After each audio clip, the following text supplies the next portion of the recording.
Alright gamers, welcome to my Draven to Diamond series. For runes we're going to be running Lethal Tempo, Triumph, Legend Bloodline, Coup de Grace, Album Collection, and Treasure Hunter. We're going to be testing a newest Draven build I haven't had a chance to test yet.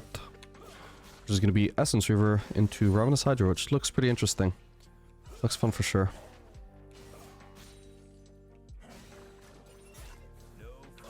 Been looking forward to trying it out. What are we playing? Draven against Aphelios Morgana. So the Aphelios, at least part of the matchup, should be pretty easy, and we're running Cleanse. So even if Morgana roots us, which would occasionally prevent us from dropping an axe, we can actually still just cleanse it and catch that axe anyway.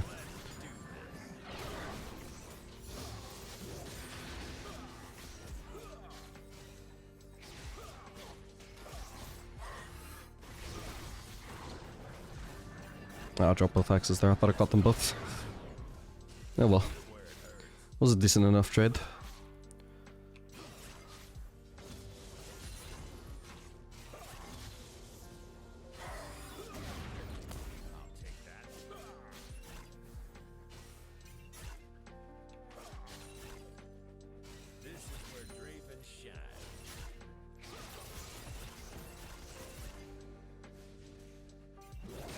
I'm gonna keep pressuring on the turret here. Does Zerath have a ward? No, he doesn't. Actually, I'll go piss ward myself then. I was gonna say he should go piss ward.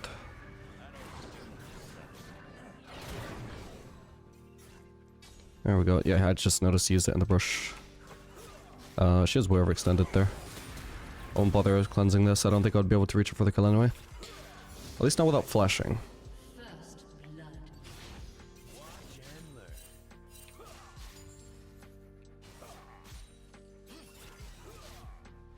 Aphelios currently has, yeah, top 10 red ammo, so he had the possibility of doing a triple weapon combo there. Wouldn't want to approach him on this HP.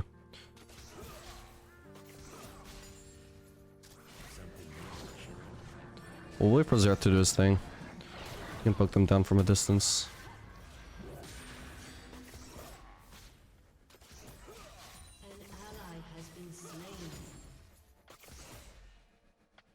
I actually gotta be very careful about shooting with him here, just barely because I'm so low and he can potentially combo me with purple green. If I do want to trade with him, I should have minions between us, so if he roots me with purple, he can't just land a green Q off of that.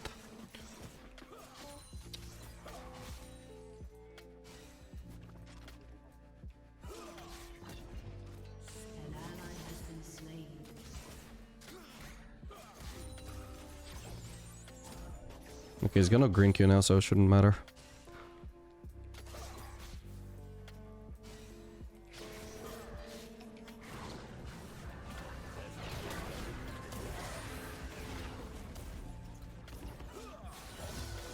Okay, we had heal the whole time. I just realized that.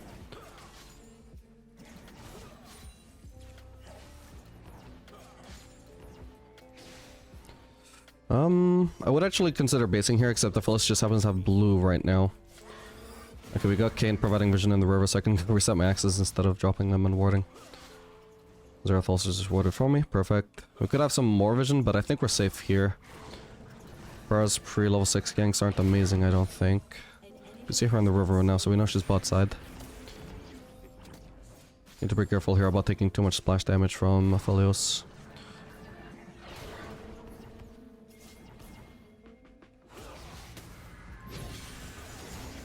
Oh, that spell shield. I should just barely live here. Morgana has no flash, so she can't like flash W me, for example.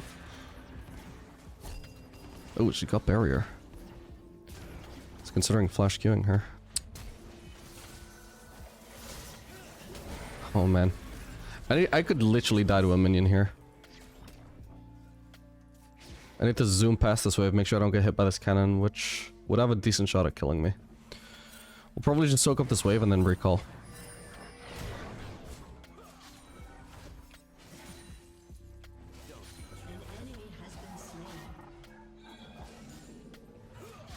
I'm not gonna be able to get like a fantastic base here that makes them miss farm because I just can't afford to fully shove it out. This is probably gonna have to be good enough.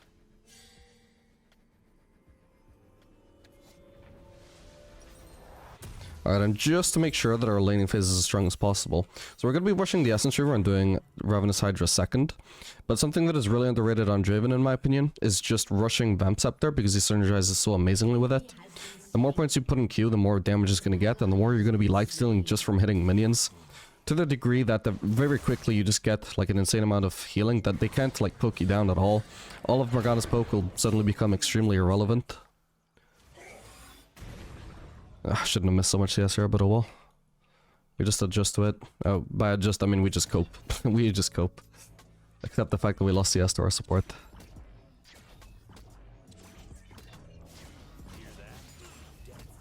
Even so, we still have a CS lead over Aphelios.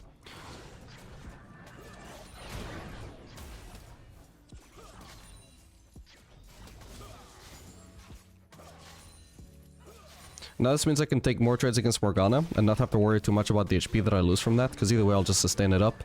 So we won't have a situation like before my recall where Aphelios was higher HP than me just because I was taking more damage from his support than he was taking from mine.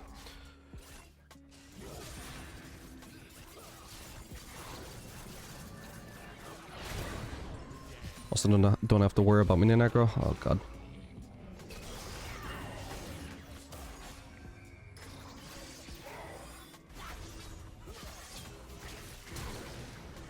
Jesus, how far will she chase me?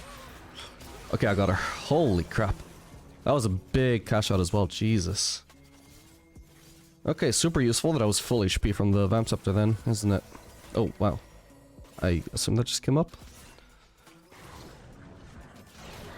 Okay, so Aphelios is actually still very quite low. I don't even know what he became so low from. I guess Xerath poke. So I may not actually need to be taking a bad base here if I can just sustain up here. Oh.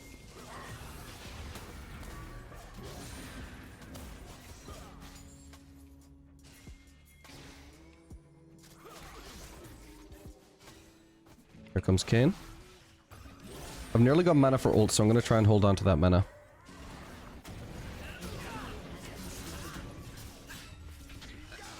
There. Oh no! I was so sure that was going to become my kill. That is tragic. Oh well. Or at least an assist would have been nice.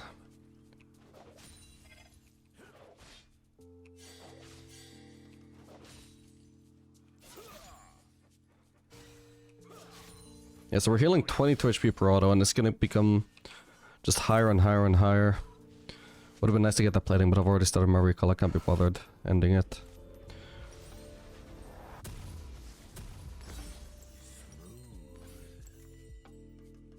Alright, should be good enough. We'll get boots as well. And hopefully on our next recall we'll be able to get Essence Reaver. And then at that point we won't be gated by mana, and we won't be gated by HP either. Having this combination of items is going to be super nice. Yes, I mean, I would say Vamp Scepter just makes your lane phase the most dominant possible on Draven. So much so that it's worth actually building it, even if you're not rushing a lifesteal item. Because that's just how crazy the stat is on Draven. Like, you're going to be able to get more kills with Serrated Dirk, like, in terms of taking fights that you would already win anyway. But it's going to make it so, like, there's no win condition where they can just poke you out of the lane or anything. Or that they can find a lucky engage, which takes your HP off, and then you can't fight again until your next recall. No, you're just always going to be strong at all points. You can take all the trades you want. You're always going to sustain it back up. You may not have maximized damage, so you have a little bit reduced snowball potential, but it is going to be like 100% lane success rate with no chance for anything to go wrong because you can't really be punished for anything.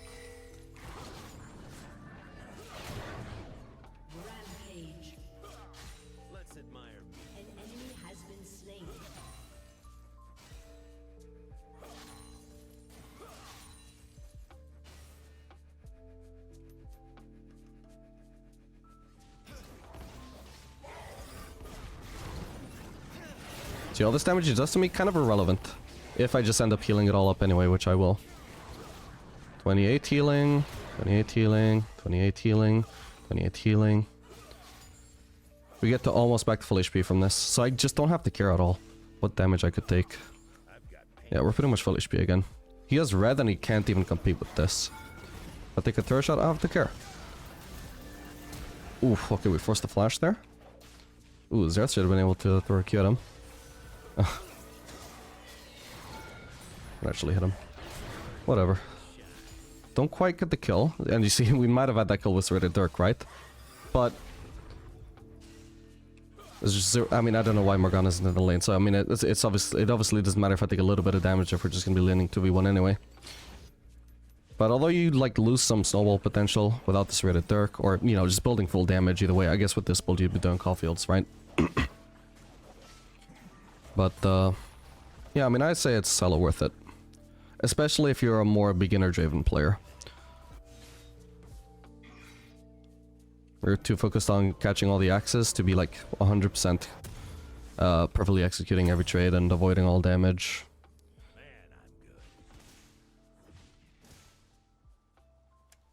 It just takes all risk out of the equation, pretty much. I mean, it's definitely also very good into lanes that outrange you, of course, as well.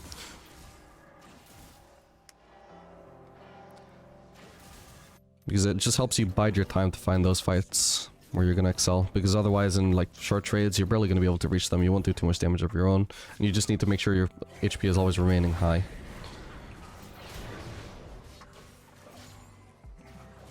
Need this guy to stop farming.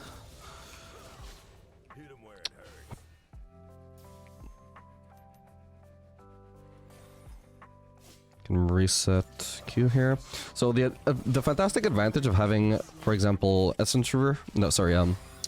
Ravenous Hydra next instead of something like Bloodthirster is that we're gonna have, you know, all the strengths of, you know, sustain on Draven, which is really good, a really good stat. But as opposed to like Bloodthirster, for example, you're actually going to be having enough ability haste that you can constantly reset your Qs. What the hell, 2 turrets at a time. Without needing a minion wave. At least I haven't tried it before, but I'm assuming that's what this build makes possible. This is Morgana roaming, by the way. She just straight up AFK. I think she's roaming. And that is just a huge strength to have on Draven, so there you're always at max fighting capacity. Okay, she missed.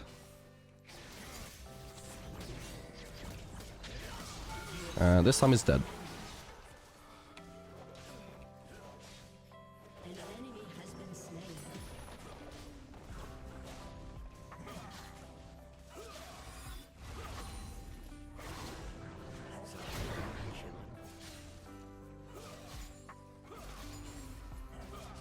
Doesn't matter how much damage we took, we're just back to full HP, and this also keeps us super safe from ganks as well.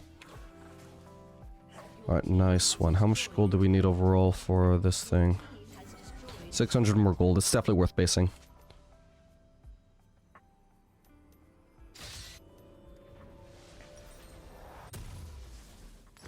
Doesn't get better than this. Actually, nah, it's probably gonna feel a lot smoother actually just to do this. Although it is a little bit less AD.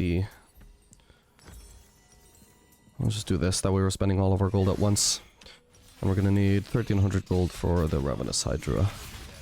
Okay, as long as Aphelios isn't just immediately pushing bot, I have a window to rotate mid here, which might help me kill the Silas or protect Zed or anything like that.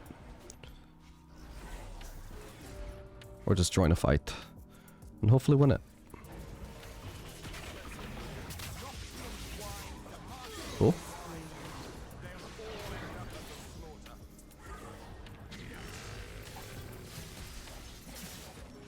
Nice.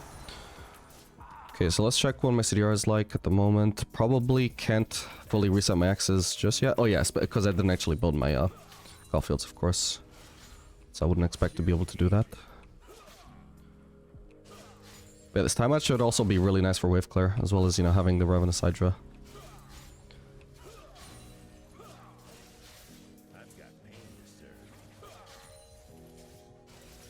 Okay, we're already super close to the Ravenous Hydra, actually.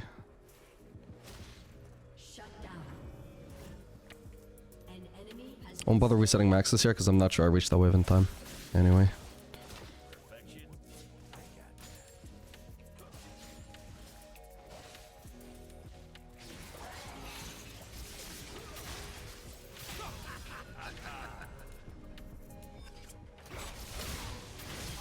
Nice. We'll just keep pushing here as long as nobody's defending. Also, yeah, I'm pretty sure now that Morgana's AFK. That's a bit boring, but it will.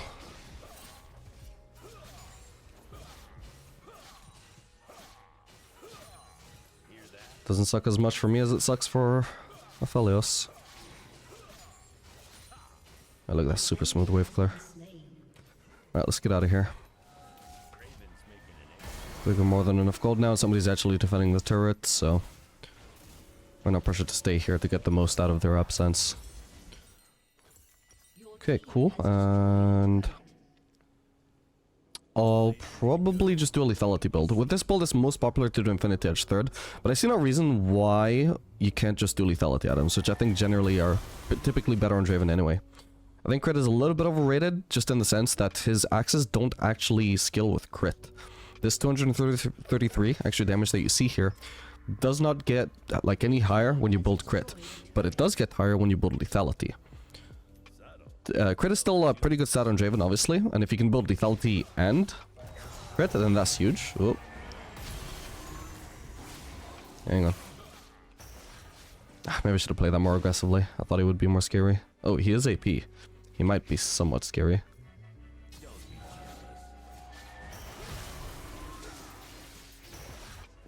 Alright, nice one.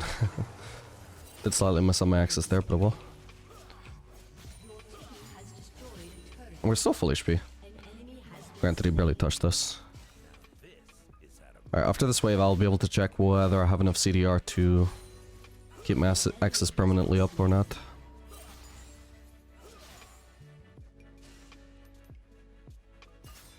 Oh, never mind. I guess that'll have to wait until the next game. GG. Alright gamers, we are back for another game of Draven to Diamond. Going to be playing Draven Brand into Caitlyn Morgana. So once again, we're probably just going to be rushing that Vamp Scepter. If we had an engaged support, something that could provide, you know, more of an all-in where we can make more use of explosive damage to just, you know, get a kill and, you know, win through those short fights instead of having to play the long game, such as if you have, you know, two ranged bot laners just poking at each other, would probably make more sense to rush just some straight up AD. And finish just rush the straight up Essence Reaver. But since we just have a Brand who's just going to be poking at them, and we're facing Caitlyn who wants to poke at me, and Morgana who wants to poke at me, you know, we're going to have to play the long game here, and the sustain from Vamp Scepter therefore just cannot be beaten.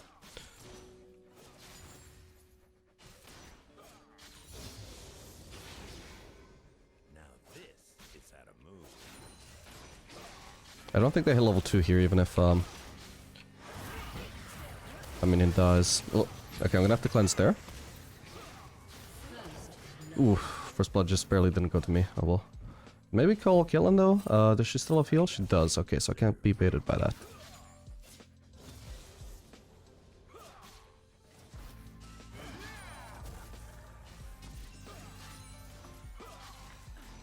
Like I'm messing up all my last hits here, my bad. Could potentially be ganked by Warwick, but I'm willing to take that risk. Brand should be able to poke away at Caitlyn.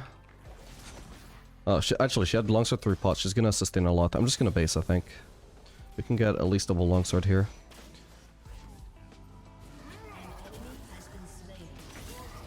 I want to ping Brand so he hopefully. Ooh.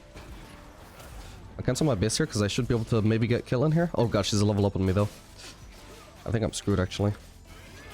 Okay, it's 1 for 1. I get some gold for my passive at least. Not too bad. Yeah, actually, had I noticed she was actually already level 3, I would not have gone for that, but oh well. Let's get the Vamp Scepter as well for now. The refillable, rather. I don't want to wait for a longsword. Anyway, the wave is in a really good state at least. She is going to miss a lot more CS than I will. 1 for 1 is actually perfectly fine here. Even if I didn't get as much passive gold as I could have. I'm assuming I did lose some stacks there, just because I died first, but... yeah, it doesn't matter. Hella worth.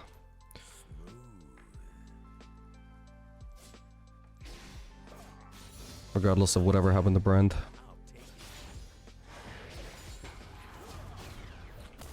Now I can afford to trade with her there. It doesn't matter how much minion aggro I'm taking, because once again I got Vamp Scepter. I don't have to care about the damage anymore. I'm taking so much minion aggro. Look, I'm still full HP.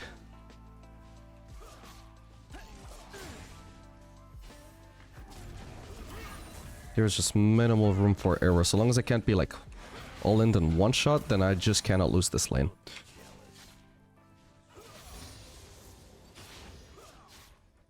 Or potentially they could also zone me from the wave so I don't have access to the to hitting the minions, so I can't lifesteal, but I'd have to be losing trades really hard for that.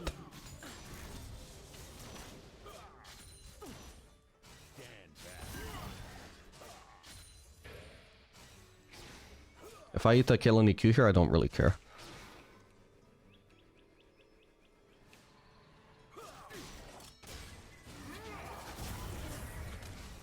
Okay, we're getting ganked. Whoa, what the hell? I think I should be able to take him. Oh. What the hell? There we go. Alright, that was a pretty good one. Yeah, that was not a smart gank to go for. They were kind of too low to follow that up, really. Medium luck.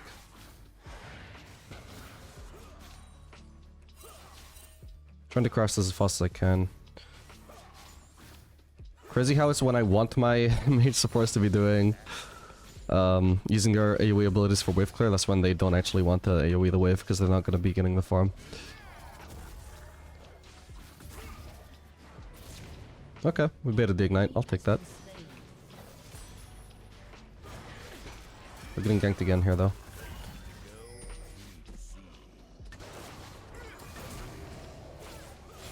Might be able to trade 1-for-1 here? I think I should be able to.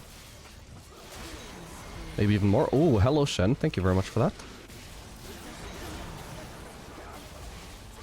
Holy crap, okay, that was pretty good. I think for sure I was gonna at least be able to kill Caitlyn. I had a fully stacked lethal tempo there and 2 axes, so my DPS was insane. Maybe it would have been worth it if maybe Morgana could get the shutdown. Not ideal for a shutdown to go to a support, but at least maybe the huge amount of gold she would gain might make the trade worth it for them. For them to go 2v1 on me and me to kill Caitlyn. But yeah, with that Shen ult, it's just completely one-sided. I think it was a really risky move for them to go for though, going for a Draven with double axes and lethal tempo stacked. Oh my god, so that's gonna be just a really fast essence river. So there was no downside for me to go the vamps up to here actually. It's a crazy thing. I'll even just sell this for boots. Like with the amount of damage I'm gonna have now, I really don't need a sustain from refillable compared to just getting mobility from boots.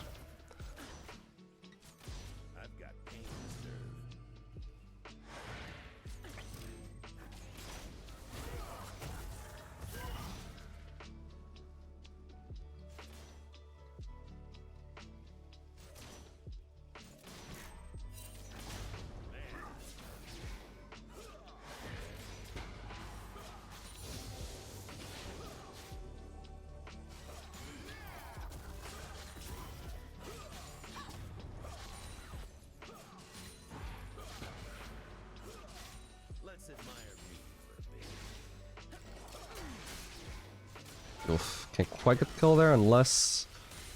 Oh, okay, was worth a shot. There, she's dead. And I had cleanse, so I was gonna be perfectly fine there even if I did get hit by the Morgana Q.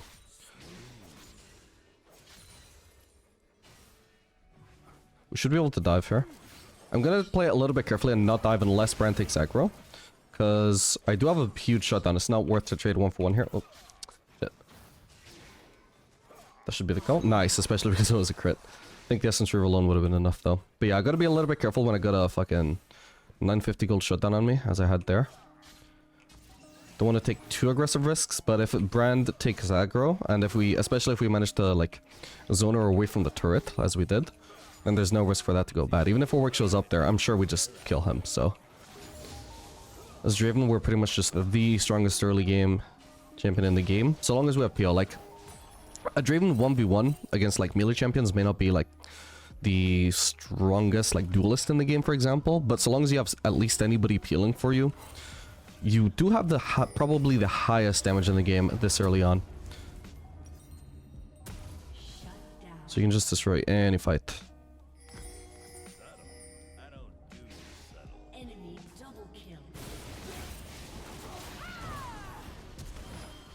Okay, nice.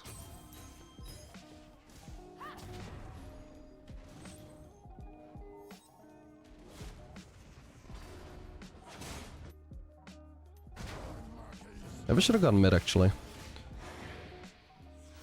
No following these footsteps. Where's Caitlyn? Don't tell me she's rage quit. Yeah, if we went mid, we could definitely prevent Shen getting dived there.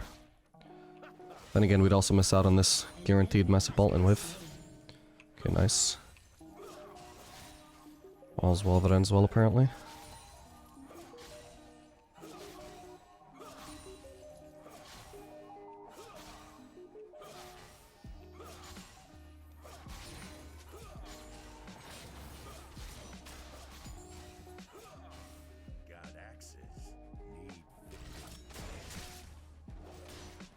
So we see Warwick, we know we're not immediately a threat from him.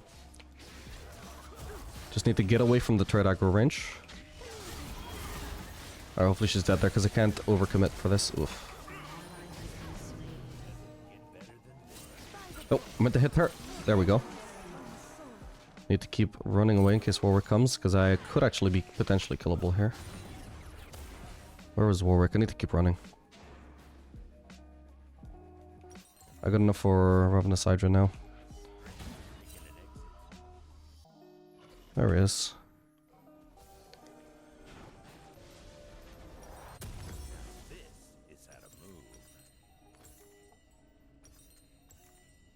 Yeah, I'll do longsword here. It's between longsword and dagger. I suppose I prefer longsword. Doesn't make a huge difference either way, to be honest.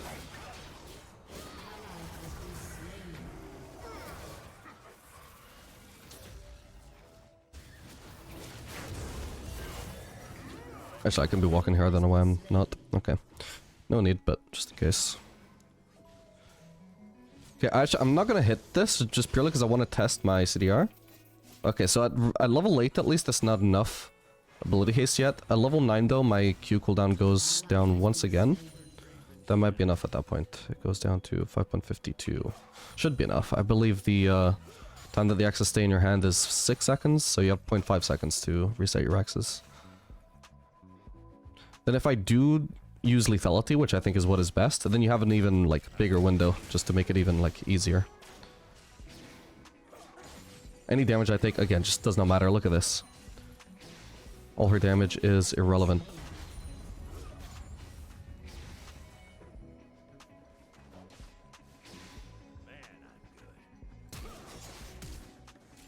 Should be dead to this. Nice. Wow, that's gonna be the turret as well. First turret.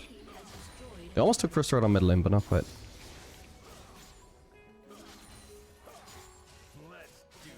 So I think actually I executed that wrong as well. Actually, oh, I think you can E-flash on Draven, can't you? I feel like Dravens do that to me all the time. So actually a better way to execute that, instead of doing flash auto E, which is a bit clumsy because it, you know, she had time to flash that. Instead what I could have done was either flash E, or if I'm right that you can do E-flash, then I should have done E-flash. And then I do one auto, because that way I guarantee landing both the E and the auto, or at least, you know, I have more chances of it, because my E will be harder to react to. And then I probably wouldn't have even had to use ult. I think my E alone would have been enough to kill her. It does a lot of damage already, as you can see.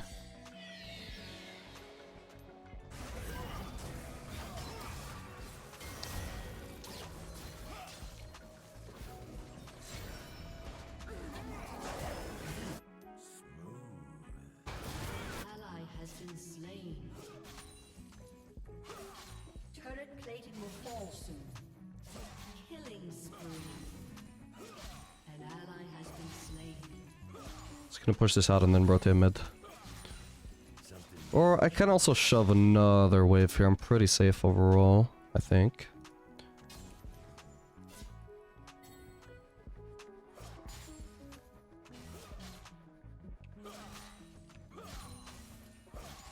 Even if they come for me, I got cleanse and I'm just extremely fed, so can even go for the golems. Getting myself ahead while leaving the enemy jungler a little bit further behind as well. There we go. Alright, time to check. I'm gonna use Q here, just randomly, and just see if I've got enough ability haste to reset the Q.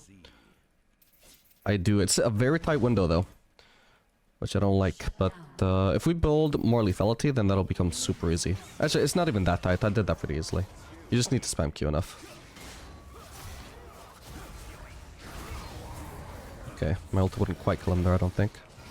I should have just ignored that lost axe actually and just reset my axes so I could keep chasing. That's another upside of having more CDRs, just having the option to intentionally drop more axes and not have it be a big deal.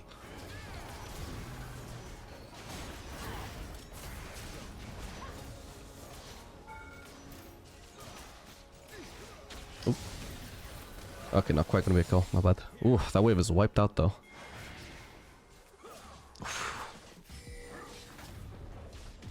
Lower cooldown on your W as well. I feel like something very underrated about just having CDR on Draven. Without having to be reliant on... Nice. Reliant on catching axes. Which you may not... Like if you're on hitting a turret, for example, you have no axes to catch.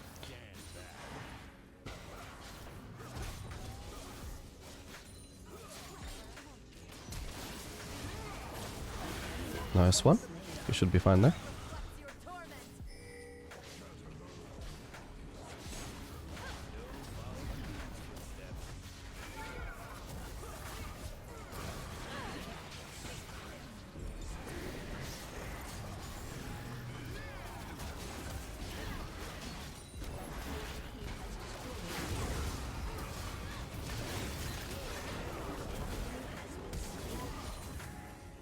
We're on to regenerating like 170 HP at a time, is the crazy thing. She should be dead here. Nice.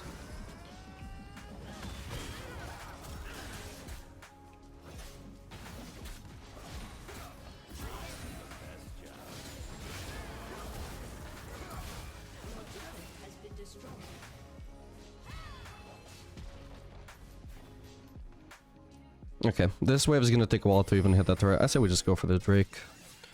Whoops, the max is dropped, that's fine. I can even go from 0 axes to 2 without a single minion being present.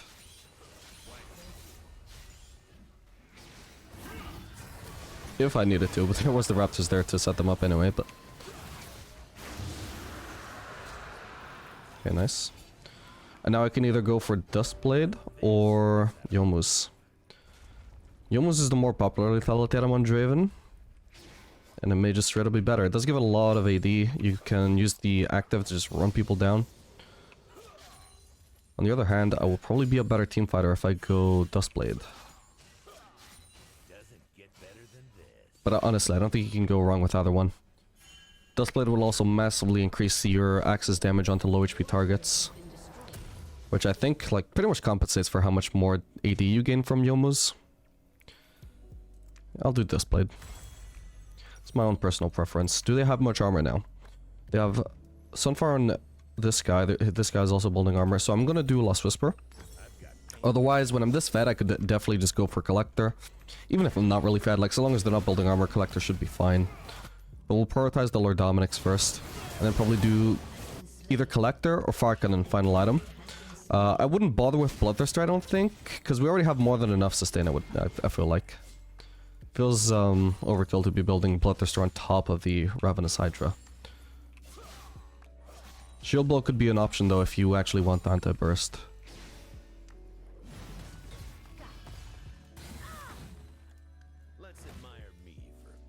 And I'm just not gonna hit these minions, these guys can have it. I just want to showcase. Look at that huge window that I've got to reset my axis. Impossible to lose axes at this point.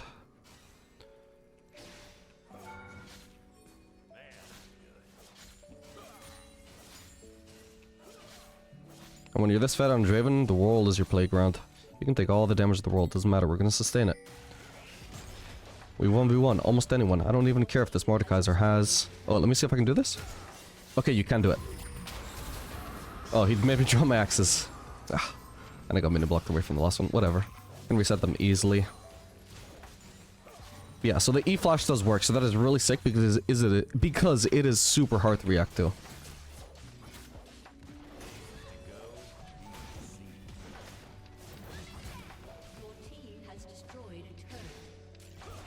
Okay, so I get hit by Eri. Doesn't matter.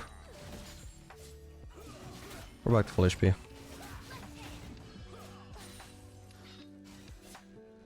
Drop the next, no biggie.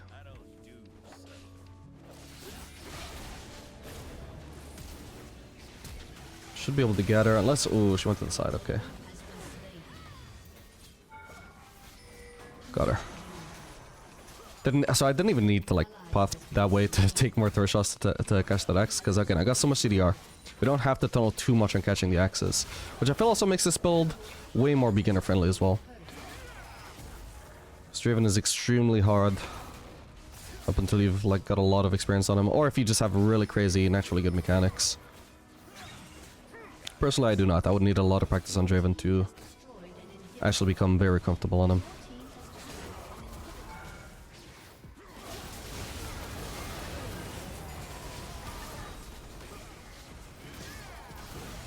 Oh crap. Ah, damn it. My bad. Shouldn't have walked forwards there. Just kept dropping maxes in the wrong direction. So, yeah, as you can see, I could use a bit more practice on Draven. I got enough knowledge to teach you guys, but for sure I'm not... You know, Draven is not my best ADC by any means. Oof, okay. Okay, so we'll do more DPS here if we do Fire Cannon. We'll also have better poke. We can just massively chunk someone for like 70% of their HP from... What's it going to be? 700 range away if we go Fire Cannon. But on the other hand, we can easily just two-shot people if we go Collector. I'm going to go Collector because it's more fun. But I would say probably Fire Cannon is the better item in most games, unless you actually just want... Well, actually, I don't even know if Fire Cannon would do more DPS. But for sure, the Collector would do more burst if that's what you want. Guess I'd have to test and practice still to see which does more DPS. Comes down to like 18 lethality versus 15% attack speed. Actually, I guess it doesn't give as much attack speed as it used to. So maybe actually Collector does beat it in DPS.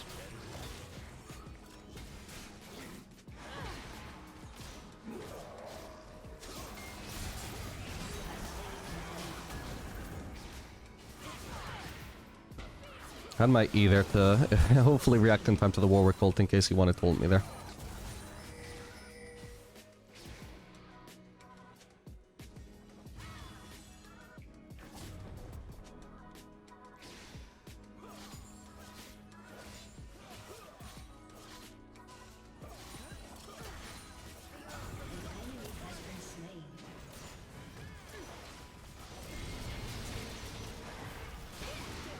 Okay, Morgana has no Q. I can go in here. Well, I want to get Warwick ulted here though.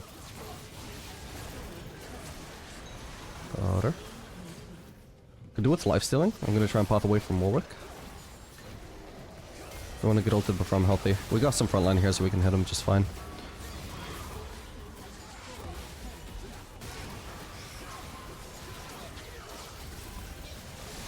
Ah, we ended up dying there. My bad. Oh well. But that was a good showcase of the build. You can see just how good it is for beginners. I absolutely recommend it more than Infinity Edge. GG. Alright gamers, we are back for another game of Driven to Diamond. This game I'm going to be playing Draven Nunu into Misfortune Soraka. So we're not facing Morgana this time, not facing a really heavily CC based support. So instead of running Cleanse, this time we're just going to run Exhaust. In high-low, it's very common for Dravens to just pretty much run Exhaust, or sorry, run Cleanse regardless of the matchup. This is because usually... Oh, we have double Exhaust here, that's not ideal. Usually the enemies will run Exhaust whenever they're facing Draven, and by using Cleanse you can remove their Exhaust. However, in low, I don't recommend necessarily doing the same thing. This could be good. I don't necessarily recommend doing the same thing because they won't run Exhaust every time against Draven, since they're not, you know, as smart as high-low players. So you may not always have an Exhaust to actually cleanse. In that case, I would recommend just running Exhaust for yourself, so you can always duel pretty much anyone. I got the double axes coming up here, so should be a really good fight. Nice. Ah, didn't have to take that turret shot, but I clicked the minion by accident. Oh well, really good though. Try and reset my lethal tempo. Didn't quite manage, but she does heal, so she can bait me here.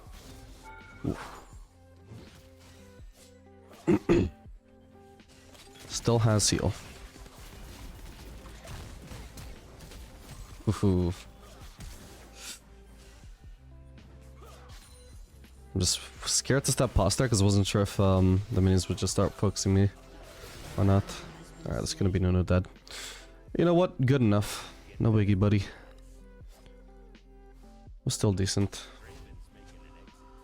Oh god. I think I may have to flash here. No, okay, I think his Q is still on cooldown, so... I mean, he might have also have used flash, but if he did have flash, he could do, like, flash Q.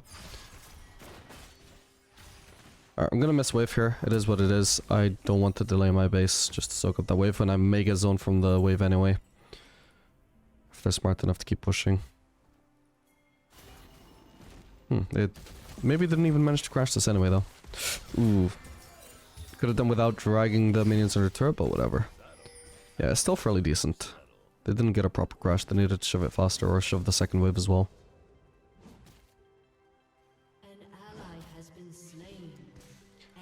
So we're just gonna run the same build at least one more time, and then maybe we'll just experiment with different Draven builds, because there's quite a few that are viable at the moment. We can do a full crit build, for example, which I'll cover it later on when we do that. Oh, what the hell? You could hear the axe connecting with that minion, that was weird.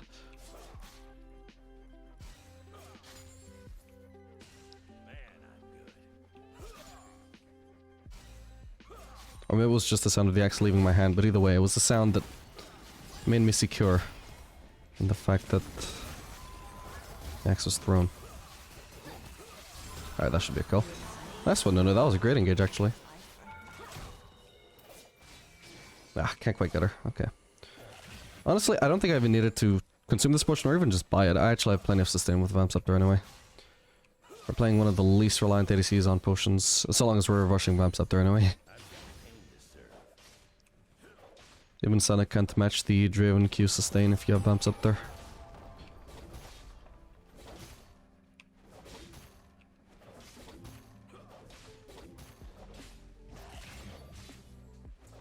Okay, I'm gonna get this plating, and then I'm gonna peace out of here.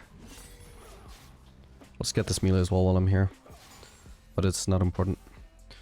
We don't have to, like, get this next wave here, because our wave is going under turret anyway, so the wave state is gonna be perfectly fine. It's not gonna result in a slow push for them. Well, a slow push is okay, but it's not gonna result in a freeze, for example.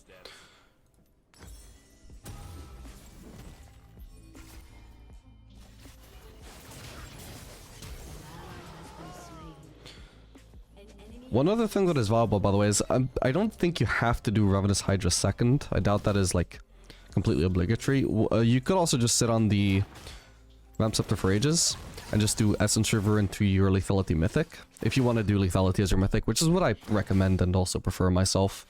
It just feels better. But if you're going to do that, then actually what you could do here is instead of the Call Fields, you just buy the Serrated Dirk, which is really going to delay your Essence River. But it is temporarily going to make you so much stronger, all the way up until when you would have completed your Essence Reaver. Like, that Misfortune build would be so much more likely to happen, kill rather, not build, would be so much more likely to happen with a Serrated Dirk than it is with a Call Fields. That is something you can do, I think, on Draven, is just keep on itemizing whatever's strongest for your lane, instead of just actually building towards your first item. Because the components are so much more powerful on Draven than other ADCs anyway. Oh. I need vision. Come on. I'll stay in the brush then.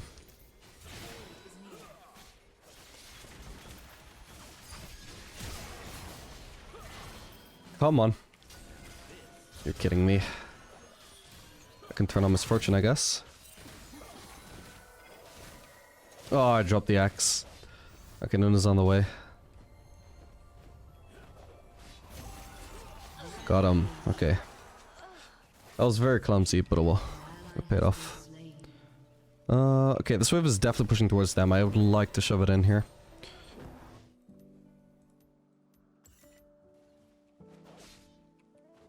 Yeah, you could do Vamp Scepter, or even just, you know, you can just entirely skip the Vamp Scepter if you really don't feel you need it in the matchup. And just go Serrated Dirk, then rush the Essence Reaver, then do your Lethality Mythic. In that case, it would be weirdest to do the Vamp Scepter rush. Because, you know, you're not actually going to build your lifesteal item until third. But, I mean, you've seen how much value, how much crazy value you can get just from Vamp Scepter in the lane. If I survive here, it's going to be entirely thanks to this Vamp Scepter. If I get double access here, we should hopefully be able to kill you. Oh, I should have popped closer to him. Oh well. Alright. I can actually already get the Essence River. That's crazy.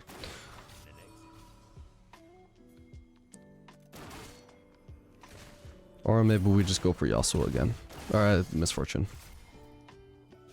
Okay, Yasuo's leaving. I think it was just doing the Scuttle Crab, not actually ganking. But still, this is also probably going to be a quite effective cheese.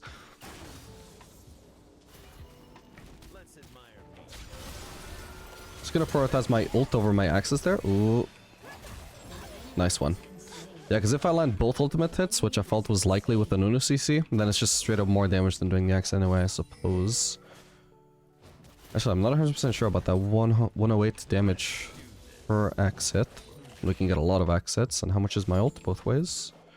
Oh, but okay, so that's about the equivalent of maybe 5 axe hits.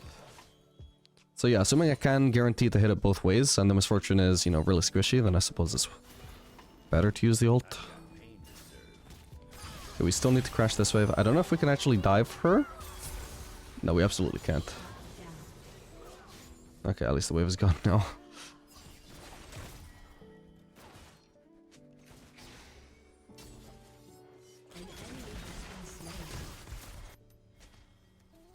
Yeah, the downside of doing, for example, Shredded Dirk is that it is obviously going to delay your Essence Reaver, and once you've, like, once you're at the point where you could have completed your Essence Reaver, then at that point you are weaker than if you didn't go Shredded Dirk. So Shredded Dirk is just for the immediate power spike, if you think that you can really abuse that.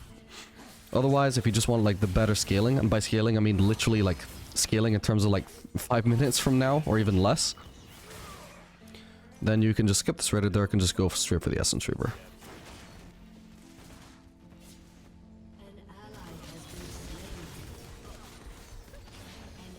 I'll ignore this wave. It's more important to go for Misfortune here, who seems like an easy kill. Here we go.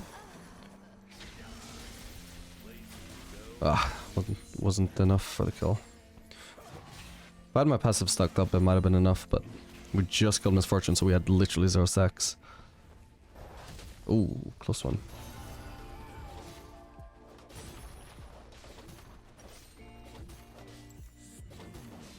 You know, actually, I will actually just show off the Mythic Second here as well.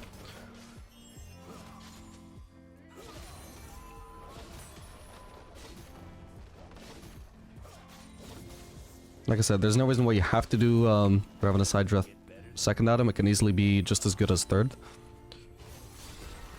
Okay, we'll try this again. Oh, he's going for the ult. They are super dead. Ah, could have let me have that one kill, but it will. Yeah, this is actually brutal. His engage is incredibly obnoxious for the Misfortune to deal with. Once they step past a certain point, they're just dead.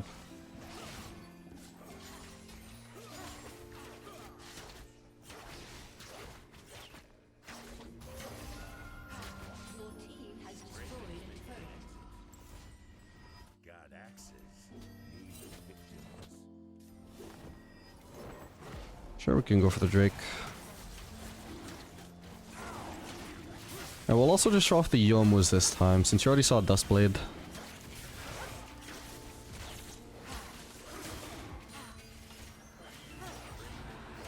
You can see how Yomus is on Draven. The one mythic I don't recommend is Eclipse, just because it's not really as strong as the other lethality mythics right now.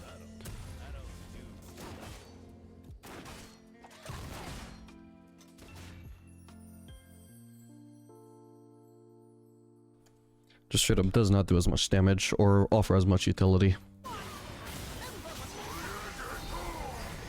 At the moment, Eclipse is mainly just for bruisers.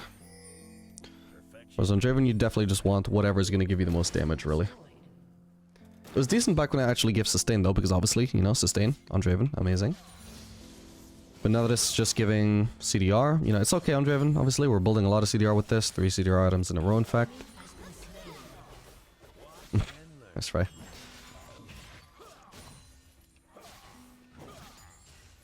But, you know, there are other items that give CDR, and they're just gonna give more damage. Oh, my bad, didn't need to drop that.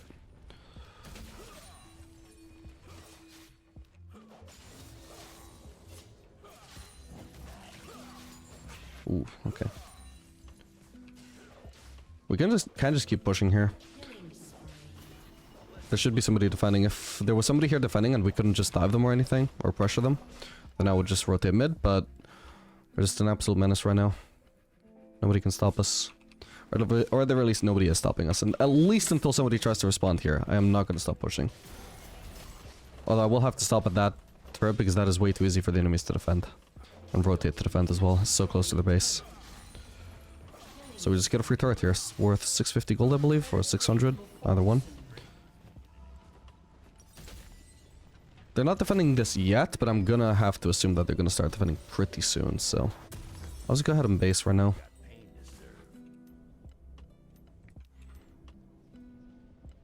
Okay, looks like we're just stomping across the board. I'm expecting probably an early FF here. Might have to try out the Yoma's build again.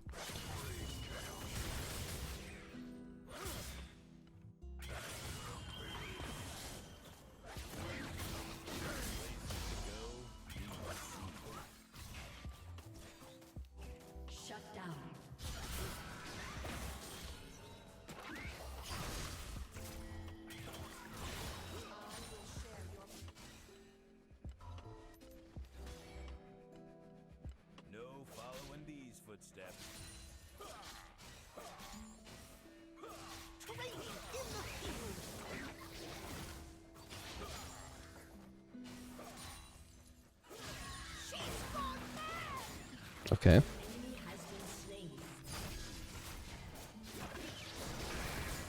Got it. I'll heal all that up anyway.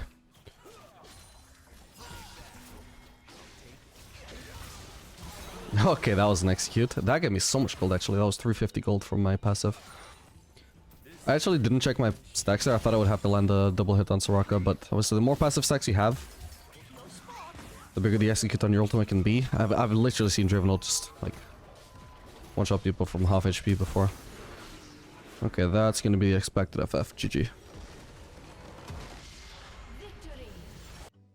Alright gamers, we are back for another game of Driven to Diamond. This game I'm gonna be playing Draven Leona into Ashe, Soraka, and since we have an engaged support this time, I mean we had an engaged support last game as well, I guess. I just didn't really think of Nunu support as that thing, as you know, as engaged, even though I guess clearly he is.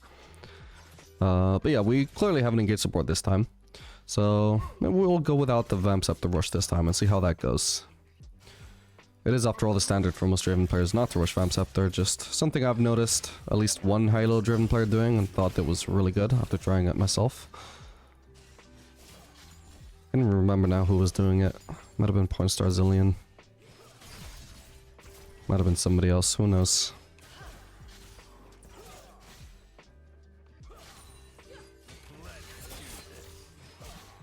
Let's rush this level 2, come on. There we go. We'll switch focus to Ashe. Alright, nice. Ooh. Got her. We've got 2 axes still, so if Leona manages to land another engage here, I'll reset my lethal tempo there. Oh, damn it, I didn't think I would die to the next auto. There was no way Leona didn't have her Q though. Oh well. Oh dude, I actually just barely do not have enough gold for Sweat of Dirk. Leave the wave, This is gonna push towards us. Because this is on their side of the map. So their wave arrives sooner than our wave and starts speeding up their wave, and our wave, so long as it's not touched, will die sooner, and this wave will end up overall getting pushed towards here. But the more damage Lena does to the wave, the more it undoes that state. It doesn't matter that some of the minions, or all of the minions are low that she's hitting, she's still like causing them to die 50 HP sooner, which causes a push in their direction. But, you know, no one making low elo supports understand that. It is what it is. The important thing to note is that it doesn't matter if your support has bad macro, you can still, like the enemies have terrible macro as well, so as many mistakes as your support might make, the enemies are going to be making equal amount of mistakes, even if you're not noticing all of them. So you shouldn't get too mad, you know, it is what it is. Try and get them to make the right decision, even if they ignore you. Okay, sucks, doesn't matter. Just concentrate on your own game, and you should easily be able to carry games. As long as you make the right decisions.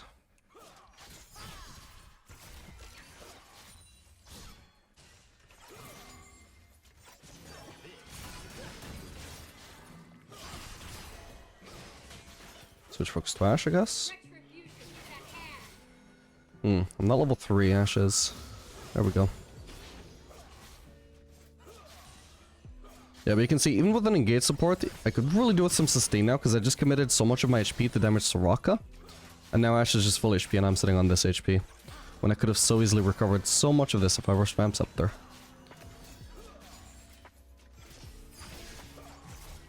Oof. That's a good trade, though. Oh, and of course, because Leona refused to base and instead chose to slightly mess with the wave state a little bit, which overall, like, left it in a good position, but, you know, didn't leave me with as much yes as it could have had. On top of having denied me all that farm, now it means that she was stuck in lane there with low HP, low mana, and has to recall because of that. And now I'm left 1v2. When we could have potentially kept on pressuring. If she had just based when I told her, I would have had more farm, and we would both be in lane at full HP, full mana. So we could both be on the same page, instead of her having to recall while I'm in the middle of laning. Don't be jealous. So, if you're a support player watching this video, please, even if you can stay while your support is, or while your ADC is dead or otherwise recalled, even if you can't stay, just base. Synchronize your bases together. Don't stay farming when it's going to deny a little bit of farm from your ADC and then unsynchronize your recalls, which is going to make your ADC just end up getting zoned.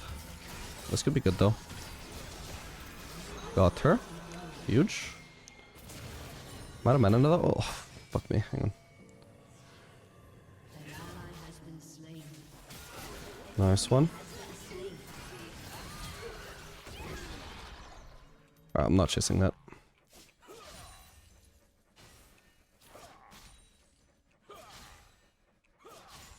Yeah, we'll continue playing this game out without the Vamp Scepter, just so you can see what that is like. Now that you've seen 3 games of using Vamp Scepter.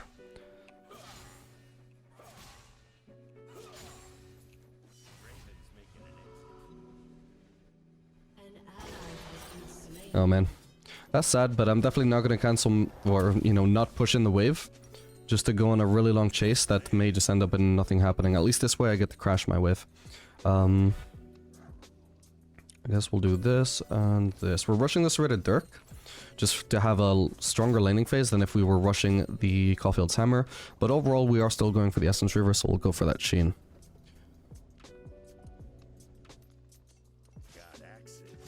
One of the builds that we'll test later is going to be a crit build with Infinity Edge.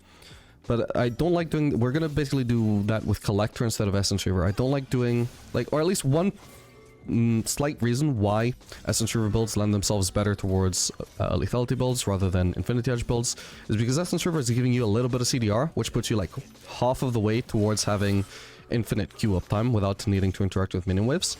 So you may as well, you know, at that point you may as well just commit to that, because that's going to be a strength that you will have just by getting that lethality mythic instead of Infinity Edge. And then another reason is that for example, the extra bonus damage from Essence Reaver, you can basically think of it just along the same lines of your Q, where it's extra damage you gain in your kit that does not crit, but it is physical damage, so it does benefit from lethality as well. So it just gives you a little bit of an extra reason to care more about lethality than about crit. I would rather just go on Ashe here, honestly. Nice. So obviously Soraka was more likely to result in a kill there, because she was getting focused by Leona. But there is a small chance there that if I focus Soraka while Ashe is already focusing me, that I could end up killing Soraka and then end up dying to Ashe. Which would not be worth it, especially because I probably already had a shutdown at that point. I would rather... Okay, we'll go help with the Drake. I would rather... even if it results in 0 kills, which, I mean, this time I did get a kill, so it just ends up looking like a really great play all around. But even if it resulted in no kills going to either bot lane, at least the Ashe 100% would be lower HP than me, because I just straight up win the 1v1 trade. And then we're in a better spot afterwards, which can later result in maybe a kill, or otherwise forcing her out of lane and having a good base that I would not get. And overall it's going to result in, you know, like a positive interaction for us, whereas me dying... Killing Soraka is worth it for them, because then Ashe gets a CS lead and she gets my shutdown, and I don't want to risk anything like that. So if Leona engages on Soraka and Ashe is positioned so aggressively that she's already in position to hit me, I'm going to completely ignore Soraka and just go on Ashe. Because that can never backfire. Because I always beat Ashe in the 1v1. I just want to make sure I'm hitting her back if she's hitting me. And of course, the more ahead we are though, then it becomes less and less relevant. Because if we get to the point where we're just 3-shotting Soraka, then it's like, okay, let me just quickly take care of the Soraka, and then we can focus Ashe. But if it's gonna take me, like, not just 3 autos, but 3 seconds to kill Ashe, or sorry, to kill Soraka, that is 3 seconds, Ashe can be focusing me. Which might backfire. Or it might not, but we know it's risk-free to just focus Ashe. Alright, I'm gonna base here, I've already got the Essence Reaver. Once again, we could try and cheese here, but honestly, I just want to go for the guaranteed value of getting this Essence Reaver. If you can complete as massive a power spike as Essence Reaver, you know, it's a pretty safe bet.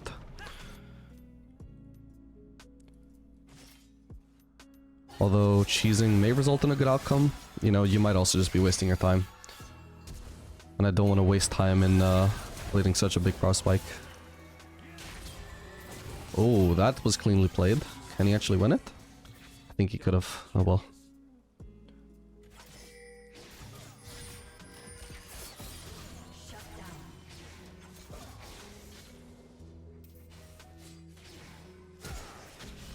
Oh, I missed an auto there. Okay, we killed Soraka at least. Don't need to cleanse. Yeah, ooh. Okay. I meant to do flash E auto R instead. I think I ended up cancelling my auto with my R, so it didn't quite end up being the burst that I wanted there. My bad. Shut down. An ally has been slain.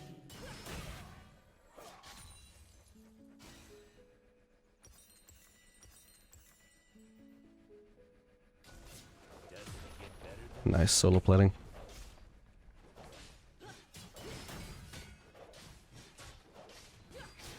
Just my W again there, just to get the Essence Reaver proc, get that next plating a little bit faster. Now I'm gonna base. I don't need to shove this wave. I should hopefully not miss the cannon anyway. Although, oh god, that... Okay, they seem to have vision there. I'm trying to make Leona not feared there. Oh man. Ah, fuck me. Okay, she used flash for that at least. Okay, big shutdown to the Briar, who's already somewhat fed. That's an ideal. My bad, I didn't consider that Briar could be ulting me. Oh my lord, that Leona's tanky. Oh no, what? Yeah, Briar has some sort of damage over time passive that I'm not actually aware of. Anyway, I think the bigger power spike here, for sure, would actually be to do Berserkers into Longsword. But I'm not gonna do that, just purely because I want to rush the Yomus faster.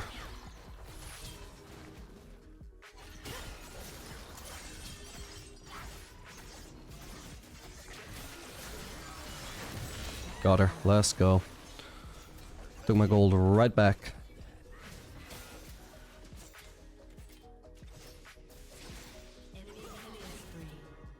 This Ashe is super low. She should not get away with putting this in.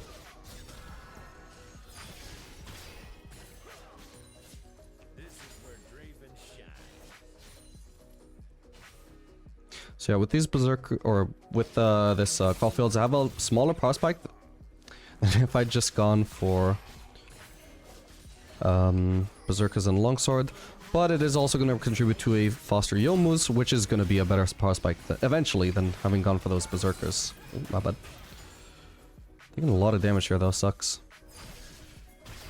I do have some lifesteal from Bloodline though. Ooh.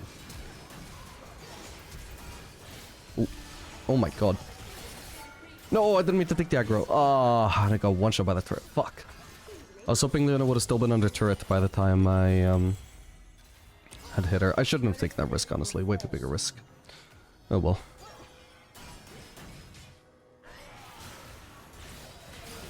Nice one. No assist for me though, sadly.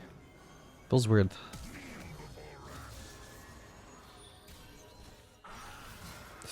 Could have done with a more fluid CC chain there as well, because I could have also hit Ashe with my E, except she wasn't actually rooted by Leona after her stun. She had a window where she could flash away after the stun instead of being rooted. You should not shove this. This is once again pushing towards us. Oh, he needs to get away from Leona. I think Kayn himself should probably be fine here, but we'll see. I'm on the way. I've got Yomus. Nice one. Oh my god.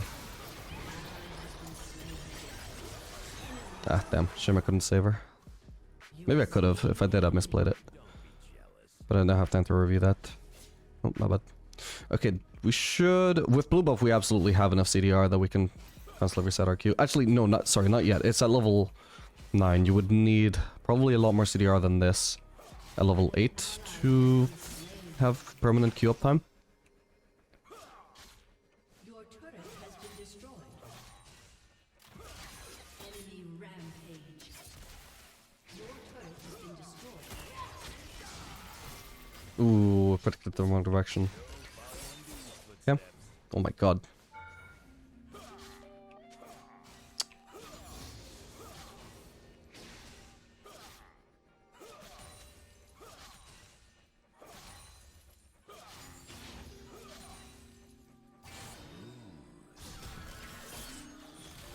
Okay, I'm gonna place a ward in the river. I can also check. Okay, I have enough CDR now for sure. Of level 9. There we go. Ooh, Varus here.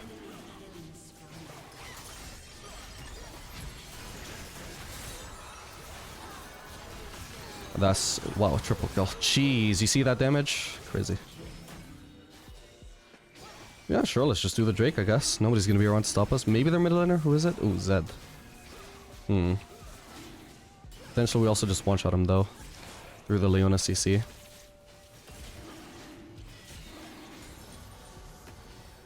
There we go.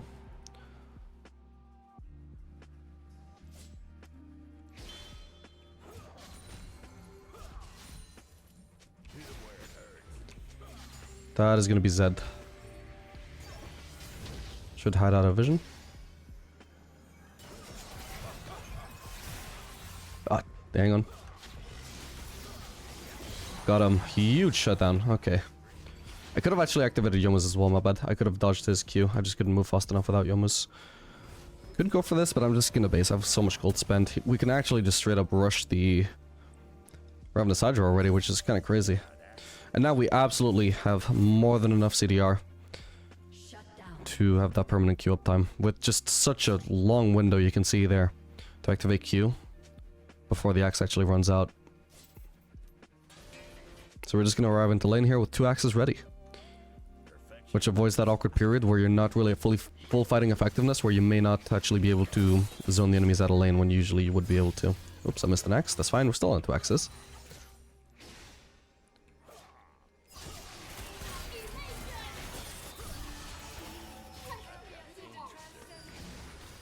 We're gonna catch her eventually. There we go. Used 1 axe too many there, but whatever. Nice. It's insane damage, holy crap. We have 13 kills, of course. Usually you should not expect this much damage, but, you know, we are playing the ADC who would have the easiest time getting to 13 kills at 17 minutes, so... To some extent, you would expect some level close to this damage, even if this is a bit extreme. So obviously, you know, provided you're fed. Places to go, need see.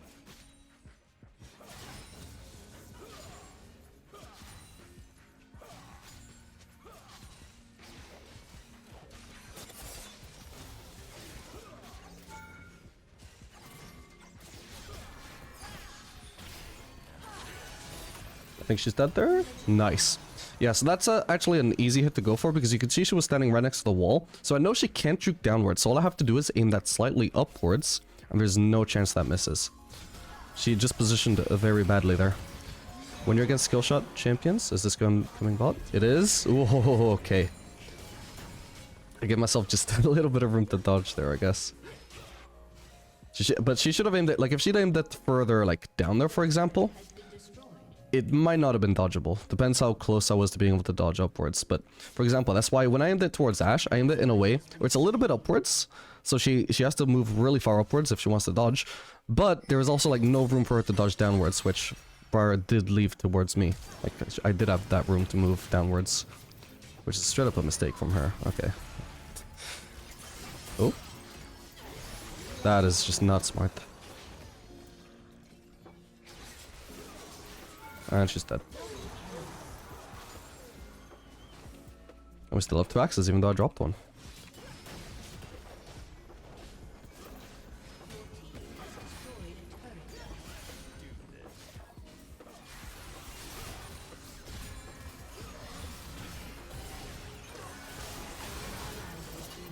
I'm probably dead here, sadly. Yeah, my bad. I should have flashed, actually, so I wouldn't get hit by the triple Q there. That was a bit extreme.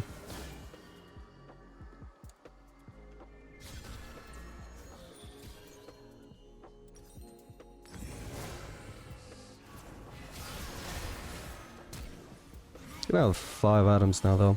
I'm just gonna do Collector instead of Lord Dominic's. The Dominic's would quickly outscale, but I'm actually just gonna hit full build really fast anyway, so we can just afford to delay the Lord Dominic's until our final item.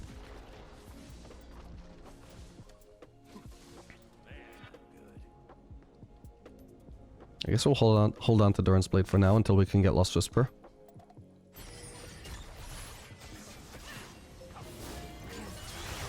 And we're getting 20 extra AD from the Yomu's passive, which is the nice thing about this item. Should be able to get Briar here. Oh, ooh, hello. Ow. Hello. Okay, I'm fine. Barely. I need to play this very carefully. I need to avoid getting hit by his W passive, for example. Not his passive, but there we go. Come on. Oof. Okay. That's fine.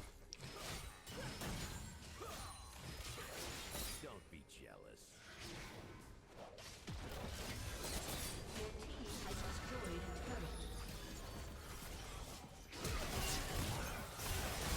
Oh my god, that was burst. Sheesh, my bad. At least I have to flash for that.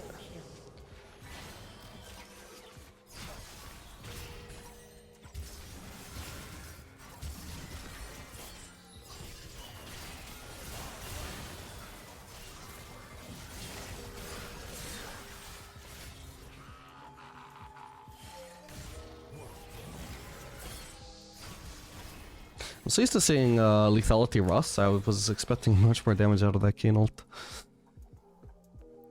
It's been a long time since I actually saw a Bruiser Rust. Which feels a little backwards, but it's how it is right now.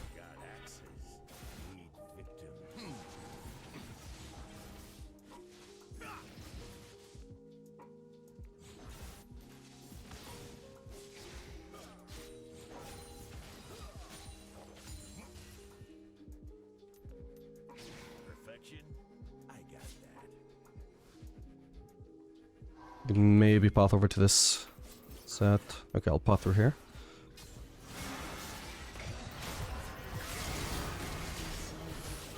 Jeez, he's tanky. Okay, Varus went over to Leona. I should be able to get her. That just an actual 2-shot. It's ridiculous. We could also do GA final item, by the way, because that's something that I can build that'll give me armor. Especially because that doesn't even have like Lost Whisper or anything. She's just 2-shot. There we go. And I'm just gonna continue pushing this to match the Zed's push.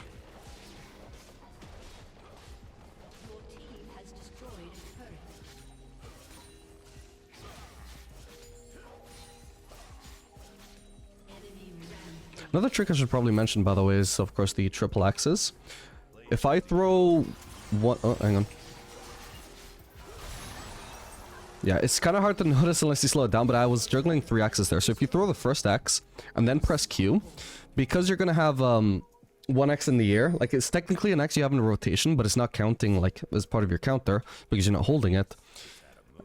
So that you have 3 axes at that point, and you just keep throwing them over and over and over, and that'll just mean you're juggling 3 axes, which is pretty hard, as you can see, especially against these raptors. But anyway, what is the point of that, you may ask? Well, at a certain amount of attack speed, which you will typically find yourself after getting Berserkers and the maxed out W, you are auto-attacking more than you can, like faster than you can just catch 2 axes. Like you'll throw 2 axes, and then when you're going for your third auto-attack, you will often find that you're throwing that third auto before your second axe, or your first axe rather, has even landed yet. So by juggling 3 axes at a time, it ensures that all of your DPS is your axes. You're not doing any autos that aren't axe autos. Anyway, I needed to get away from that Zed. I'll get this for sustain.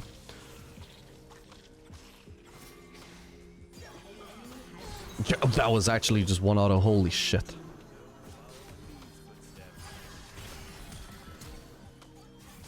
I want to go for the 1v1. Oh. Okay, we dodged it. Boom. Easy. As soon as he missed the triple Q during his ult, I was just fine there. He didn't... He was never gonna have the damage to one-shot me there. Or I can just two-shot him. An enemy has been slain. An enemy has been slain.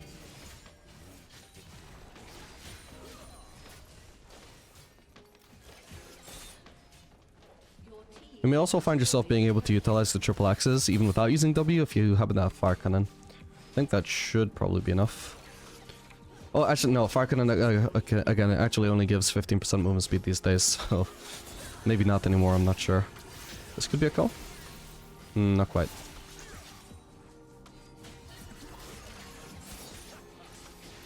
Oh, hello. Okay, I guess it didn't have ult, thank god. Nice route.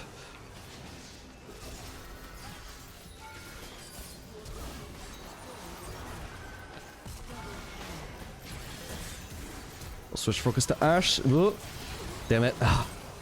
That sucks. If I killed Ashe sooner, maybe I might have been okay. Although I don't know how much damage she did to me anyway, to be fair. Yeah. For 3v5 it wasn't bad, but it sure wasn't the win. Let me see if there's any way I could have played that better. This is fine. Then I went for the Briar. What, flash to finish her off, I guess, yeah. I think it was just, as a whole, just very questionable to flash to finish Briar when Seth was in a position to ult me into the turret. There was also Soraka to the side. Oh, so actually, I think the main thing I could have done better here was, yeah, we go on Ashe. We identify Ashe as the best target here. I even auto-attacked her, like, I did one auto on Seth that could have been on Ashe directly. And then Ashe flashes away out of my range. Shit, okay, that's kind of unfortunate. At this point, we should switch focus to Soraka. Because not only can we kill her a lot faster than Seth, but because she doesn't have armor, unlike Seth, my autos also do more damage, which means I'm also sustaining more damage there from my lifesteal. And that probably would not have been enough to save me, but it certainly would have had a much better chance. Actually, I should sell boots actually for maybe Fire Cannon. shut down. Or Phantom Dancer. I would say Phantom Dancer just because it gives more movement speed. And more attack speed to replace the attack speed I'd be losing from Berserkers. I think I'll do that.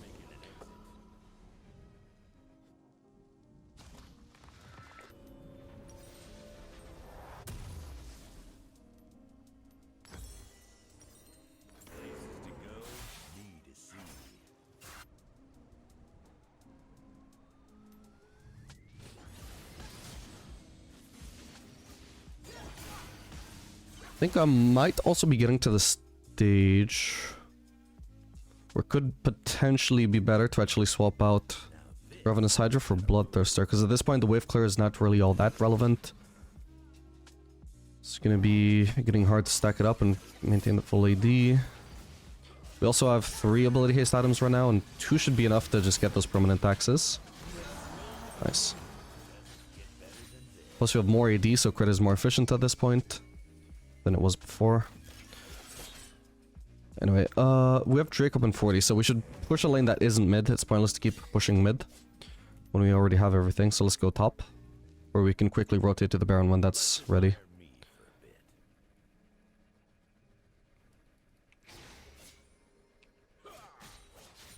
I would prefer to do the swap for Bloodthirster though if I was using Duskblade, because with Youmuu's I just barely have enough CDR, so it can be easy to mess up the timing.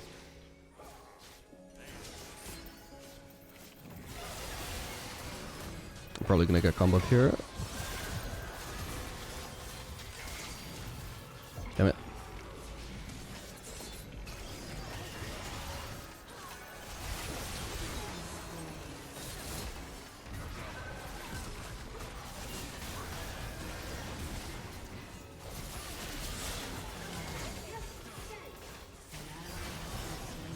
Oh, hello, I didn't notice the Zed. I'm rooted. Oh no, I couldn't catch my axes because I was rooted. Oh man. Oh no. Okay, not too bad.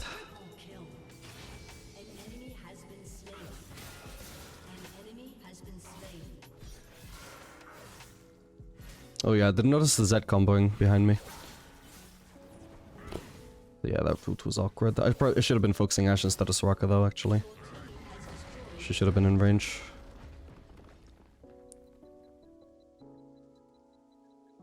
Unless, did I even have lethal tempo stacked? No, I actually didn't, so actually if Ashe kited properly then I wouldn't be in range. Alright, whatever, we'll just swap out this for Bloodthirster now, and you know what, I have enough gold where I can just sell this for Dustblade anyway, so that won't be a concern. Either way, I think Dustblade is probably going to be a lot better here. To have that invulnerability against this Zed, who seems to be quite strong. He's also full build right now, despite having half my kills. Probably picked up a few shutdowns from me, which should help. Yeah, we've got still 73 ability haste. Like, the Dustblade passive alone is just giving me as much ability haste as the other thing was. Oh, hang on. Oh, come on, the auto didn't land. Oh my god, that was insane burst. What the hell? Yeah, I don't think I don't... Yeah, my axe didn't actually land on him, so I got 0 sustain there. That was really awkward. Dumb thing is, it was about to land and he used W, and it, like, delayed the travel time until he could ult me. My bad.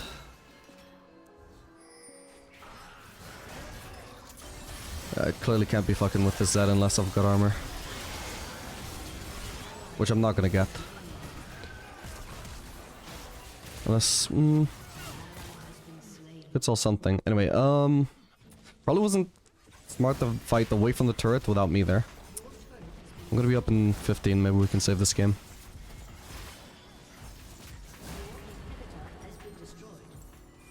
We'll see what Yone can do to delay. Don't know what that E was about.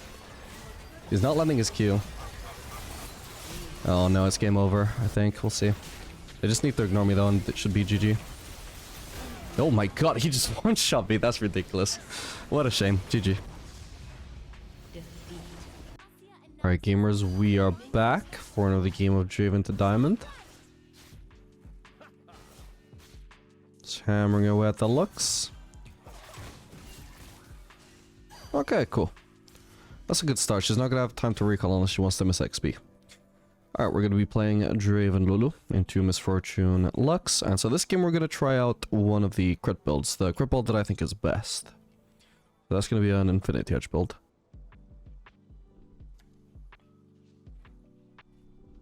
Okay, we're going to tank these minions and just line them up so that they start focusing one of my melees, so it's pushing towards us ideally. This will deny some XP from Lux guaranteed if she recalled, and maybe even Misfortune. We could even zone Misfortune from XP here. They also could miss XP just by leashing as well. Alright, they've already missed 2 minutes worth of XP there. That was huge. She was really late into lane though. Might not even have been leashing. She might have just been afraid to walk up without Lux.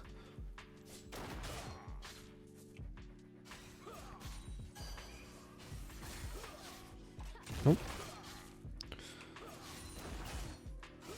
In this lane, we're definitely going to be doing the Vamps up to rush again. Different build, same start. You know me, I just like my lifesteal on Draven.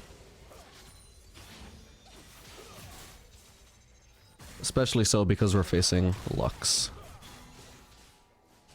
who's going to be doing a lot of poke throughout this lane. Poke which can sometimes be hard to avoid. Don't want to overforce this straight and miss a cannon. Or take a bunch of minion aggro.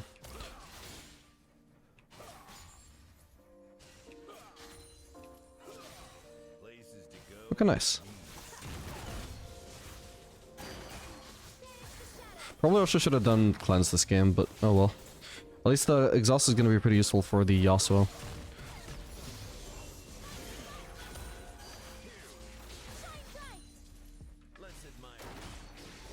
Yeah.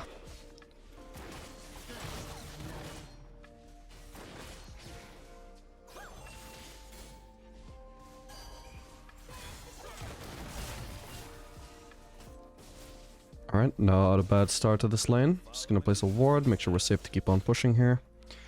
They may choose the base here, so we need to start shoving. We can't just like slow push here.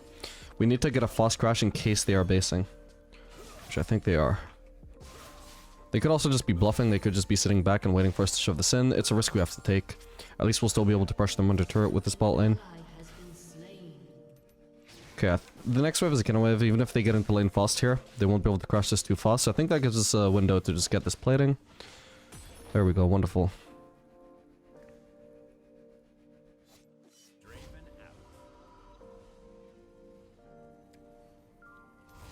So not going to be able to rush the Vamp Scepter. We'll just get 2 potions for now and 2 long swords.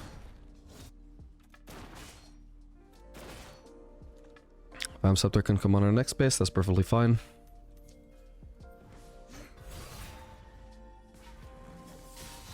In the meantime, the 2 potions will just keep us through any Lux poke we may take. Don't be jealous. Damn, Shigo does negative damage early.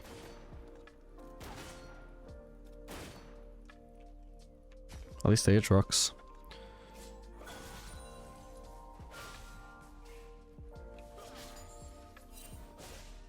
Perfection.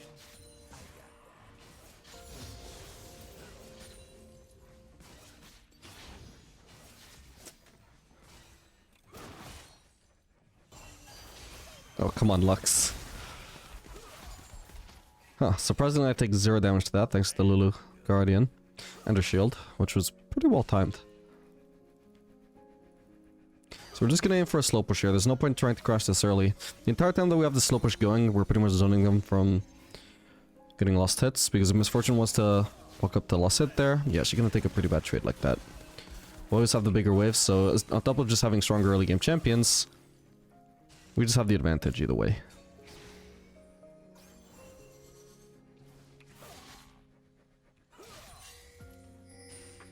Watch and learn. This is the last wave where we're going to be able to slow push though. This wave we need to hard crash to make sure that it actually crashes. And we're not going to be permanently stuck, like pushed over to the enemy side here as you can see. Or we're just vulnerable to a gank. We want this to be temporary, not like our, you know, our foreseeable future. Alright, so we shoved that in. And I could keep on pressuring under turret here, but I've already farmed up a lot of gold. I would like the base.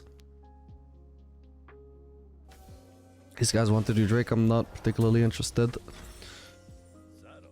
I don't do subtle.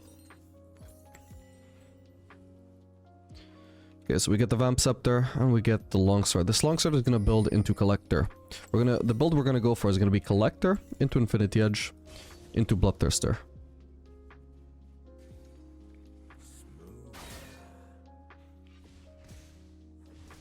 And that should hopefully be two-shotting people, but we'll see. We've already seen lethality does insane burst. I haven't really used this build in a very long time, so can't compare its damage until we actually see what it's like. You should hope that it's more... Oh, hang on, I'm gonna exhaust Misfortune here.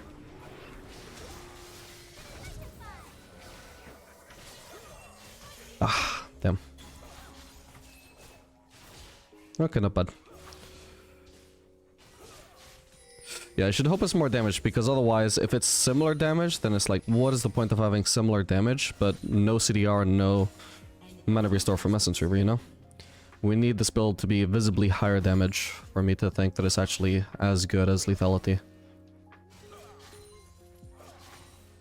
Hear that? Death's not.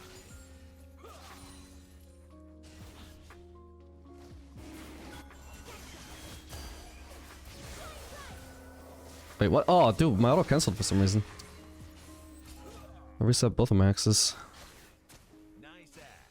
I'll take places to Yeah, I guess we're not gonna do it. Okay, in the meantime, Misfortune has been missing out on a lot of farm, though. This is not too bad. Nice.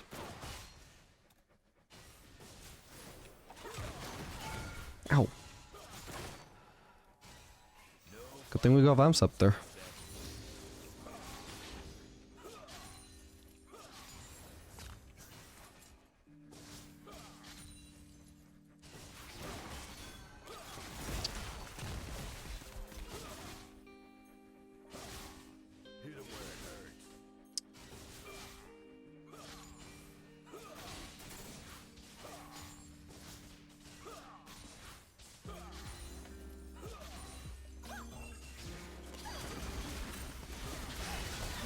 Okay, got her with the execute. We'll try and focus Teemo now. Holy shit, just before the blind went off. I could have flashed that and probably survived, but oh well. Didn't want to risk wasting flash there. This worked out pretty well, all things considered. Lulu just hopefully needs to crash this. Or Shaco can do it, that's fine as well. Let's admire me. We'll get a dagger which will build into Berserker soon. Alright, perfect. Yeah, that worked out pretty nicely. How much gold did I get? I got almost 600. Well, basically 537 gold from that first kill. Which also meant I did a lot of true damage on my ultimate execute. Too late to see that, unfortunately, but... yeah, the longer you farm up without getting kills, the more deadly you are at that level 6 power spike. Then, like, if the laning phase has been fairly uneventful for the first 6 levels, but the Draven has been farming well, the enemy bot lane really have to respect you at the level 6, because that is pretty much when Draven is at his most dangerous. You have to hope that your jungler can just come and kill him, because you are not gonna beat him if his ultimate is just executing you from half HP.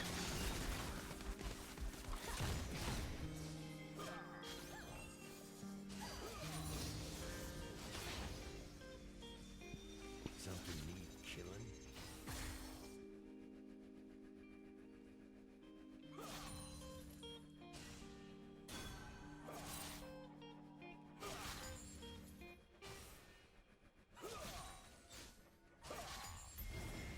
Enemy has been slain.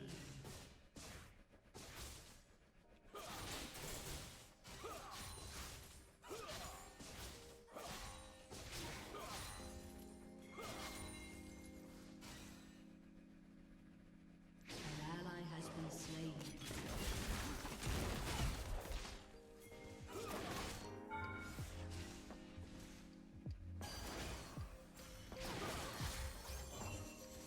Oh, what? Excuse me. Okay, well, that's Misfortune dead. Shimmer wasn't to me, but whatever. Dude, I juked that Q and then tried to, like, walk back to pick up my axe, and it felt like the Q had already, like, gone past me, but I still managed to walk into it. Sheesh. Unfortunately for Misfortune, my E was pretty good at cancelling her ultimate there. Even if I hadn't though, like she was in range of exhaust for no reason. She should have positioned further back.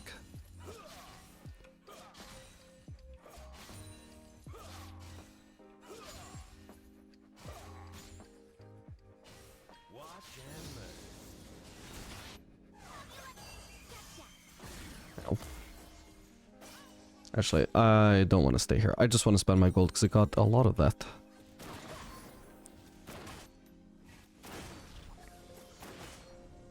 Although Shaco wants to go for a dive. I could stay enough that I can get Berserkers and Collector, I suppose. It's not useless to stay here. Here we go. Just go for the Lux, the easiest target. Oof. Okay, we got that treasure hunter.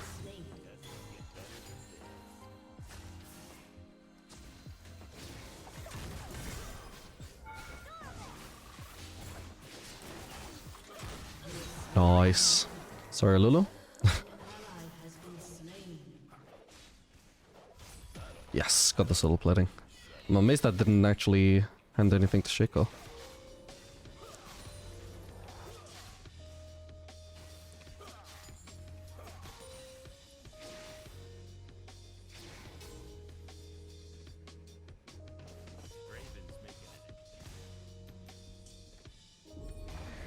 Alright, I just wanted like 100 gold for my boots, but I guess this'll do as well.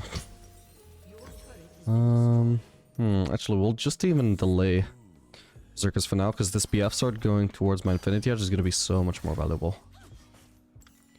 Just purely because of the massive amount of AD that it gives, and Draven scaling so well with AD compared to other ADCs.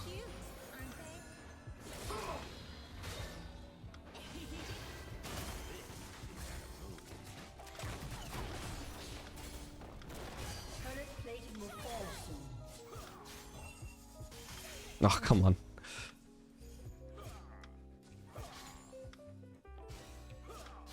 Thankfully, even if she were to like combo me there with her ultimate and everything, I have so much lifesteal, I'd probably just recover from it fairly easily anyway. Like I said, Vamp Scepter Draven is just laning on easy mode. Oh.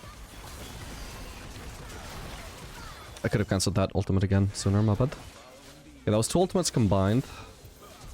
Oh. I have to dodge that. Okay, I managed to pick up the X anyway though. That's nice. Oh, hello.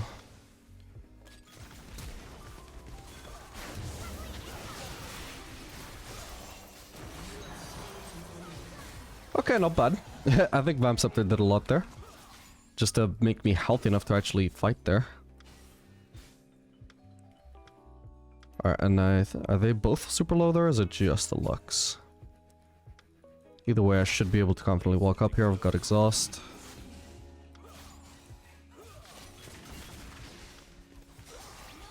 Oop. I'll exhaust her just to keep her in my range. Okay, it worked.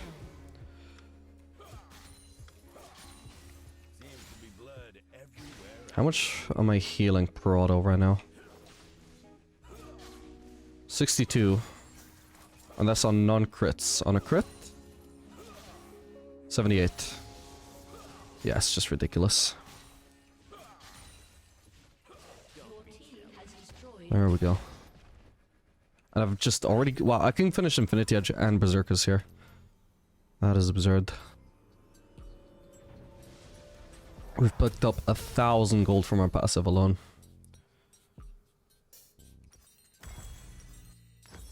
I've got pain.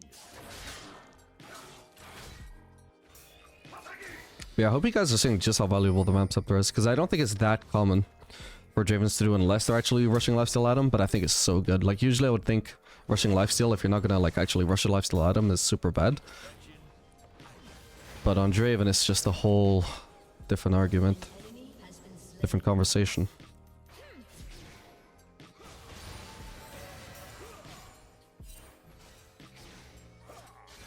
Can force the wind wall. Okay. Maybe not. Maybe it was already down.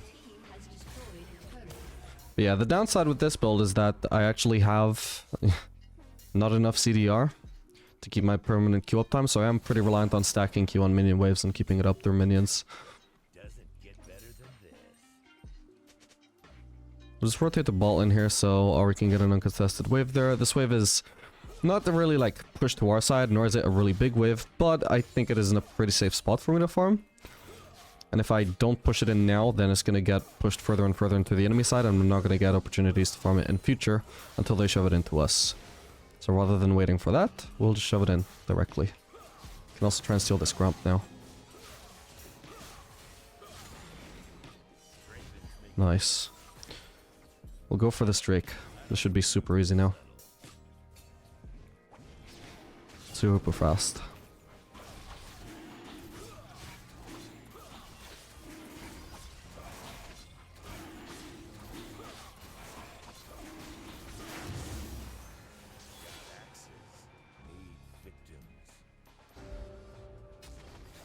I'm not gonna bother resetting my Q here because I don't know if I'd reach the wave in time.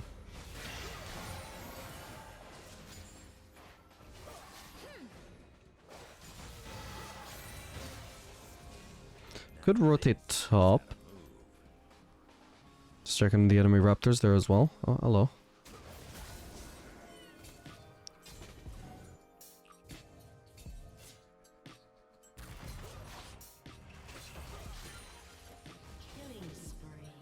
Did not expect the fight to break out there. Anyway, we just want to pressure top here. Should be really easy to get a turret. We can see the enemy bot lane aren't pressuring bot when they should be, which just means that if they were to hang on, I'm trolling here. I was distracted. Yasuo or Fiora. I missed both axes. Fiora, come on, you gotta help me. Okay. Thank God, that was looking scarily close. Alright, we got the turret. Yeah, it took forever to anybody respond on bot side to that play. Okay, Ari's dead. She can go bot. I'll be able to get mid after this herald. Or maybe I should have gone there before the herald. How long did... Oh my god, it was actually gonna take forever to spawn. Oh well. Chico could have been doing Gromp or something in the meantime.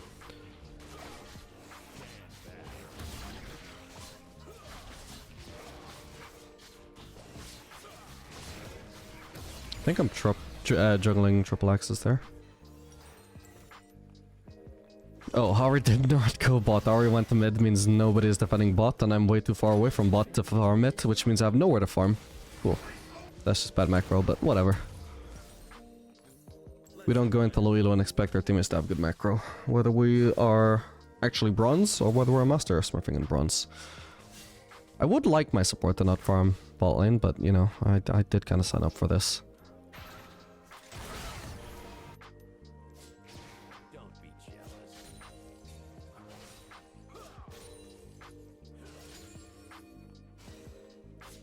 We're gonna have Bloodthirster super soon. I'll probably need one wave if it's a kind of wave. Which it is.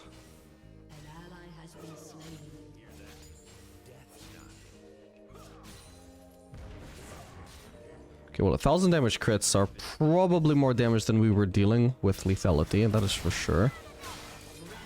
Oh. I'm gonna leave her, she's pretty dead. I got enough for Bloodthirster. Nothing I can do there.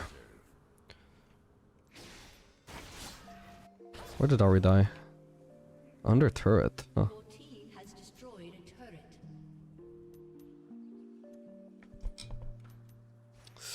Can go for the red buff.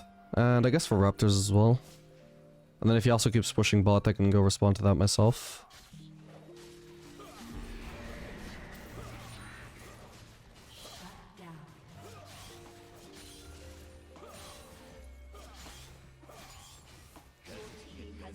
Never mind, RZ dealing with it.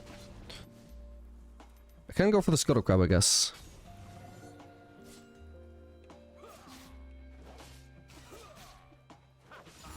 There we go. Subtle. I don't do subtle.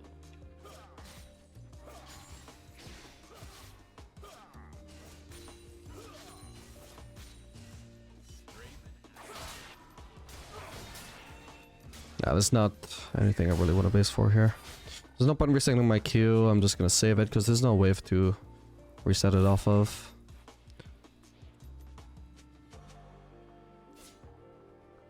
I don't know why Lulu is walking bot lane with Ari. Yep.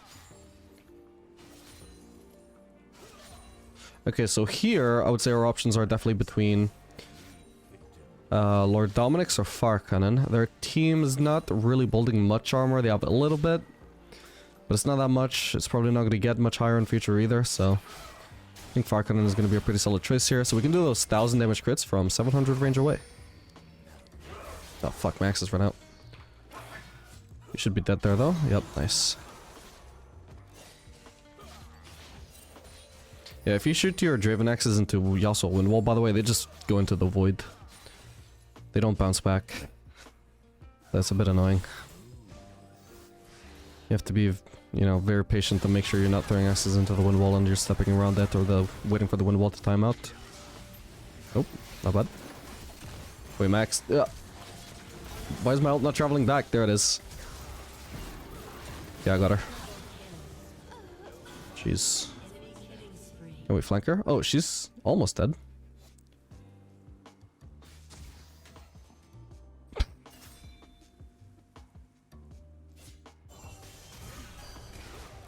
Thank you. So Yasuo could be back. He's certainly revived by now.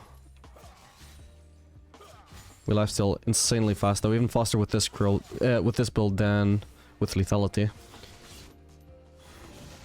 Because onto minions where they have no armor, you know, you're just straight up doing more damage if you're critting than if you're not critting. Lethality doesn't help at all against minions.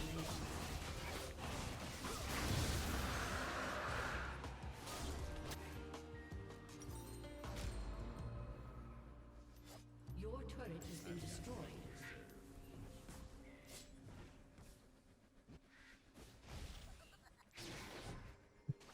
Damn it.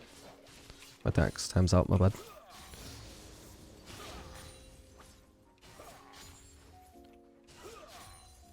Don't be jealous. Okay, so I need... Is Max coming out again? Damn it. I need 100 gold for my fire cannon. I could sell my Doran's Blade as well, I guess, which is not too valuable at this stage of the game, but now that I started wolves, I'll finish them. Otherwise, I guess I probably could have just recalled just to not waste time in getting my fire cannon.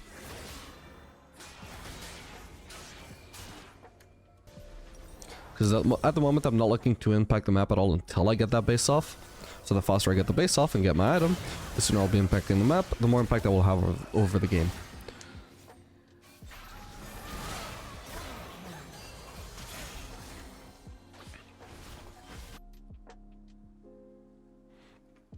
Okay, usually I'd go top and get this wave, but having just killed a bunch of the enemies, we can either do Baron or push mid here. I think push mid, get this Aatrox. Nice. Oh, hello Timo.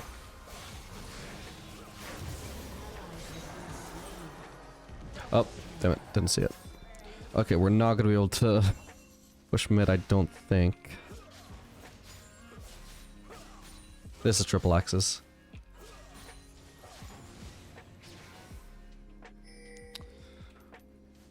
Oh, actually, we got those guys bought. I'll keep pushing mid for now. Your team has destroyed a turret.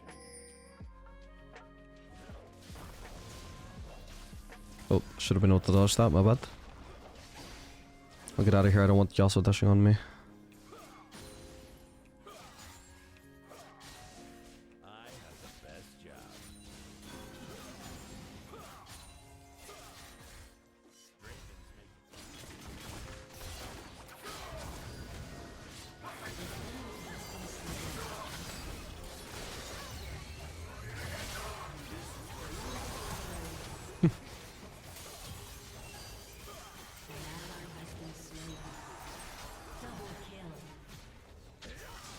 I'll try. Oh well. Wait. Oh. But yeah, I mean, so we pretty much 3-shot Lux there, right? And we're pretty fed. I mean, I guess maybe not as fed in some of the lethality games. But at the moment, I'm definitely not feeling my damage being, like, significantly higher than with lethality. Or higher at all, maybe. Hard to say, though. Unless we're comparing... Well, I mean, I have 5 items. It's not like I'm full build. Or, like, 3 items. I feel like I was doing very similar damage at 4 items with the lethality builds. Shut down. Following these footsteps. And like I said, why do similar damage between the 2 builds when I can... similar damage with crit when I can do similar damage with lethality and have more CDR. Always have those axes up.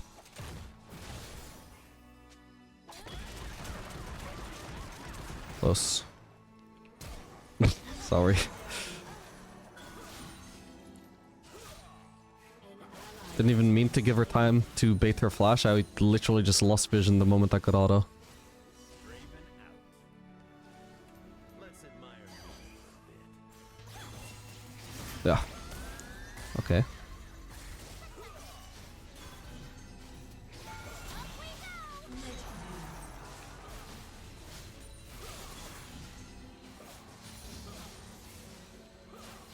Places to go, need to see. Oh, and of course with lethal tempo stacks, regardless of your items, you're probably going to be at a rate where you can juggle triple axes. And have a reason to do so as well. You can always juggle triple axes, there's just no point in it if you have low attack speeds. Good for showing off, I guess.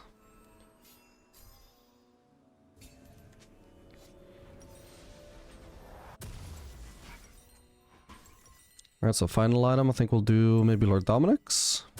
Yeah, they're actually starting to get a decent amount of armor. Including Iceborne on team. I don't know what this is about, but... Okay. We'll itemize armor pen for that.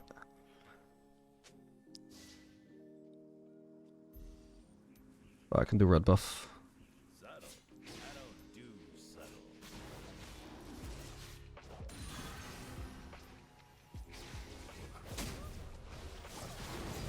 Wait, whoops. Oh.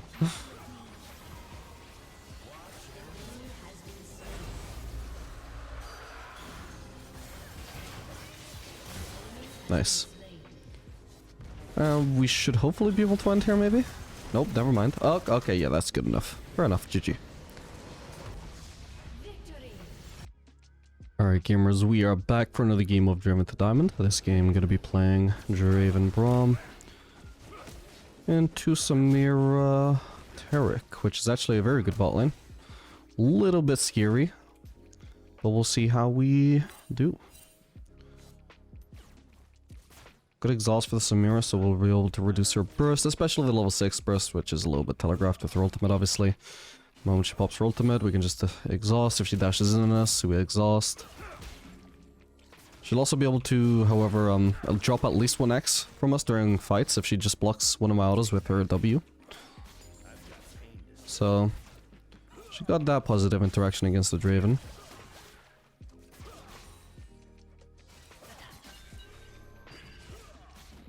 The Turk... Okay, yeah, that Turk is a bot, though.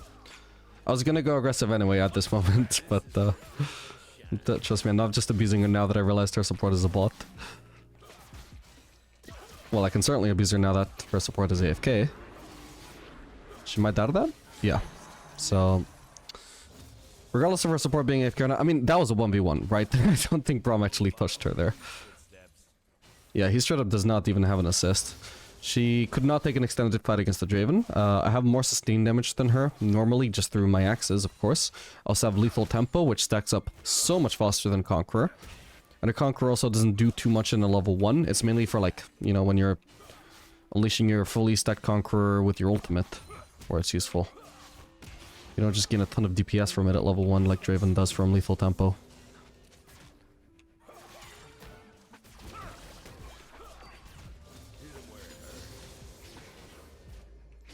Are we gonna go back and ward here? Not ward here. I just saw the ward and the word came into my mind. Now we're gonna go back and recall here.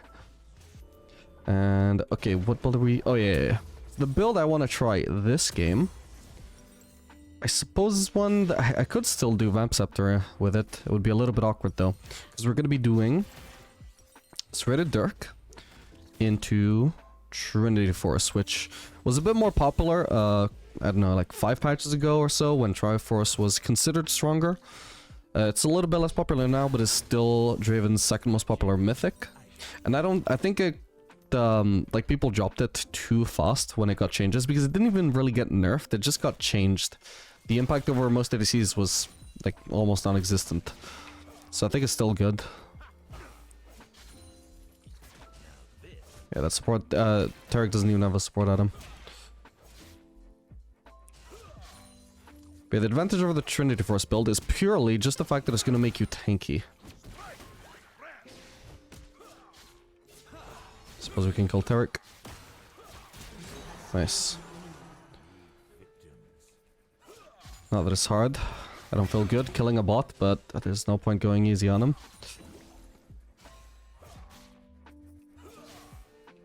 In case you don't know what the bot is, it's basically a bot in ranked. It's not like anything Riot endorsed, it's just purely deranking bots that exist here purely to suck. So that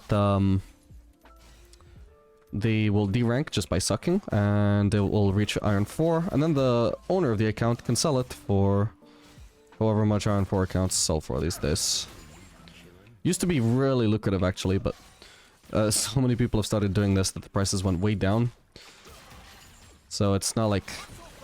So you'll still get people quoting you, telling you that Iron 4 accounts are worth like hundreds, and even more than Diamond accounts. It's not really the case anymore, because these accounts are just so common now. These bot accounts that just sit there, do almost nothing except stand near their ADC. Places to go To be fair, they're programmed better than they used to be, because I think the Riot's detection system is like improved, so they're forced to make the bots better than they used to be. But yeah, it's still like almost insta-loss having one on your team. They definitely don't play as well as humans, and that is the whole purpose.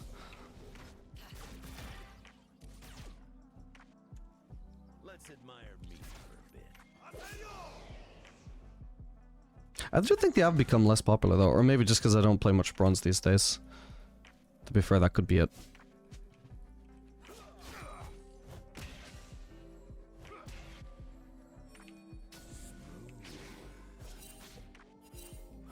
Yeah, we're gonna be doing Serrated Dirk into Trinity Force, then we're gonna complete that Serrated Dirk into Collector. And then I would assume the most popular thing to do is Bloodthirster after that, but since we'll have that 20 ability case from Triforce, I'm thinking, why not just do the Ravenous Hydra third item? That feels like it should be good. Oh, and I think I was interrupted in the middle of making my point, but why do we want to do Triforce, for example, over, like, say, Duskblade, or Infinity Edge, or Youmuu's, any of the other mythics we've used before? Does this provide more damage? Nope, it does not.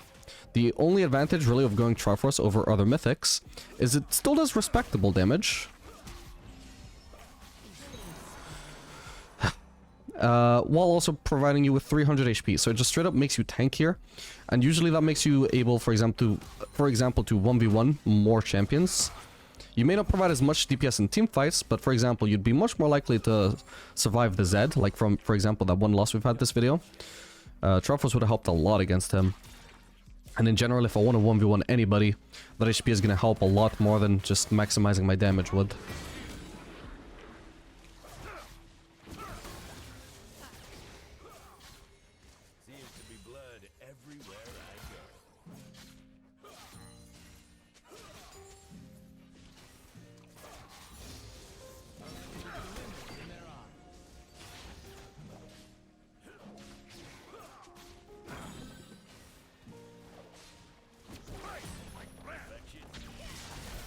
Ooh, I wasn't sure if our W was up or not. At least now it's down though, this could be quite good. We need to like shove them under threat ASAP. We need to try and engage in a dive here before Samira gets her W back up. There we go. Is she gone? Okay, good, because that's the smart thing for her to do. She shouldn't stick around here without her W especially. Her W may have like removed some of my axes, maybe it could have made her survive the dive, but without it, she's a little sitting duck. Good for her to realize that, especially obviously with Hysteric, it's just making the game ridiculously easy.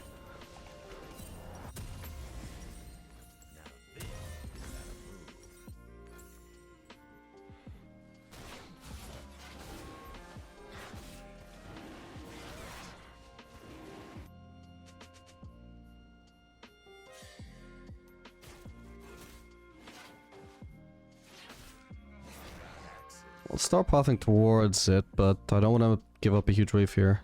Nah, actually, we're not going to be able to do anything, are we? Moffat is ult, but we don't have a jungler to seal the Drake, for example. Okay, he also was there too, apparently. Yeah, the reason we 100% want to go at least Serrated Dirk here is because the build path for Triforce is actually not amazing for Draven. It barely gives any AD. I think it gives like 30 total. Then it gives, you have to buy a ton more components and none of them give AD anymore. Oof, taking a lot of damage from minions here.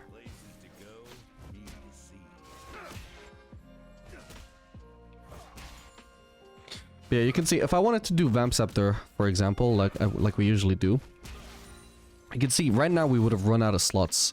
Which, to be fair, I mean, I think Vamp Scepter would probably be a better component than Kindle Gem anyway, to be fair. So I'm not sure that would really be a huge loss, but it does make things awkward if you're just sitting on like 1,000 gold and you're not actually able to spend it on anything. But it may still be worth it anyway. Maybe you could, yeah, I suppose there's no reason why you couldn't do Vamp Scepter Rush with this build.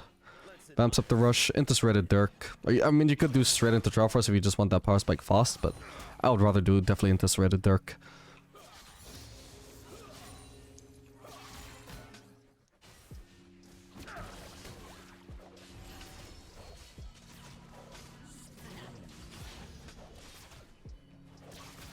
Can't see this plating HP. There we go.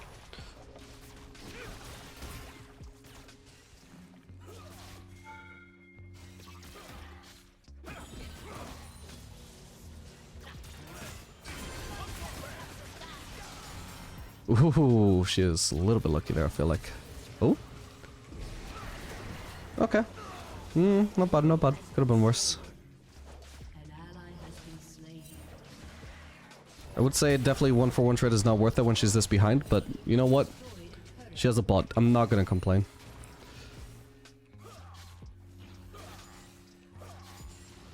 If anything, she deserves a little pick-me-up.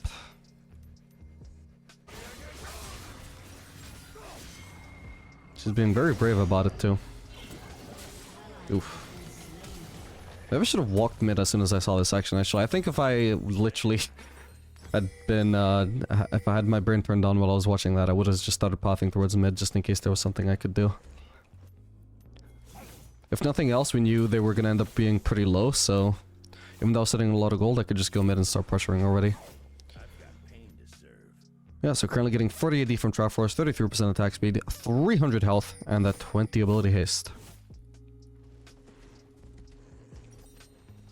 And we're also going to be getting even more ability haste from the Triforce passive as well. If we add Ravenous Hydra to the mix...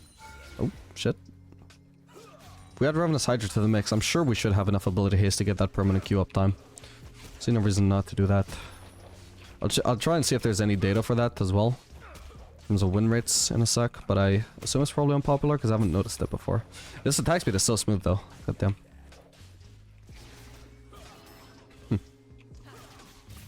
You see, the tag just doesn't do anything, man. Cool, so I lost one axe to, one axe to Samira wind wall. Another to the Yasuo. I'll exhaust her. There we go. Nice.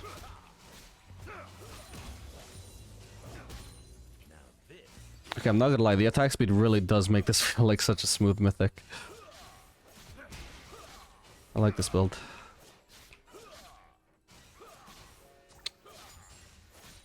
What I don't like though is the lack of AD, the fact that I'm super ahead but I'm not one-shotting these casters, but at level 9 that won't be an issue anymore.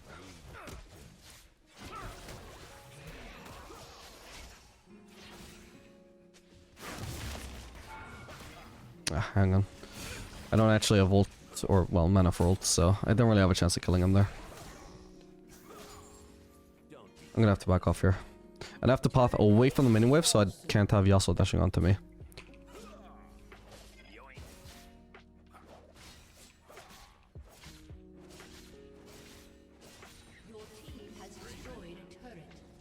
Yeah, triple axes would also be very useful with this build since we have so much attack speed.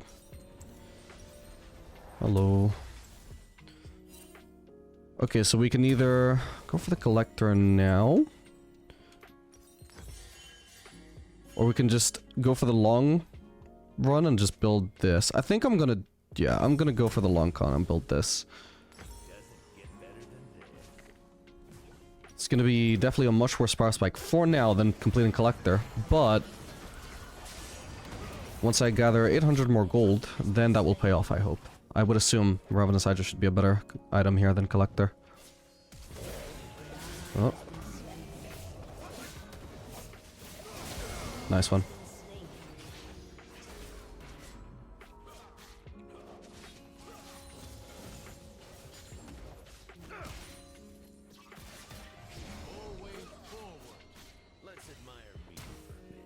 Okay, goodbye, Tarek.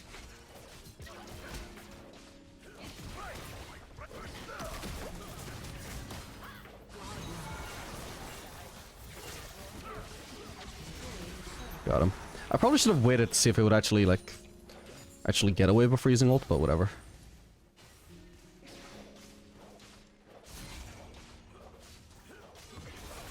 I just feel like God with this amount of HP as well.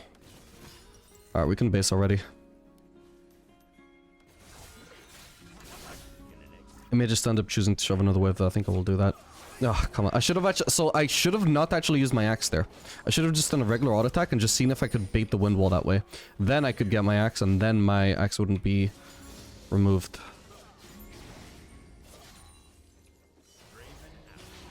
Your team has destroyed a turret.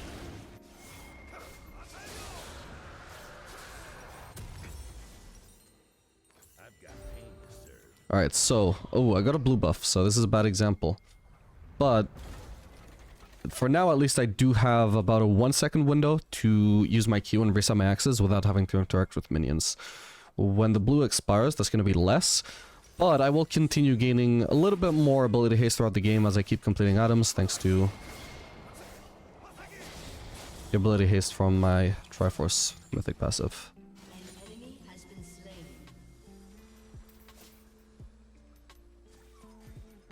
Subtle. I don't use subtle.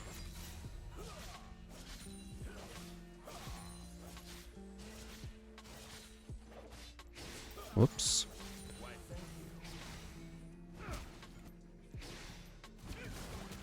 So I'm just gonna show off how easy it is. Look, I got my Q, I used my Q. And boom, I use Q. Axis is reset without interacting with minions. Whoops. Just dropped one.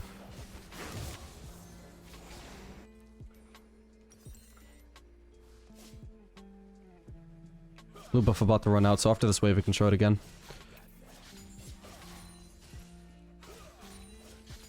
What it's like when you don't get double buffs. Okay, so we use Q. Now it's about the 0.6 second window. What does that actually look like? It's a bit tight. I would prefer more ability haste, but we'll get that later on. But if you time it right, you do get infinite Q uptime.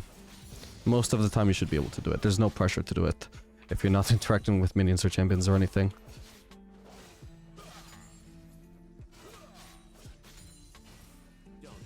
I'm just gonna keep pushing mid as long as my team is there, because the rotation time to get there is actually quite long. I'd rather make sure I get this guaranteed objective, and now I'll rotate there.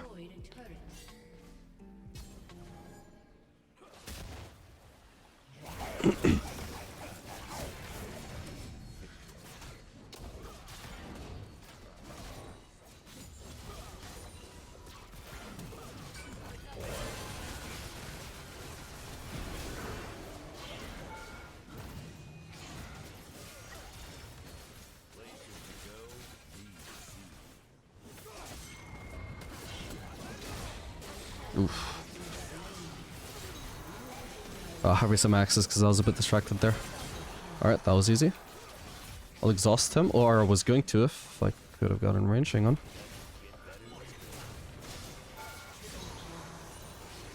Nice one. Kha'Zix's on the way. I've got exhaust. I'm gonna start popping away because he might have ult. He might have used it on that kill especially. Okay, we got him. I'll exhaust him. Didn't expect that, but it's all good. It's Bruiser Kha'Zix anyway. Actually, I think I would have been fine without exhaust. Bruiser Kha'Zix is actually a little bit underrated, but it definitely doesn't do as much damage as Lethality Kha'Zix, that's for sure.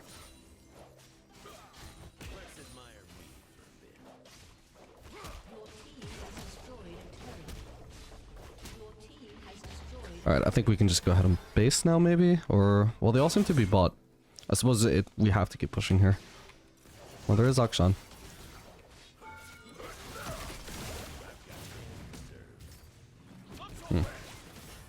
No, we have to leave.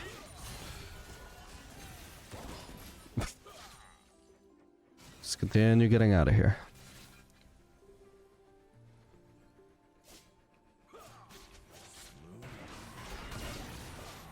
Okay, he's ulting. Nope.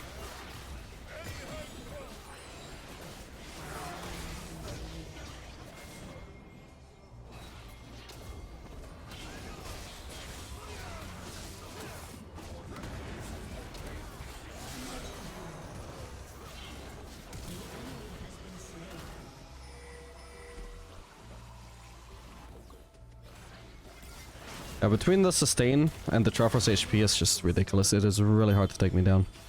Let's get this Baron and should be easily able to close the game out after that. Don't get baited into wasting time. Come on, guys. Oh, fuck's sake. I'll do this. There we go. Yeah, even without using W, you can definitely make good use of triple axes with this Triforce build. Drop the next, my bad.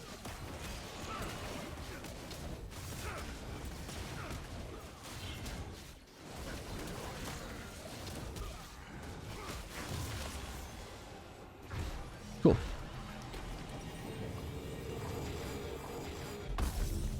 Ooh, and we have so much gold now. What do we want to do? So Farcan would actually be pretty solid here, I guess. It's a like long range way of applying the Triforce proc, for example. But on the other hand, there's also the Kha'Zix sitting on like 100 extra armor from that, so we're just gonna do that. Get this as well, heading towards the Farcanon. That should be good. Okay, this gives 90 armor these days, but yeah, it's a lot of armor. The bot is also building some armor, I guess. Something to consider. In case killing the bot faster ever comes into effect.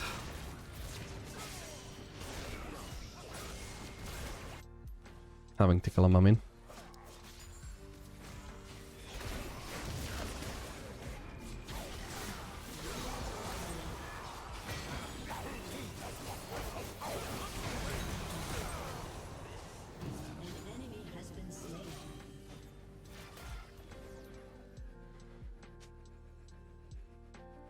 So yeah, I mean, I rank Triforce up there, I think, with pretty much any of the other builds we've showcased. I'm not enough of a dedicated Draven player at all, not in the slightest, to really be judging which builds are better. I would say the data's also inconclusive. So really, I just recommend you to try them all out and see what you think. Maybe one build just even suits your playstyle better than the others. Like maybe you struggle with mana, in which case Essence Reaver is really nice for you.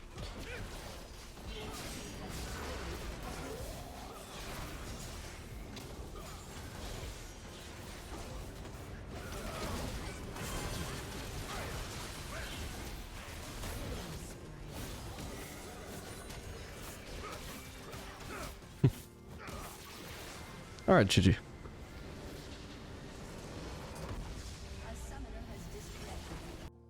Alright gamers, we are back for another game of Draven to Diamond. This game I'm going to be playing Draven Senna into Samira Pantheon, a very scary lane. We're going to be running double exhaust here, which is generally not smart. Probably still isn't smart, but if there was one lane where we would want to have two exhausts, you know what, this is probably it. It's a very bursty support paired with a very scary follow-up ADC. We're going to exhaust Samira at this level though, because here Pantheon doesn't have his full burst actually unlocked.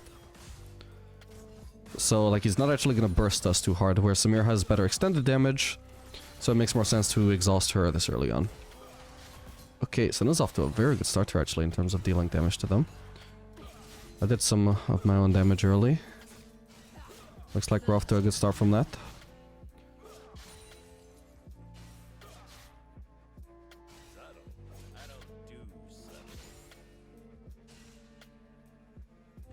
Right, so generally against an engaged lane like this, you would want to actually have the lane slow pushing towards you. Or, you know, frozen, anything like that. But, on the other hand, as Draven, you can lifesteal so much by just constantly hitting the minions. We're gonna go on Samir here. I think I'm juggling triple axes here. Yep, nice. That was pretty useful, because I think I had enough attack speed, maybe, that, I would have lost some DPS by not juggling 3 axes. Okay, that was pretty nice. Thankfully I was able to stand still for a lot of that and still catch my axes, because I can generally not juggle 3 axes very effectively.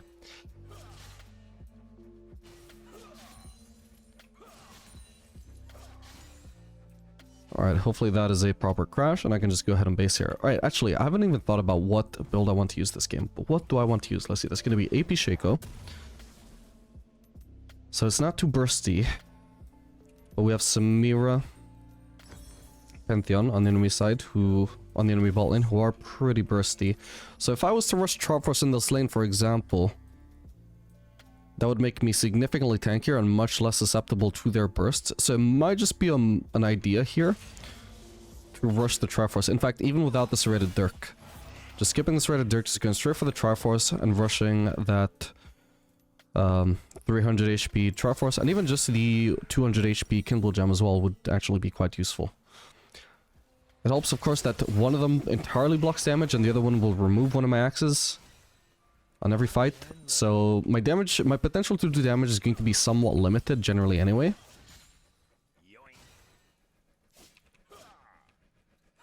So let's see an argument for Triforce here. I think we're just gonna test out the Triforce again.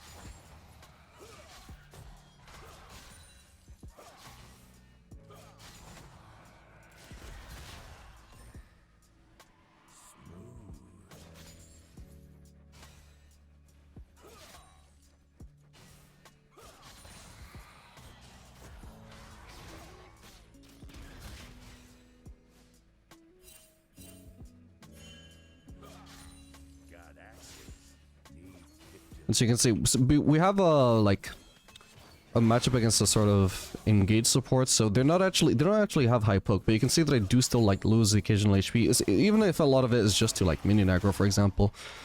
But having this Vamp Scepter just to stay always full HP makes this also like least vulnerable, you know, as little vulnerable as possible to those Pantheon engages. If I'm always full HP, it's just less likely that I'm gonna die, and that is insanely useful. I think I can get her here. I'll exhaust her just for the sake of keeping her in my range. And try and get Pantheon here too, although I doubt I will be able to. Okay. That's fine. Okay, cool. Let's shove this in. Just gonna check if my one-shots those. Yeah, I didn't think so. I had to be sure though. I had to try.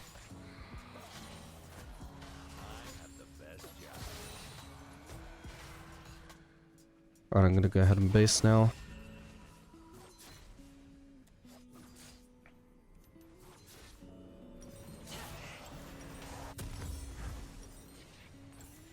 We'll just get the Triforce. Oh, sorry, the Sheen.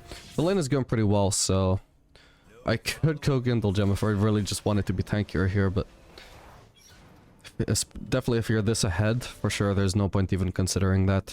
It's generally quite a weird choice anyway to prioritize Gindle Gem over Sheen.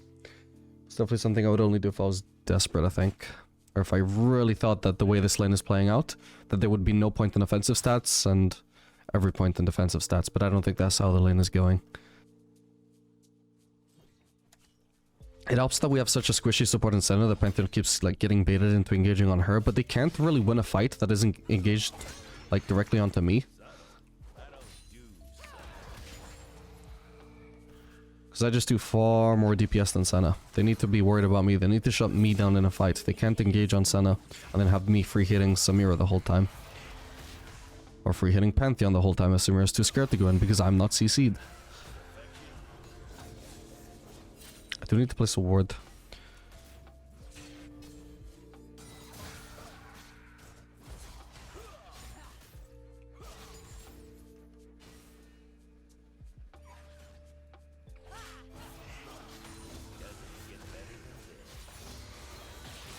We go straight onto Samir. Oh. Had to hit champions more there, but it will. Didn't get to do too much damage in return.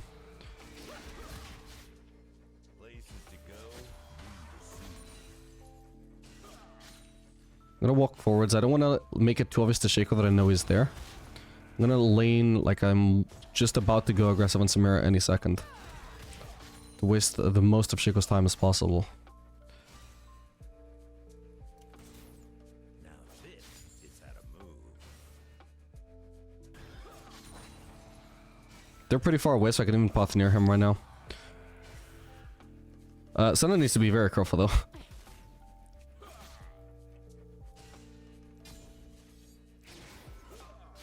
So I just baited him to coming back by going for that trade. Okay, Senna could be in trouble there. Yep.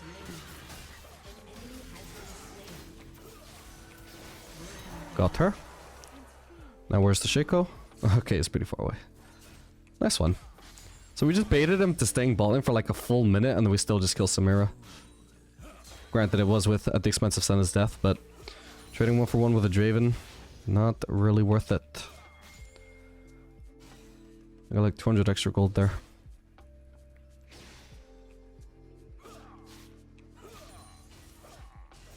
Got access.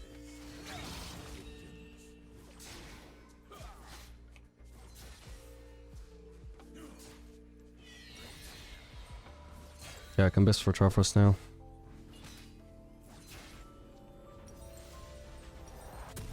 Cool. Alright, and now that I'm this tanky, we just have so much room to like play aggressively and even make mistakes and just not get like completely punished for it. Because if I make a single mistake that costs me my life, we hand over a 450 gold shutdown. We really want to avoid that. It's an absolute disaster if I die. And this Triforce is going to drastically reduce the chances of that happening. Likewise, the Swamp Scepter, way more valuable in this lane than going for the Straight Dirk. Even if maybe we'd have 1 or 2 more kills, like it is just so much more important to always be full HP here. I cannot emphasize that enough. Onto a bursty lane like them, like every little bit counts.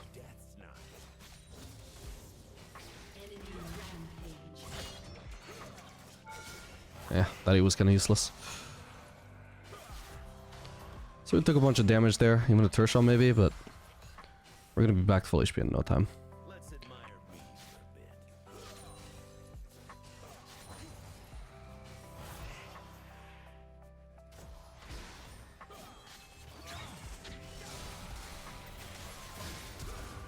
bit. Okay, she didn't have W up yet.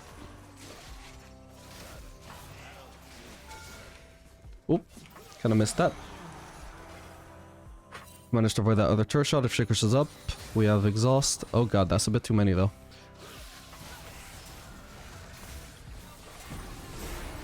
Okay, we got a shutdown.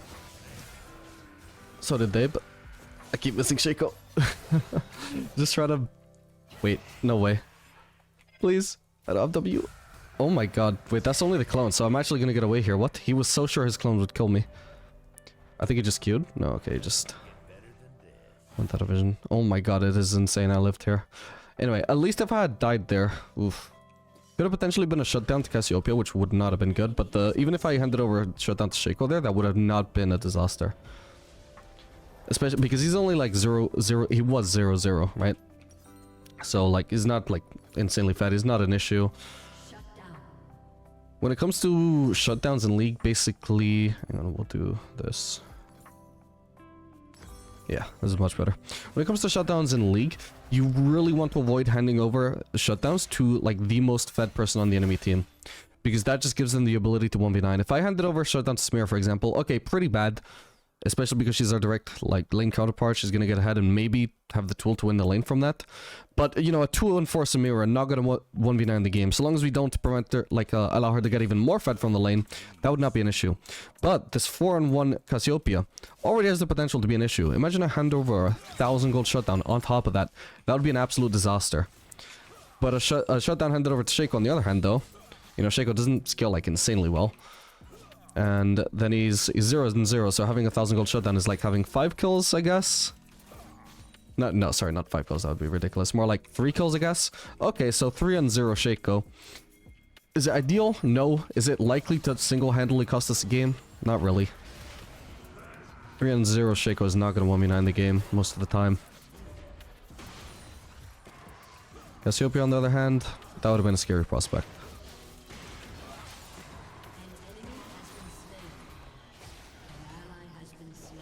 The more ahead she is, especially. Whoop. I could have... Whoops, my bad. I could have actually immediately eat. I didn't think to cancel her ultimate there. I wasn't thinking about it at all. Okay, but on the other hand, 1,000 gold shutdown goes over to the support. At least that now denies any chance of that 1,000 gold shutdown going to an actual threatening carry. It's obviously better to not hand over 1,000 gold shutdown, no matter to who it is. But if it's going to go over to someone, at least it's onto that support. Ooh. Oh, sadly not going to be a kill. Oh well. Yeah, the reason for my positioning behind the turret there as well is I want to get into a position where if I start hitting them, I'm not going to take turret aggro. Because I think we're about to initiate the dive there. And I think it was fine, particularly because Triforce makes me so tanky that they couldn't immediately one-shot me. I just really fucked up in letting Samira burst me so hard with her ultimate. I can't actually check just how much of that damage was her ult, but definitely a non-negligible amount that I could have pretty much immediately avoided. No following these footsteps.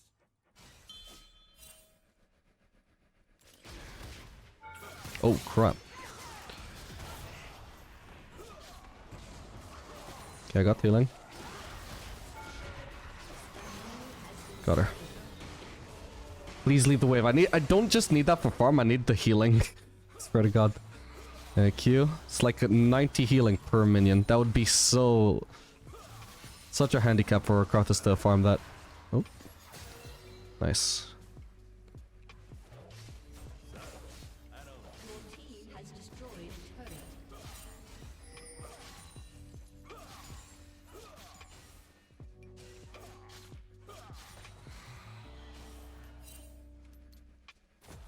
Draven out. Man, Gonna keep resetting maxes? Oh, they see us now. Never mind. I think she's gonna keep trying to go for it. Oh, I reset maxes, my bad.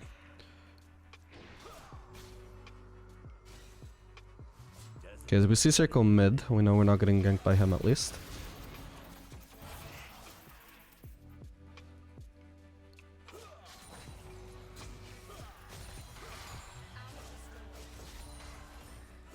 You know, with this amount of attack speed, I could actually see Conqueror being the better keystone. I should look into that.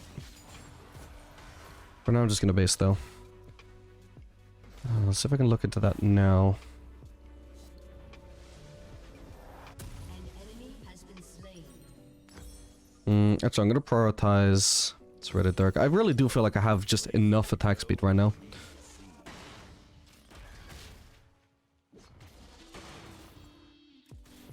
So in terms of win rates, my theory is not being backed up. Lethal Temple definitively has a higher win rate. Has destroyed a turret.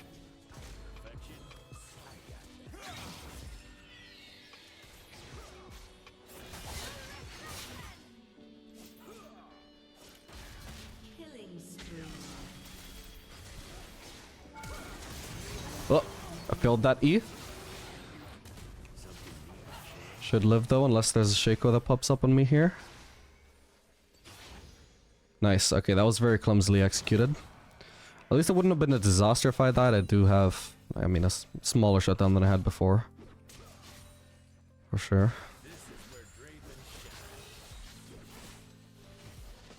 Oof. Nice. I need to be less insistent on catching axes when I'm gonna take a turret shot for him, man. I have enough CDR that I don't have to care too much about every single axe.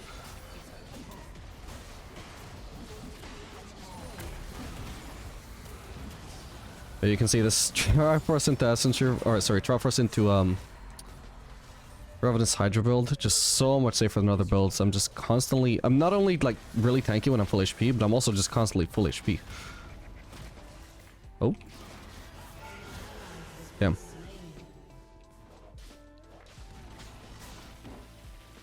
Did I just, I thought I saw a Pantheon ult there.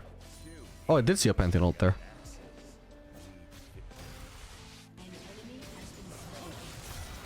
No need to exhaust him. Nice. Your team has destroyed a turret.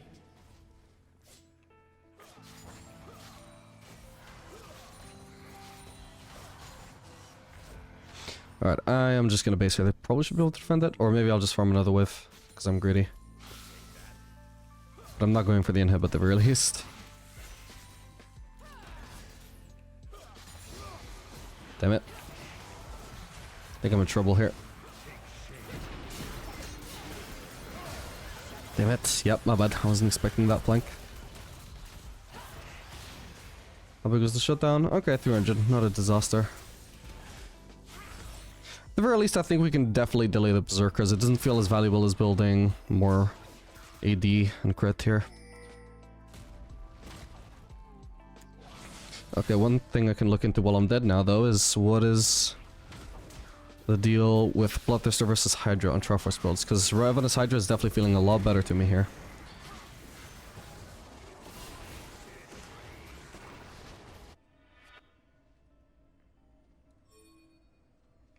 Okay, so barely anybody does it, but from the limited sample size I can see, which is not terribly high, but somewhat respectable, Revenant's Hydra does have a much better win rate on Triforce builds than Bloodthirster. Despite being about 20 times less popular? 15, well, 15 times less popular, I guess. But it definitely makes far more sense to me than Bloodthirster. Feels really good with this build. So honestly, Droppers might just be the best. Did we get that? I hope so. Got him. That was satisfying.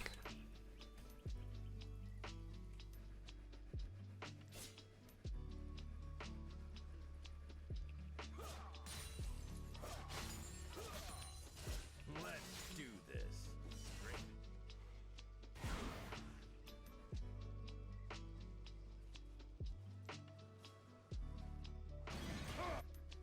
Okay, we know Yorick is top, so I'm not getting flanked this time. Should be able to push.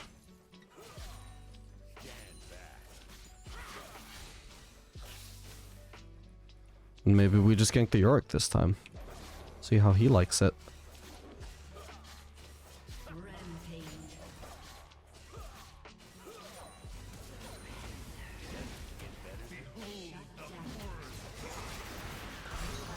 Nice one. Good of Nessus to soften him up for me.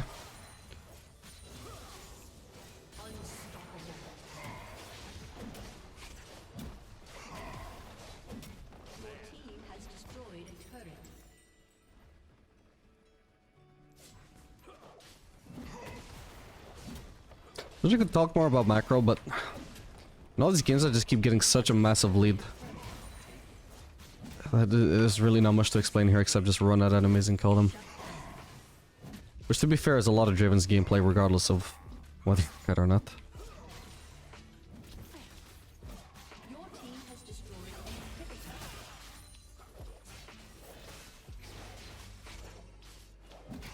Let's admire me. Your team has destroyed an inhibitor.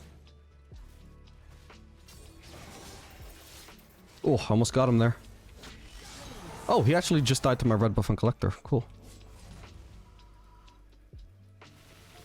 Can I get a wave here? I certainly can. And after this I'll want the base. Or probably Fire Cannon.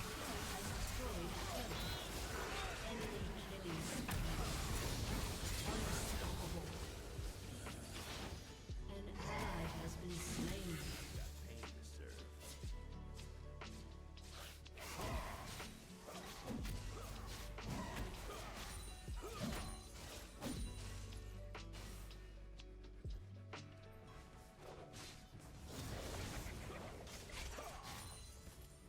Perfection. Dominating.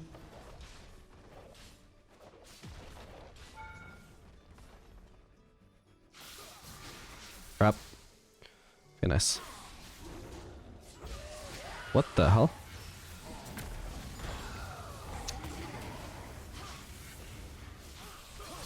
I'll exhaust him.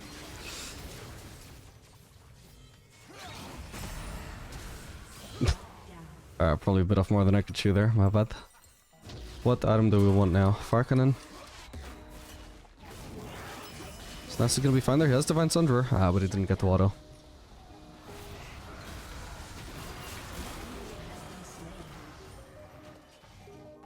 You can get a big burst of healing from Divine Sunderer though if he manages to do it, particularly before the Pantheon activates his shield. So then he also lifesteals from his passive. Then that would probably have made it so he couldn't be one-shot at least. I don't know if he would have overall won the fight though. Alright, do they have any armor? No armor here, no armor here, no armor here, no armor here. I mean, they have hobbies, but that hardly counts. So, yeah, I would say we should just go for Fire Cannon. This is going to also be really useful for pressuring the Cassiopeia from a distance.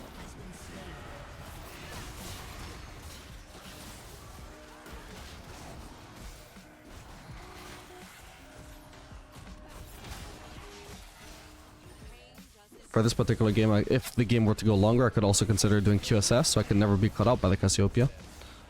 And it also enables me to go, not just to not get caught out by her, but also to go super aggressive on her. And just completely not care about the possibility of her ulting me, you know? Playing QSS against Cassiopeia doesn't just make me super safe, it makes her super vulnerable. Because she has no defense at that point. Oh, my bad. Ugh, I was about to get her, I swear. Alright, GG. Alright gamers, we are back for another game of Draven to Diamond. This game I'm going to be playing Draven Leona into Ezreal Seraphine. I'm going to give a very short leash here, just about 3 autos, then we're going to head into lane. I want to head into lane here because as a engaged lane, we definitely want to be pushing for the level 2 before the enemy bot lane, or at the very least at the same time.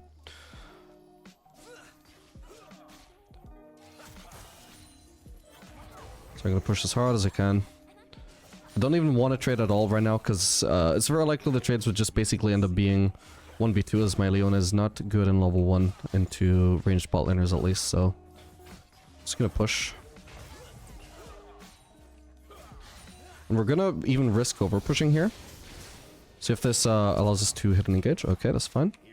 Okay, so we baited a flash and we're going to keep pushing this in. We're gonna like force this 2-wave crash instead of the traditional 3-wave crash. 3-wave crash is good for like 2 different purposes. If you want to cheat a recall, it gives you a lot of time to do so. And if you want to pressure the enemies under turret with the cannon wave, you have such a big wave, you can do that easily. But there is one disadvantage with the 3-wave crash. And that is that it sets up a free slow push for the enemies. If I set up a 3-wave crash and then if we, sent that under turret and then we let them clear the minions under turret because we can't dive or pressure under turret, obviously. And then the wave sort of, quote-unquote resets. It's not really a reset because their wave would basically end up here, or our waves would all end up meeting here, and they would be super safe under turret. Ooh. Okay, no bad, no bad.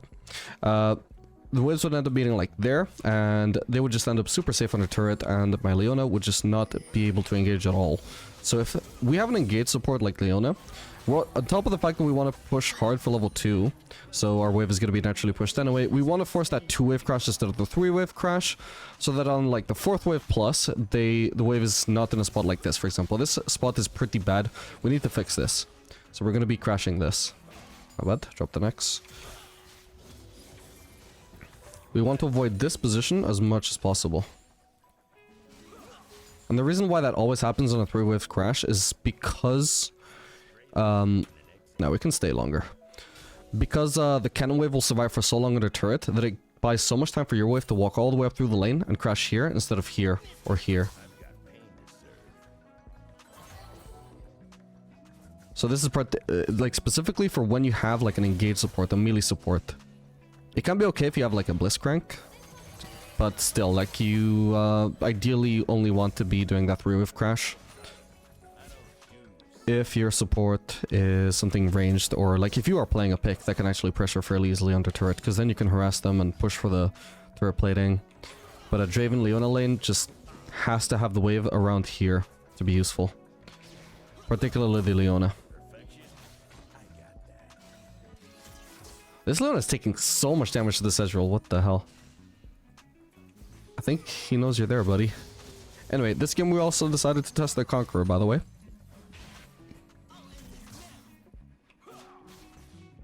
Let's see if my theory about Conqueror with Triforce feels right, at least, when I try the Conqueror. Okay, this could be good. I'm on the way.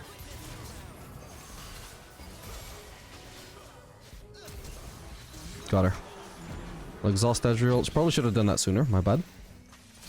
Oh boy. We're definitely dead here. Oh, I appreciate the peel, Leona. Oh, but she dragged him into me, bro. Does he have Q? He does. Well, that's a big shame. If anything, she could have flashed. If she was gonna waste her flash, at least like flash up here. And then she just drags him away from me. I actually would have lived if she did that. What I don't know if I would have lived through would be... Hang on. Do this. What I don't know if I would have survived through would be if she just didn't flash at all. He might have still been able to get into a spot to get me killed there. But oh well, at least we got the first blood, we got the cash out from passive. It's a shame Ezreal got a kill after that. Partially out of our control.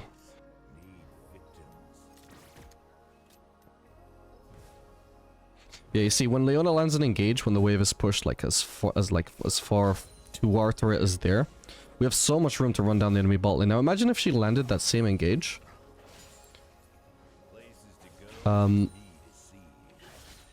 From this position, for example, I would not have had any room whatsoever to chase that Seraphine down and kill her. None at all. So that's why when you have an engaged support, you need to be very careful. You need to plan ahead with your wave and make sure that you're avoiding having the wave in this position as much as possible, because your engaged support is just not playing the game there. So here, like, I could keep slow pushing here, but then I know the wave on the third wave is going to end up like here, and I want to avoid that, so I'm just going to crash it early. That looks like a dead Seraphine. And the faster they crash it, we crash it, sorry, the sooner these waves meet. And now this should also actually result in a slow push towards us, and it's much better than if it was a slow push towards us from there, because that would, you know, at least Leona has some room to play here. Still not ideal, but hopefully, like, I'm just gonna loss it as slowly as I can, and hopefully this should lead to the wave pushing towards me. Yeah, that's why when you have a... So this is really bad for Leona to be doing, for example, trying to kill that kind of minion too early.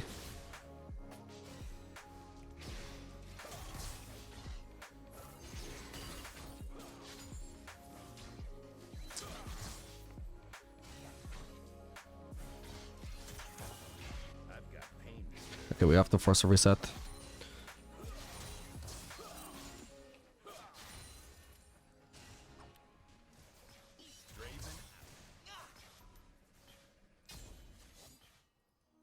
An ally has been slain.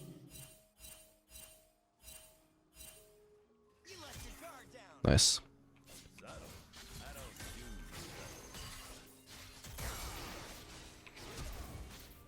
Oh, I don't have ult. Damn, I thought I did there. I was pressing R. Oh well. A bit of this flash at least. Oh, now I have ult. Stand back. An opening. Too easy.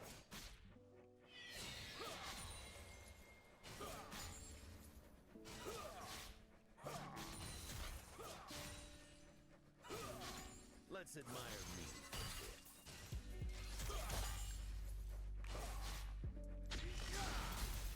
me. I was hoping to land the double hit there. At least we're forced to Z. An enemy has been slain. Perfection. I got that. Does that kill? Not quite. Oof. Not worth it, my bad.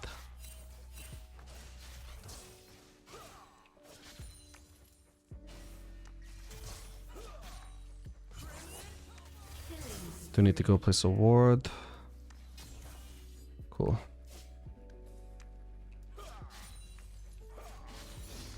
I'm actually lifestealing more per hit than I even take damage from caster shots.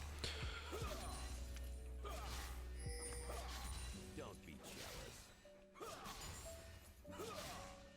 Okay, I'm pretty sure Ezreal's base here, so we just crash this, and then we should be able to get a pretty favorable base. Won't bother going for the plating, I just want to base fast. At least we've got a pretty sizable CS lead here. 20 farm.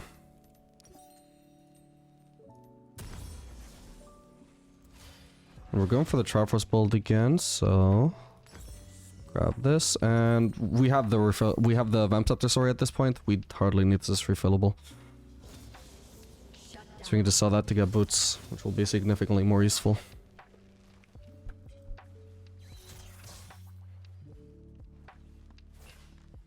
Got axes. Need victims. An ally has been slain.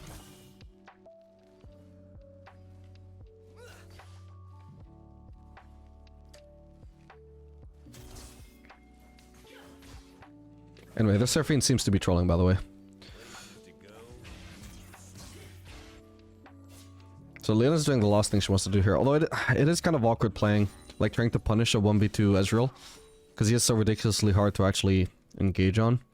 We'll see what happens if we just drag the wave over here. And Leona, what she should be doing is just sitting in some random brush, and just staying out of vision, where it's going to be ridiculously hard for Ezreal to poke her with no vision, and she can easily pressure with an engage. Okay, that's something. Oh, ooh, close one. I can flash on him maybe. This is a hell of a risk, but I got him. Yep. Okay, it was a hell of a risk, but I could tell eventually he was going to be forced to run at an angle where I could hit him with both ult hits, and he had no flash, he had no E. That made it risky, because I'm not very experienced with the Draven, but clearly smart dive, since there was not really much you could do to avoid that. I think my exhaust in particular was also crucial there. I don't know if I could have killed him without the exhaust slow.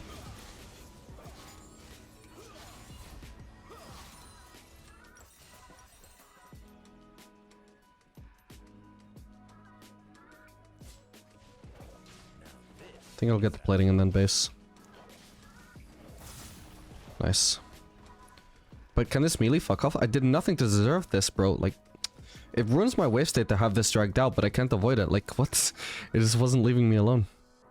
Enemy rampage. See, now this minion died super early. We've still got 3 minions alive. It's so annoying.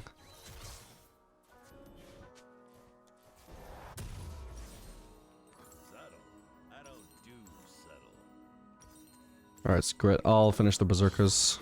I'll probably have Triforce on my next base anyway. I'd feel bad leaving base here with 800 gold.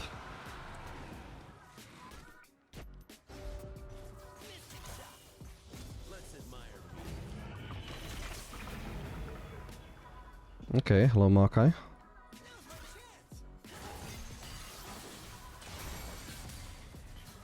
Ooh, the Sunfire Cape, what the hell? You got a aggro. Clumsy of him.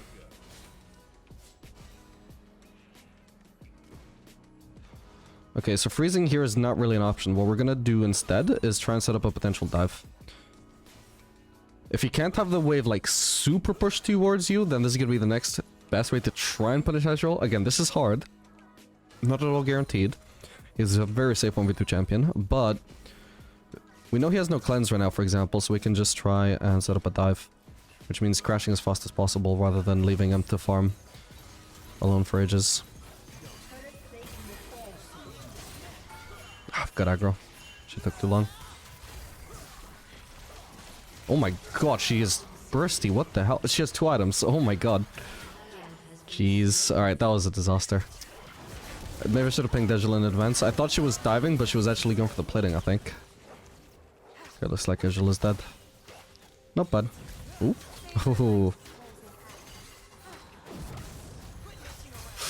Wow, that was really badly played. Oh well. Damn it, I didn't end up having enough gold for Triforce. Maybe I could kill Ezreal with my ultimate. I'll try it. It's not gonna kill him. So you can see he's healing so much from his refillable and even from his lifesteal. By the time this ultimate would have... Like, he started off like 10% HP, but by the time this ult would have hit him, it was 30% HP. What I could try and do... Yeah. If he was in vision, I would have tried to cancel his base. But I don't know if he's recalling here, or here, or here, or here. So I'm not gonna bother wasting that cooldown.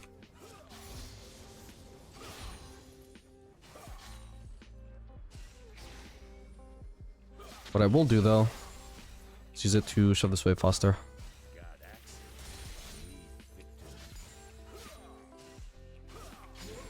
I used my W there actually just to proc my Sheen, because I wasn't 100% sure if that Axe would actually kill that minion.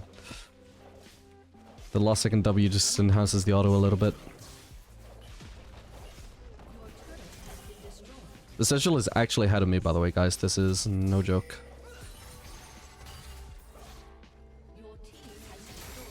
Nice, not too bad. Okay, so he's got no E now. I should be able to kill him here, I think.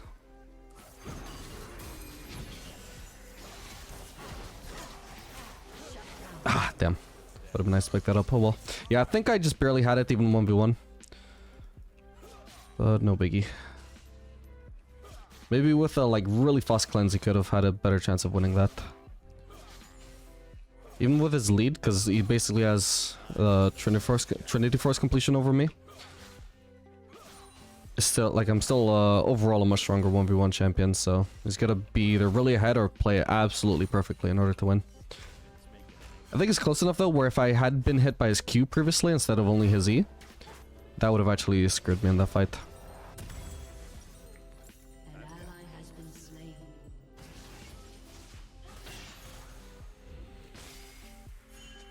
Alright, so this Conqueror was definitely also, by the way, much weaker in the early game. I don't know why Kais is there or not there. But anyway, yeah, this Conqueror is weaker in the early game for sure than Lethal Tempo. Lethal Tempo just straight up gives much better stats in the early game. Conqueror by comparison just doesn't do much at like level 1, level 2, level 3. But throughout the game, it's going to give a lot of damage for my axes, and it's also going to hopefully give me a lot of healing in certain fights. Okay, that Jax is going for it. Nice.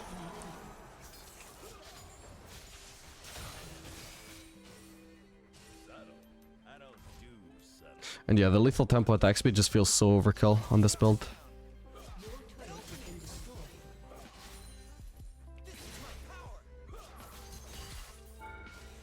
Nice, we'll just get only one axe because I can just recover the other one super easily anyway.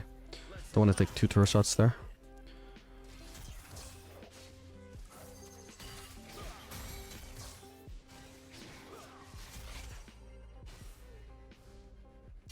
Play some vision there.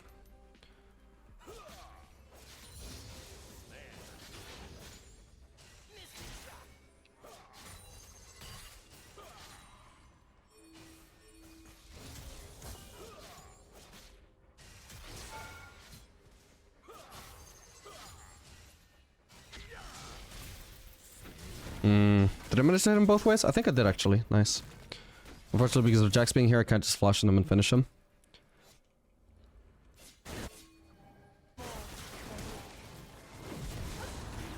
This fight is already over, I think. I'm gonna... Damn it. It's considering flashing on Ezreal. Damn it. Okay, we're just gonna push the mid turret. Not even sure he knows it. I don't think he knew I was there when he managed to avoid popping into me. Oh, hell, what the hell? I'm blind. Fuck me, my bad. Dude, I thought that was Victor. Wait, where? What? How did she walk past Victor? What? I'm so confused. Okay, so Victor... Oh, Victor popped... Like, below the brush. There was also Jax there, apparently, that I didn't notice. My bad. And then Kai'Sa just popped through the brush, and somehow they just entirely avoided each other. And then I obviously saw her, like, on this corner of my eye, coming below me, and I also saw her, I think, through the minimap. I just assumed it was Victor, though. Fuck. My bad.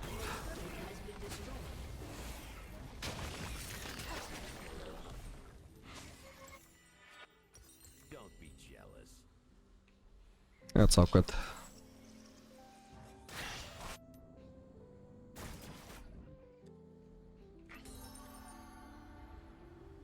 Yeah, this Kai'Sa is actually a lot more fed than I am. Maybe not a lot, but definitely significantly.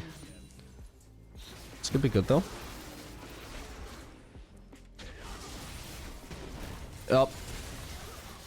Oh, okay, at least I got a 600 gold shot done. Come on, get her, guys. Goddamn Jax. Okay, I got my item at least.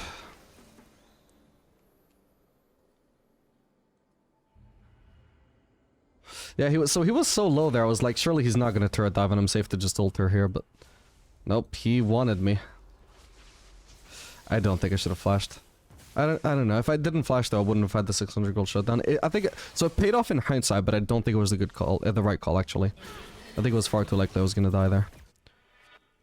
Especially, did he have red buff? I think he had red buff. I think that must have been what I died to. Yeah, so I died to his red buff. So as much as I could theoretically live on low HP, not if he has red buff.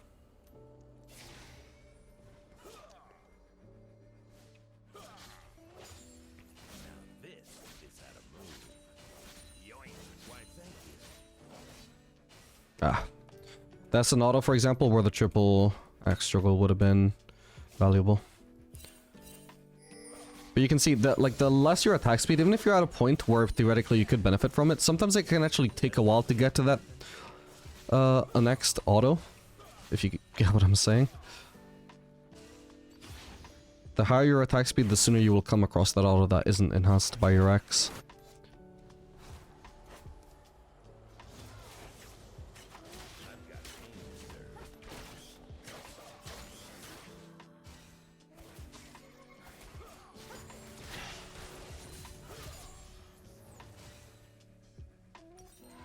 Oh, what? Oh, that blows.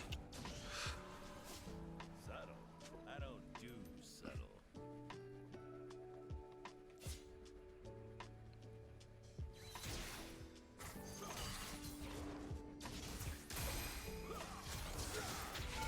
Oh, okay. Nice.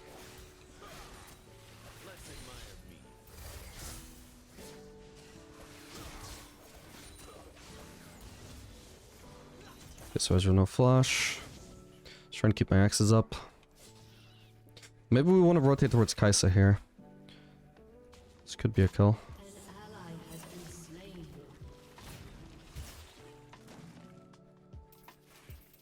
Is she based? No, she could just be in the brush.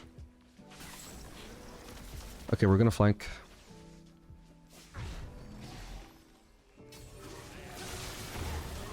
Come on. Okay, I got her. Huge.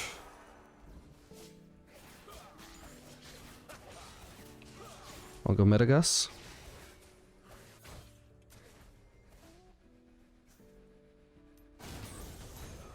I may actually want to finish, or sorry, not finish Collector here and just go Lord Dominic's instead. They do have one tank, one Jax who gets armor from his ultimate.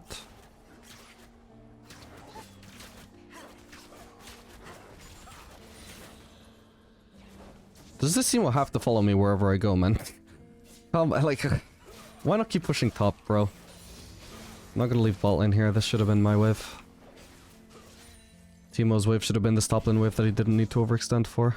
Oh my god, we need that Drake or they get soul. Oh, hello. There's also a Maokai somewhere behind us.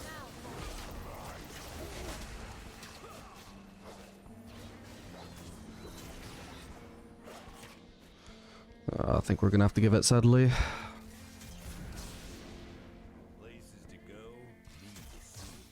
I have no mana to even fight with. Yeah, I'm gonna have to base and just make sure I can at least defend turrets. This is awkward though, because if I base anywhere here, the minions are gonna cancel my base, or the enemies are. No, no, no, no, no, we don't want to fight. I'll throw my ultimate, see if it does anything. Pretty sure it didn't even hit anyone. Okay, I have exhaust. Doesn't matter, she just leaves. Oh. I shouldn't have exhausted actually. Well, okay, I saved his life. I don't know if it was worth it though, compared to saving it for some more impactful play. I don't know what Teemo being alive here matters, for example, except that he gets to steal my farm. You know?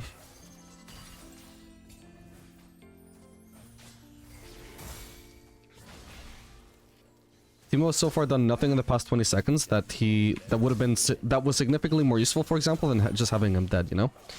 Like, so even if I managed to save his life there, is it really that worth it? Like, just denying 300 gold from Kai'Sa?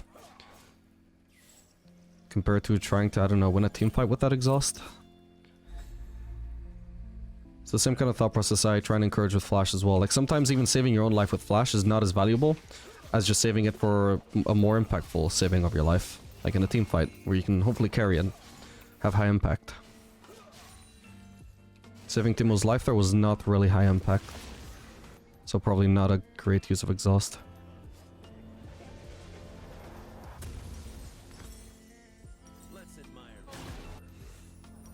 Somewhat Doran's Blade as well for this. There we go. I'd love to go for the red, but I want to go onto the same side of the map as Kai'Sa is, so I can hopefully match her, because I think I am probably stronger than her now.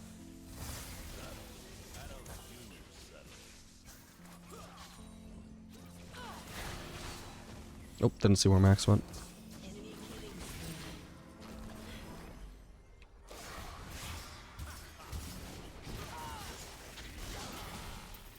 Got her. Ow.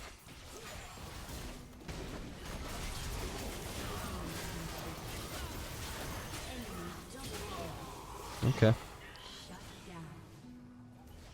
12 Conqueror stacks there. I didn't get any healing though, because I was full HP. Waka behind us, I don't care. He's not going to be able to push there or anything.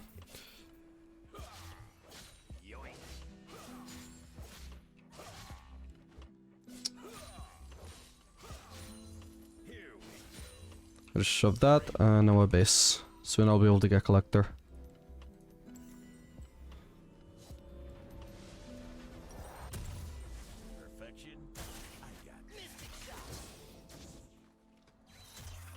Yeah, so I definitely out-impact Kai'Sa right now. The only concern is she has a much bigger front line than I do, so like, my team is just straight up gonna die much faster than hers does. I might not even have a chance to even kill Kai'Sa in a lot of team fights unless they really mess up. Either her individually or them as a team. Crap. I want to shove this out ASAP.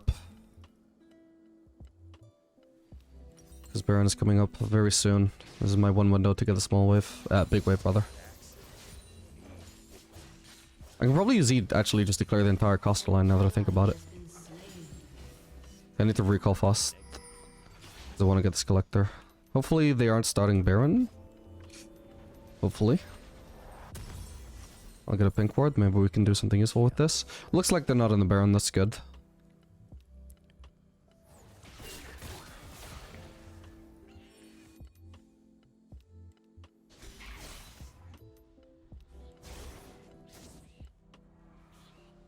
Places to go, me to see. Just engage on him. Well, oh my god, he's out of vision. Oh, they just did that. That's so annoying.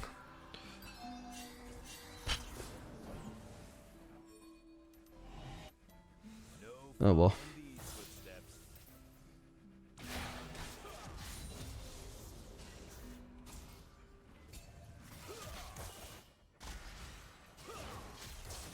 I think I need to go top. I am gonna go top. It's gonna be a risky one onto Kai'Sa though. Especially because she has a Baroned up wave. But I have exhaust up. Okay, she missed her W.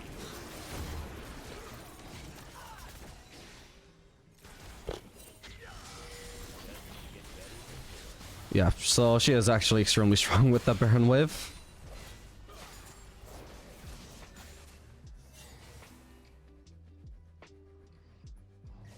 Also 2 levels up on me doesn't hurt either. Oh, she popped me into the axe, thank you.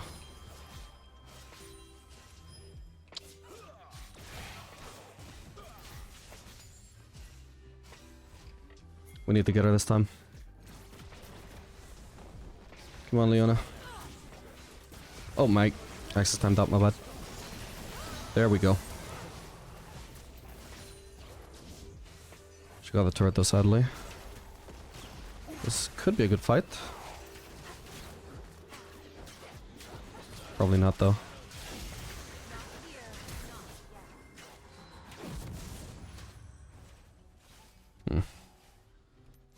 I'll go for the mid farm.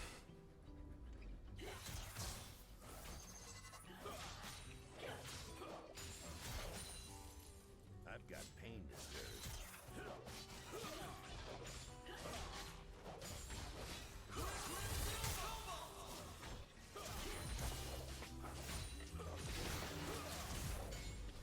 Okay, Farcanon will be insanely valuable when I can finish that. I'll be able to poke Ezreal from really far out of my usual range. Not exactly outrange him, but at least I'll be able to at least slightly match his Q poke, I hope. And Kai'Sa I can definitely poke from well outside of her range, which is good. I need to try and get her low before I all-in her, because she's clearly very, very strong. Oh my god, they're about to get Elder up and our top laner just died. It's looking rough, guys.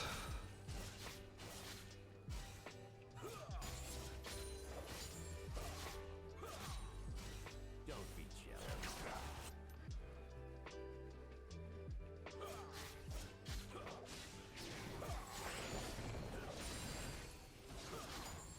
I'll take that. I didn't notice the red was timing out. Oh, we need to get Kai'Sa. She actually just is non-stop split pushing.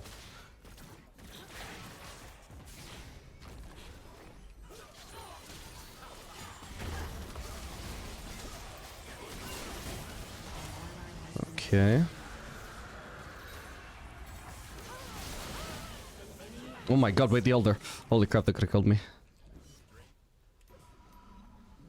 Okay, I've got enough gold for Farcanon now.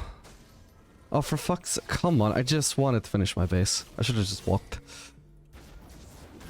Need to also be careful I don't get hit by a global Ezreal ult or anything. Yeah, I don't think I have the damage to unfortunately win me 9 this game. Especially with this Kai'Sa constantly split pushing, so I can't even like try and 1v9 a team fight because I'm constantly just having to deal with the one person while their team wins. Not exactly a fight, but an objective at least. Either Baron or Rake Soul or Elder Drake. Okay, nice. I'm getting CC'd for so long though. Okay.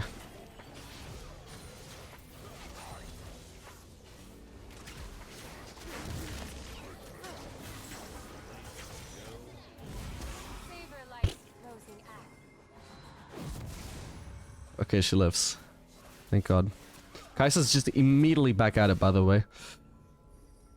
I need to get HP.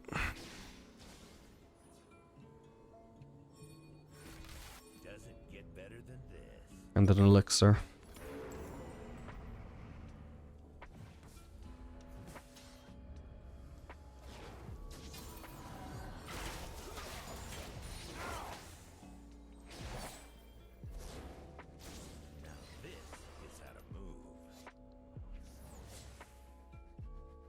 I'll try and flank her from the side.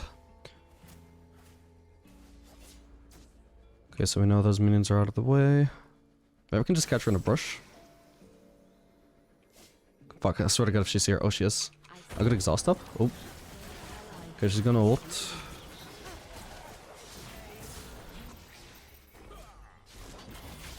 I think she's dead there. Yep. Damn it, I should have exhausted him sooner. I didn't realize in time that I had it up. Okay, not too bad.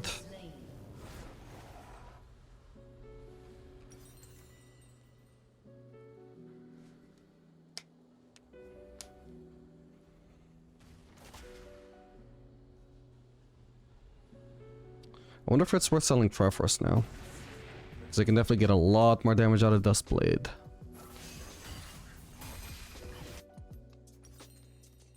Okay, I think we're on pace to lose this game easily, so I think I need to try it. Maybe this build allows me to like one-shot the Kai'Sa so I can deal with her more effectively, because at the moment she just survives for far too long.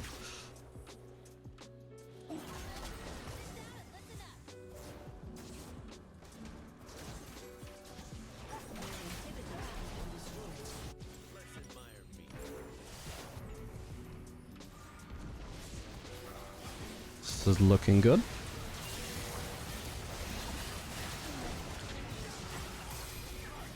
Got him. Fire cannon? Come on, it was about to go. What? That's so sad, man.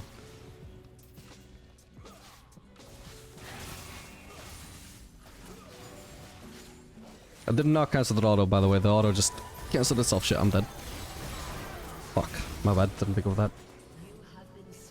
That's probably gonna be game. So they need to hang back here. They need to hang back at the Nexus turrets. They don't stand a chance fighting outside of the Nexus turrets. This is a mistake I see teammates doing all the time, is when they need to try and clutch a 2v4 or something, or 3v5, they will run up to the enemies here, meet them here, have a 3v5 here, lose, and be like, oh shit, well, 3v5, unplayable, GG. And it's like, just fight at your Nexus turrets. That's what they're there for. Looks like they're gonna be smart and actually fight at the Nexus turrets though, if there will be a fight. Looks like there probably will be. They need to try and actually fight now.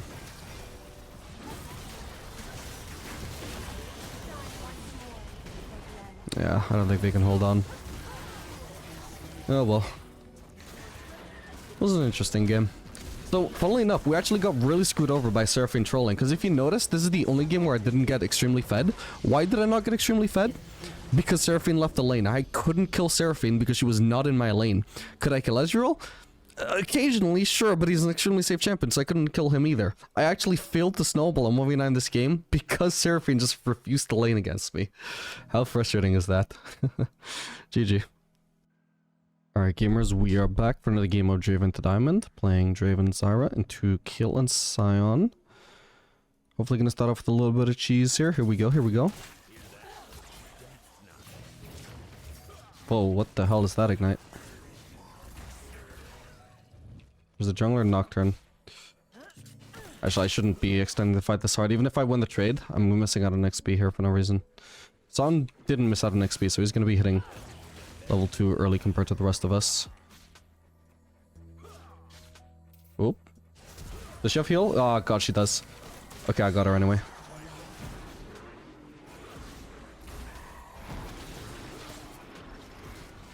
No! Oh, come on, I was 1 out off of killing Sion. I just barely got feared while his motto was going out. Oh well. It's not the worst fight.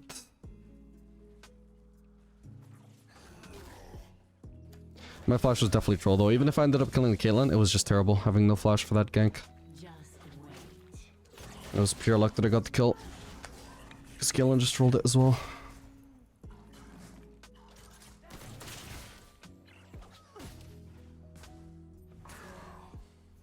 Actually, I think Conquer was actually more useful there than Lethal Tempo now that I think about it. Because Lethal Tempo, regardless of how many stacks you have, you're usually just waiting. Like, if you're fighting with 1 axe, you're just waiting for the fucking axe to land before you can auto anyway. Whereas with Conqueror, you're still waiting for each axe to land, but you're gaining more and more damage on each axe at least.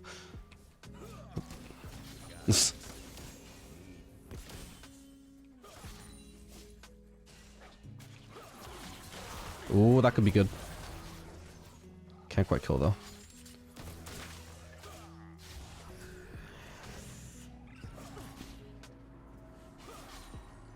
When am I hitting level 2?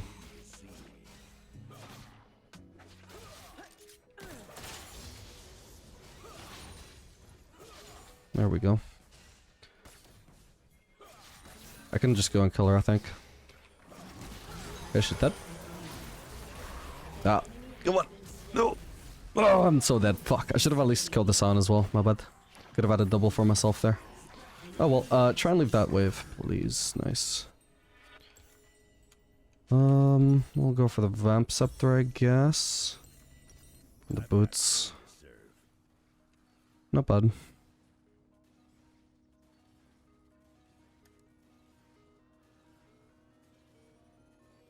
I might have been too impatient. Let me see. Thing is, if I wait too long, it gives skill. Yeah, no. So she was trying to run away to the safety of her turret. That was my one chance really to get her. She could die to Zyra, but I really wanted that kill for myself. And it's a super good 1-for-1 trade for the record, even if I do die there. I get 100% guaranteed. Because she's missing out on all the farm, whereas I already farmed all the farm. That was, like, correspondent or respective to the farm that she was farming. I don't know how to phrase that. I hope you get what I mean. Like, the wave that she was farming, I had already farmed the counterpart. That's the word I was looking for. Counterpart.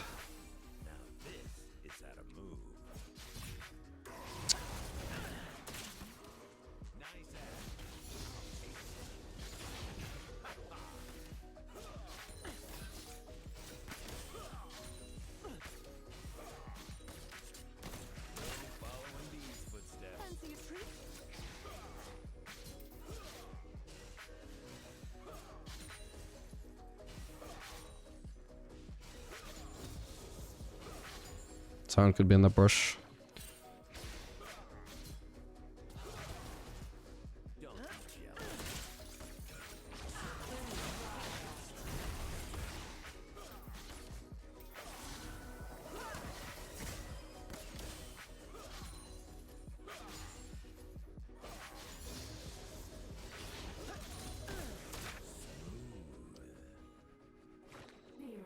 So the fantastic thing about having a support like Zyra as opposed to a mage an engaged support is that she's actually useful on the turret, so I can auto these minions for lifesteal as much as I want, and it's not detrimental to our wave clear. But it's something that I really dislike about having engaged supports is the wave management. Oh. Actually, I didn't have to cancel that. Nice. Yeah, something I dislike. Oh god, I didn't notice that trap. My bad. Let's trade 1-for-1 with Caitlyn. Oh, okay, I'm gonna live. Nice. It seems. I want to try and reset my axe there. Oh well. Oh. Damn it. Ah, I was about to auto him. Oh well. That worked out pretty nicely. Yeah, leave the wave, leave the wave. Do not touch it, do not... Now the wave is gone. Fuck.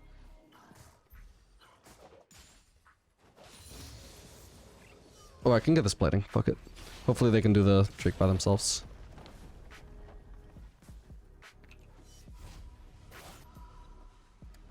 Please, sound, do not cancel my base. Okay, nice. I was super ready to use my W to hopefully dodge his E if he decided to do something there. Yeah, we'll just do the standard rushing trophies, I think. Subtle. I don't do subtle. Yeah, I could have done rated Dirk. Whatever.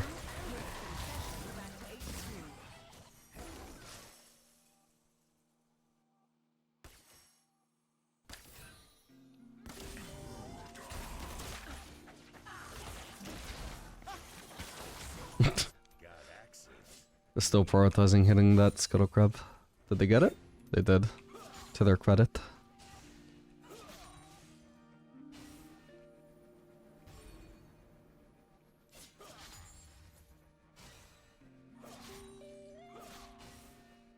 Perfection.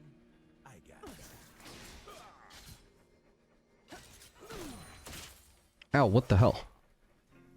That did a lot of damage.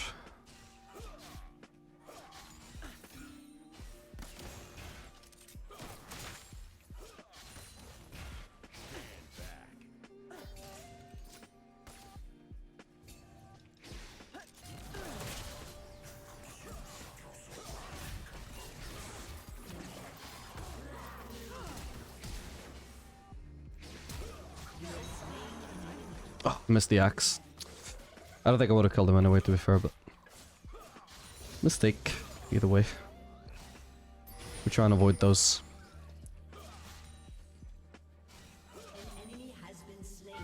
Oh. If Zara lands a root, I'm just gonna immediately ult the Scion and then I auto. I need to try and get my ult to hit both ways if we want to kill him off of one rotation there. Oh. Guess not for bot lane.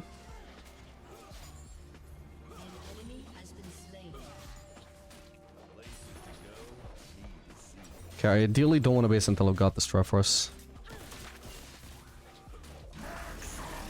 Oh, wow.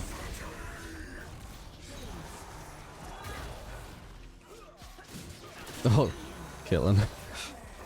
Nice. Ah, failed to get the axe. Missed the first one because of minion block.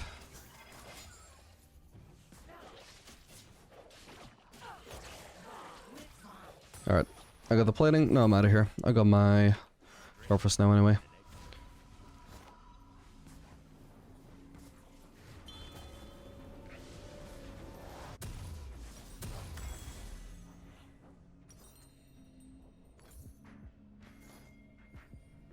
Now this is how to move. Yeah, actually, I feel like an advantage of this build is you don't really actually need to get Berserkers for a long time, if ever. I feel like you can just sit on tier 1 boots for ages.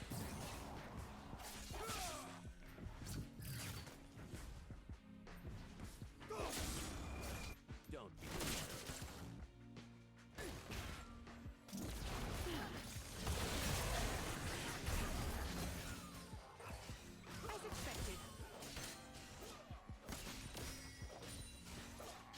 I don't really care about tanking this wave. I got enough sustain to not care.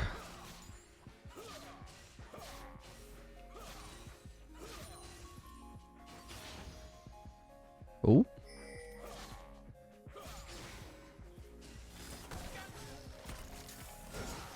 Ah, so close.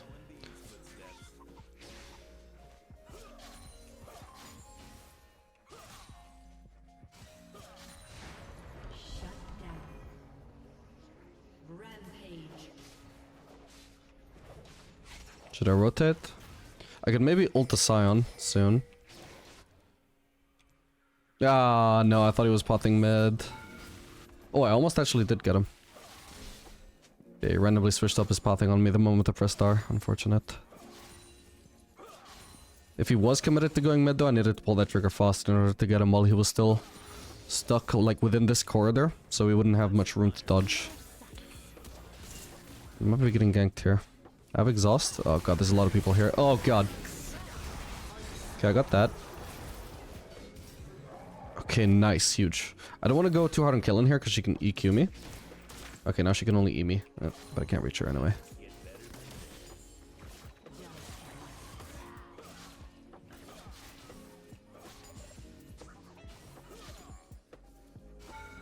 Ow. I thought I maneuvered that masterfully.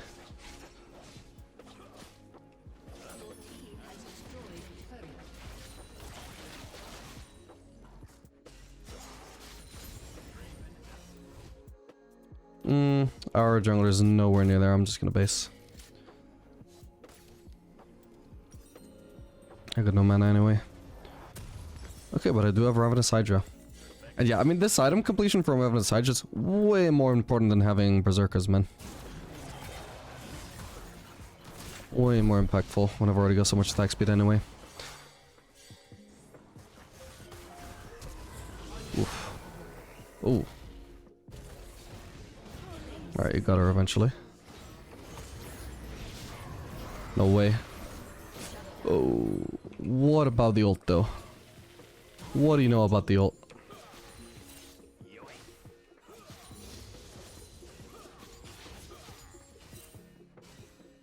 I've got pain to serve.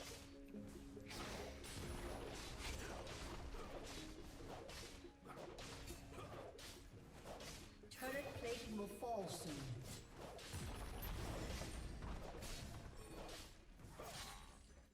Places to go, me to see.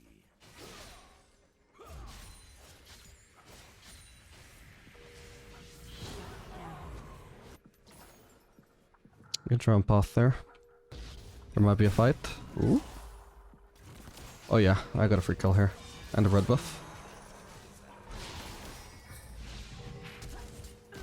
Okay.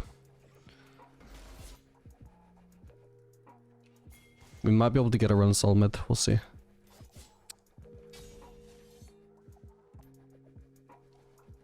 Man, I'm good. No, I think he's playing it pretty safe.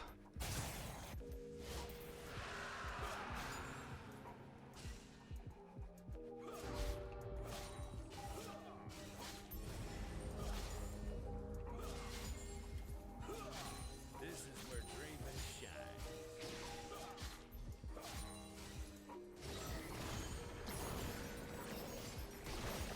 Can't see the turret's HP, bro. Oh god, I've done it. Alright, well he's dead. I don't know what he thought he was gonna accomplish there. Maybe if he caught me under turret with that stun, sure, but I was not under turret.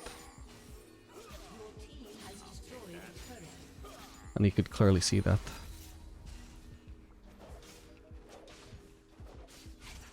Your team has destroyed a turret.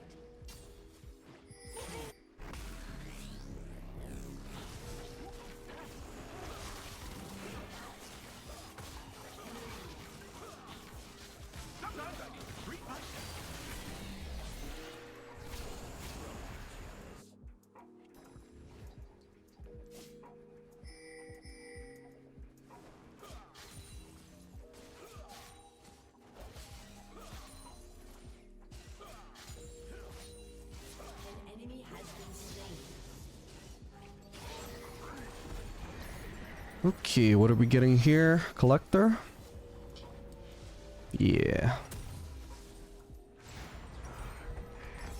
Shut down. And whatever I build next, probably Lord Dominic's. It's surely gonna build out of a longsword, so we'll get that. Honestly, I think I could just do Tabbies. Tabbies would be fine. I just feel like Berserkers are gonna be overkill. Let's admire me for a bit. Particularly so if I was using Triforce. Speaking of which... sorry, not Triforce. Lethal Tempo. Speaking of which... I mean, I guess I feel the impact of Lethal Tempo more. I just feel like it's probably the better rune. You definitely don't miss it as much with the Triforce build as you do with Lethality. Oh.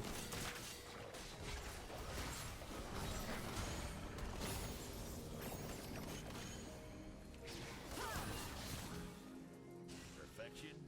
I got that.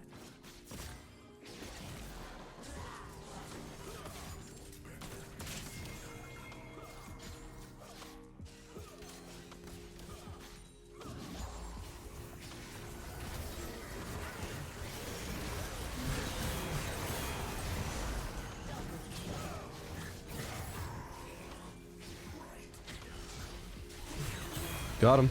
Wait, that could be a penta. No! Ah, I can't believe... How did I click a minion there? My bad.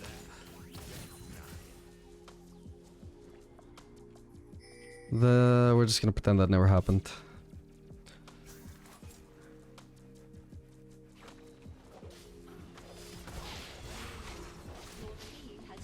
Damn, that Ravenous Hydra AoE is actually kind of crazy on the ultimate, now that I think about it, if they're all clumped up. Otherwise we don't do much AoE damage.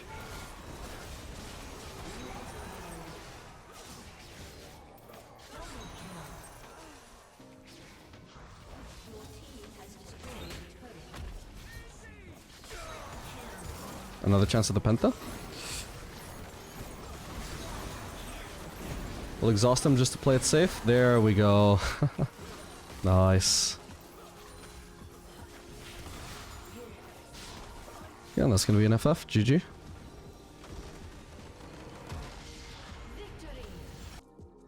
Alright gamers, we are back for another game of Draven to Diamond. Gonna be playing Draven Leona into Varus Lulu. We're gonna just stand in this brush and should be able to get a lot of level 1 damage if we happen to have a face check, or otherwise even just any kind of extended fight should be really favorable towards us here. I'm gonna activate my Q already. Okay, we immediately go in. Nice. I was actually gonna just let my axe sit a little bit, so if we get into a fight, I would get my second axe sooner rather than later. Ah. Should avoid trying to trade actually. Oh my god. Just avoid trading. Let's just push. We're at that level 2. Got it.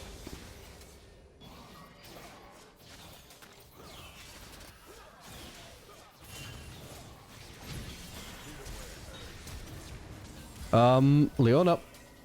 What the hell, bro? Ah, I dropped my axe. Well, that was a bit weird.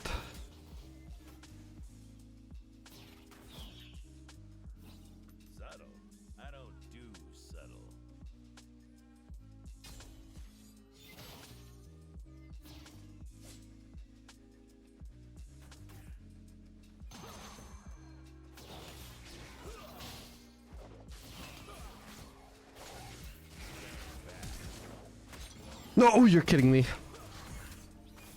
No, you're kidding me. That was so super close, man. Fuck. Oh, man. That's tragic. I'm not gonna bother with the refillable because we're gonna be rushing Vamp Scepter anyway. Refillable always feels useless by the time I have Vamp anyway. Okay, at least this wave stat is gonna be super good. Double kill for Varus, that was not good. Decidedly. Try not to touch that wave. Perfection. I got What? Bro, like I pinged her back. How does she take that as an indication to kill that melee as fast as you can?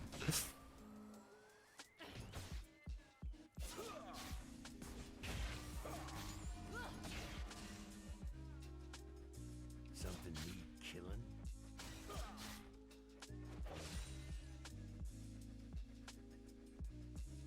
Okay, nice. They're gonna miss out on so much at least.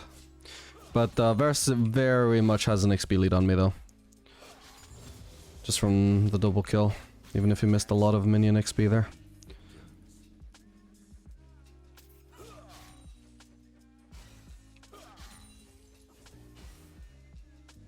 So if I was Viego, I would have actually just camped that brush because inevitably they're gonna enter lane.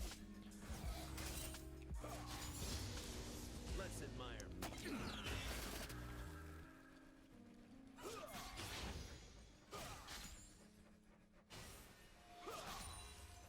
Okay, here we go.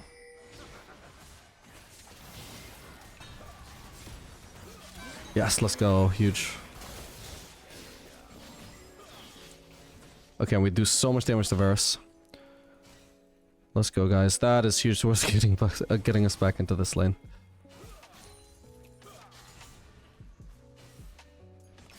I need to prioritize shoving in this wave though over during Drake. Watch and learn.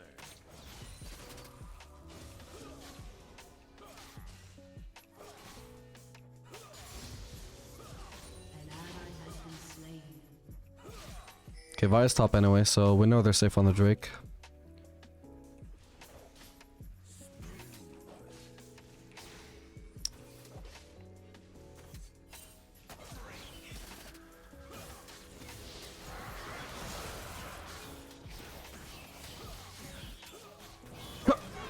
But are you serious, man? How much HP was that? Let me see how much HP that was.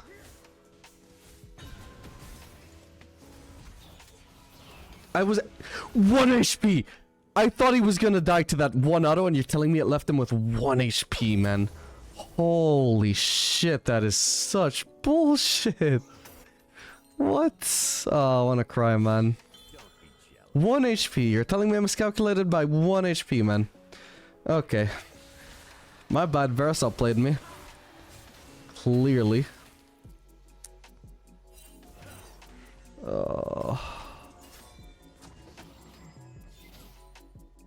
What a joke.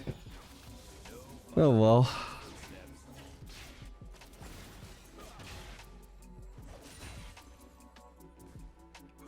The worst part is Ares, like Lulu literally saved him just with Aerie by using W on him, so he gained a tiny like 50 damage shield, because otherwise he would have died to minions. She straight up saved him with how strong is that shield? Let me check. Oh. It's like a 35 damage shield. Like how crazy is that?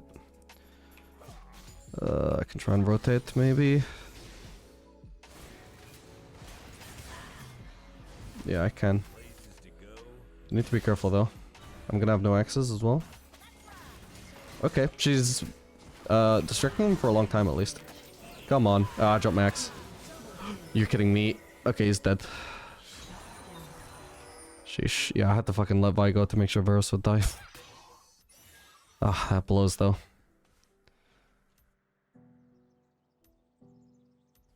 Almost had a double.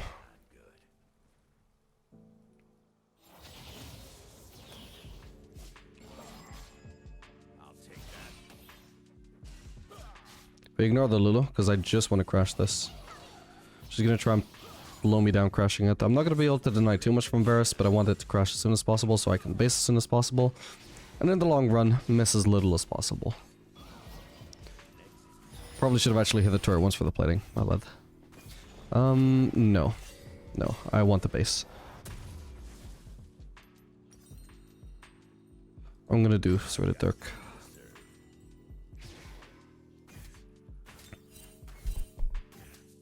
With any luck, that Malphite won't even go tank. But if so, then I can just sit on Serrated Dark and go straight into Lord Dominic's. Definitely doing the Triforce build again this game. Mainly just based off the fact that we're gonna have a lot of burst, especially some point-and-click burst with the Vi, who apparently is even going lethality. So we want to have that little bit of tankiness. It's not going to be as important for lane here, but it is going to be good for this game. Overall.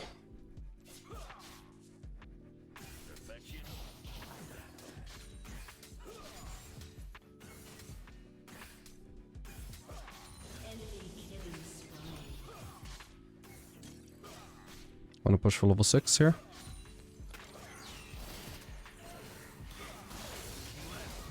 Got it.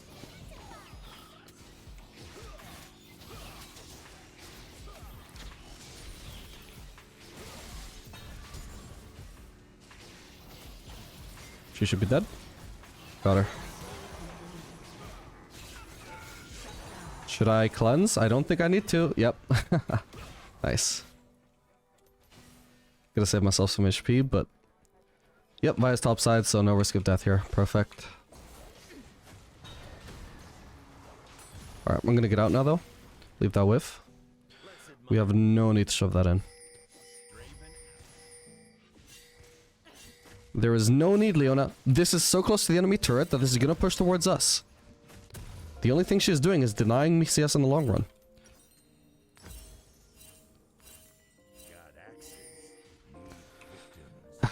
Okay, at least she left it alone. Even with all the CS she killed, this should still be a favorable wave state.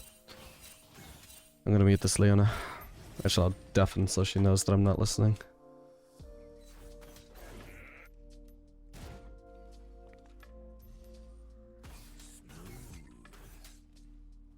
But anyway, look at my items. Does it seem like I could have benefited from having 180 extra gold from shoving in that wave? Nope. I literally have no room in my inventory. Getting 180 gold there does not change anything. The only thing that matters is getting gold in the long run. And I do not gain gold in the long run by getting that wave, I only get it in the short term. Because either way I'm getting that wave because the wave is pushing towards me. Right? So, what happens then potentially if I get that wave? Well, potentially I gain nothing. You know, nothing tangible, nothing immediate that I wouldn't get later on anyway. And what do I risk is, I don't know, maybe, was I paying attention to the map? Maybe Zoe had left mid lane, or I don't know, I'd noticed that 30 seconds ago Vi was like topside. Maybe by now she just started running bot lane. Maybe I could get ganked. Maybe I could hand over my 600 gold shutdown. Is that worth it for a wave that does nothing for me? No. Why would I shove that wave? That is why I don't shove that wave, because there's nothing to gain. It doesn't matter that it, like on paper, sure, I guess I could shove it. And probably I don't die, but probably isn't good enough. Okay, he looks pretty dead here.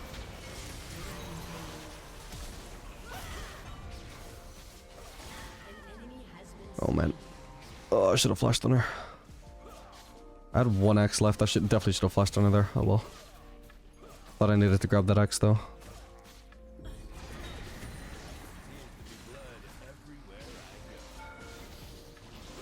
Oh.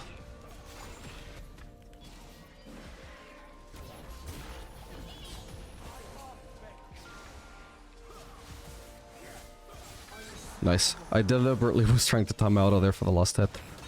Better to have kills on me than Viego. Draven is really good at securing kills, especially with Shane.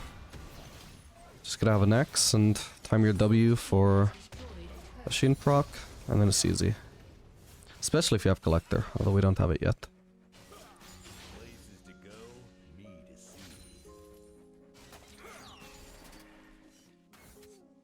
An ally has been slain.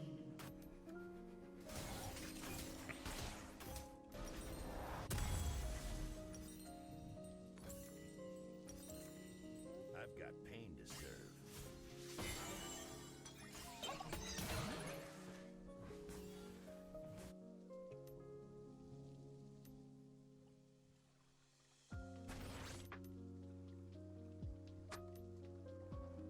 Subtle. I don't do subtle. I think they stole a red. Yeah, they did. Oh, that was a huge one. Can't see where my axes are. I guess I dropped it. Oh, where's he running? There. Nice. Okay, cool. Let's push mid. That was a nice Leon ult.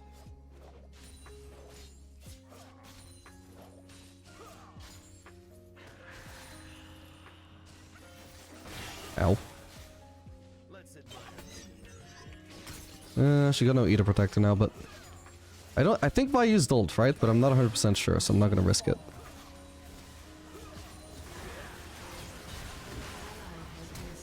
Oh.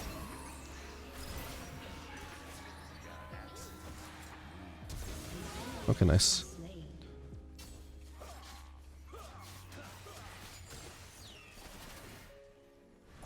Oh, what the hell?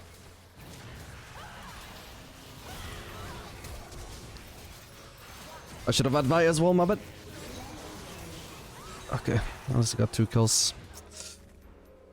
Okay, Vi isn't even worth a shutdown anyway. By being 3-0, because we have a massive lead now, I guess. I have a massive lead. Wait, actually, Draven passive and Treasure Hunter aren't actually even meant to factor into your shutdown, by the way. I just remembered that. Well, it doesn't factor into your shutdown. I'm actually, now that I think about it, I'm actually not sure whether it factors into the enemies having lower shutdowns or not. Because it doesn't factor into your own, I was assuming that it would, like, not factor into enemies not having shutdowns, but actually it might be unaffected.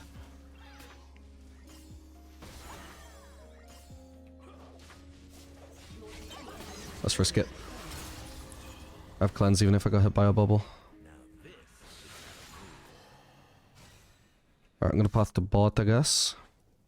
Catch that big wave. Really want to spend my gold, but that wave is too big to pass up on. Plus, I could take the turret with that wave, maybe. It's a big wave. When you join it up with the next wave, especially. Careful, Leona.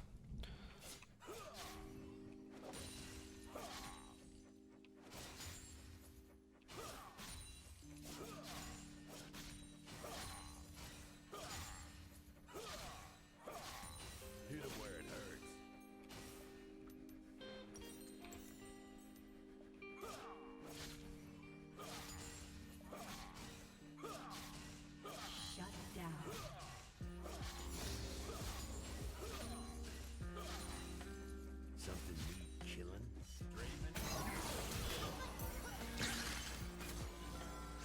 Arguably I should have pushed another wave actually, but oh well. I'm not cancelling my base. Okay, so they are building... Ooh, close one. They are building a lot of armor. I'm going to hold off on finishing Collector.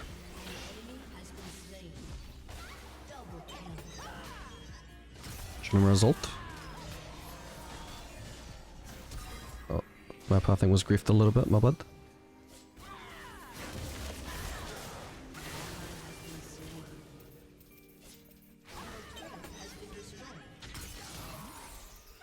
Got her.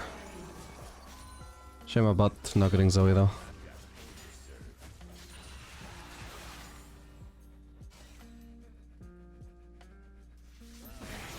Oh, dude, I was scratching my head or I might have got her.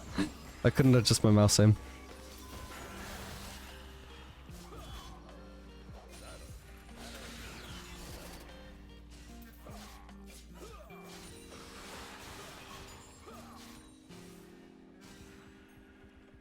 That Drake up? Yes, let's go do Drake then.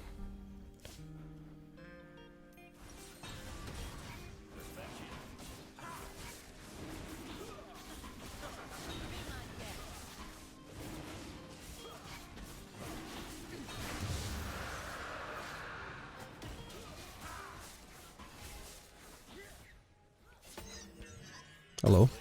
Whoa, that's too many people. Let's try cleansing the Malphite slow, but I have a feeling I'm just fucked. Still got ult, doesn't he? Yeah. Oh, damn it, almost eat him out of the way. Where did Leona go, by the way? Dude, it's so insane that these days... a Malphite shows up near you and manages to hit you with Q and you just know you're dead. There's no way to reach the turret when Malphite has Iceborne and Q. The Iceborne in particular just has such an insane slow and he just perma-slows you with, like, alternating both slows. Oop. That's bad. Anyway, yeah, where was Leona there? Oh, she tried to help and then she just ran into Zoe, I guess. No, actually, it looks like she was running into the brush, not actually running to peel me. Weird. I'm gonna hold on to the Storm's Blade. I'll be able to upgrade to Lord Dominic soon anyway.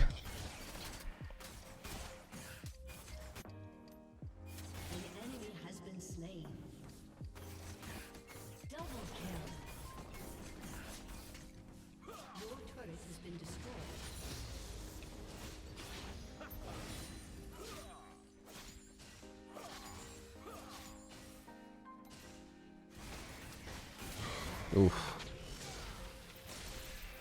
Ah, I tried. Let's see what my E does to this wave, by the way. Okay, that did not one-shot the wave at all. Soon. Soon.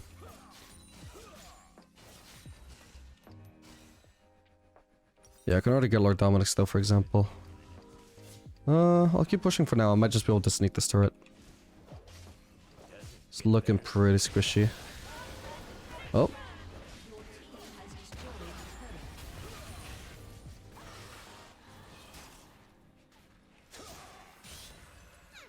Okay, I got 8 CS. Or 16 gold.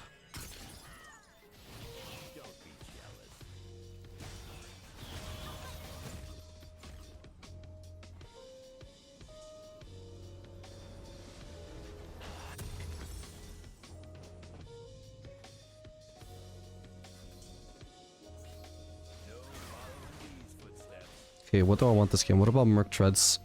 Basically, all of Malphite's damage is magic, right? So surely, if I go Merc Treads, at least, like, I'll be able to reduce his Q slow duration at the very least. And definitely become tankier to him, right? Ooh, and also reduce the duration of his E slow. That is actually huge as well. Not his E attack speed slow, I mean. So I can actually duel him, maybe.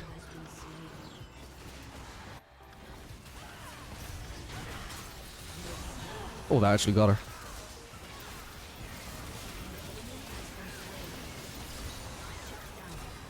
I don't have cleanse.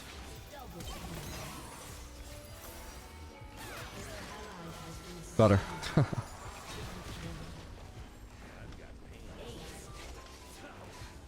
Nice, what a huge fight. I'm guessing Malphite had already wasted ult on someone else, which is probably a big mistake.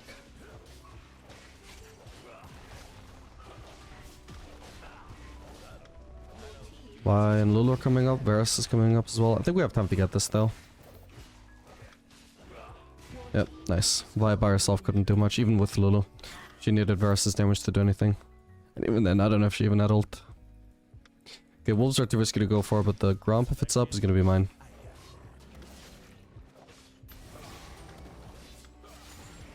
There we go. Maybe I can choose Varus here.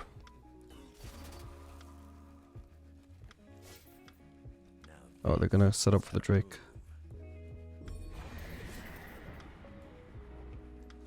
I might just want a base. Yeah.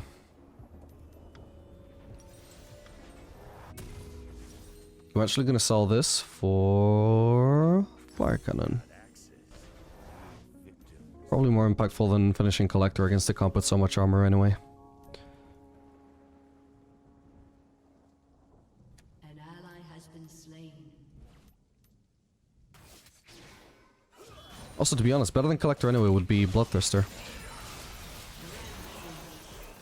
Well, that was just ridiculously one-sided, wasn't it? Jeez. Has destroyed a turret.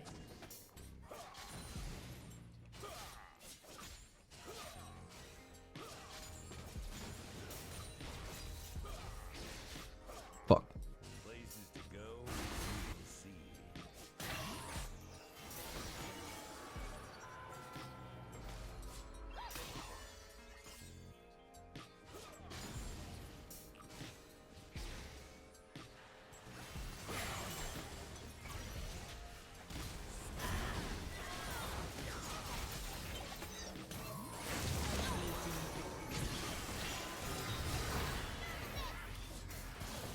Fuck, I didn't kill her. Oh! So I was delaying my cleanse just long enough to hopefully bait her into going in, which she did, but I just wasn't quite able to finish her off, sadly. Alright, I'm being healthy again. Back to being healthy.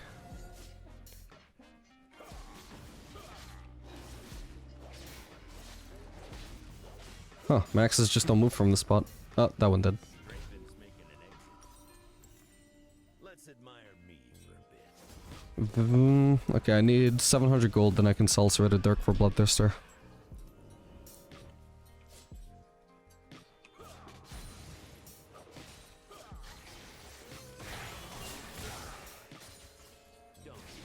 Malphite is probably trying to side flank.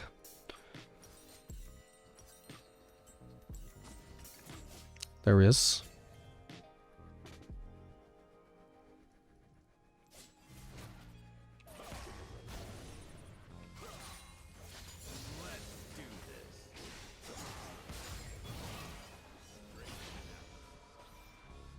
Your team has destroyed a turret. Still need about 300 more gold. Did he just clear that wave? That bastard. Following these footsteps.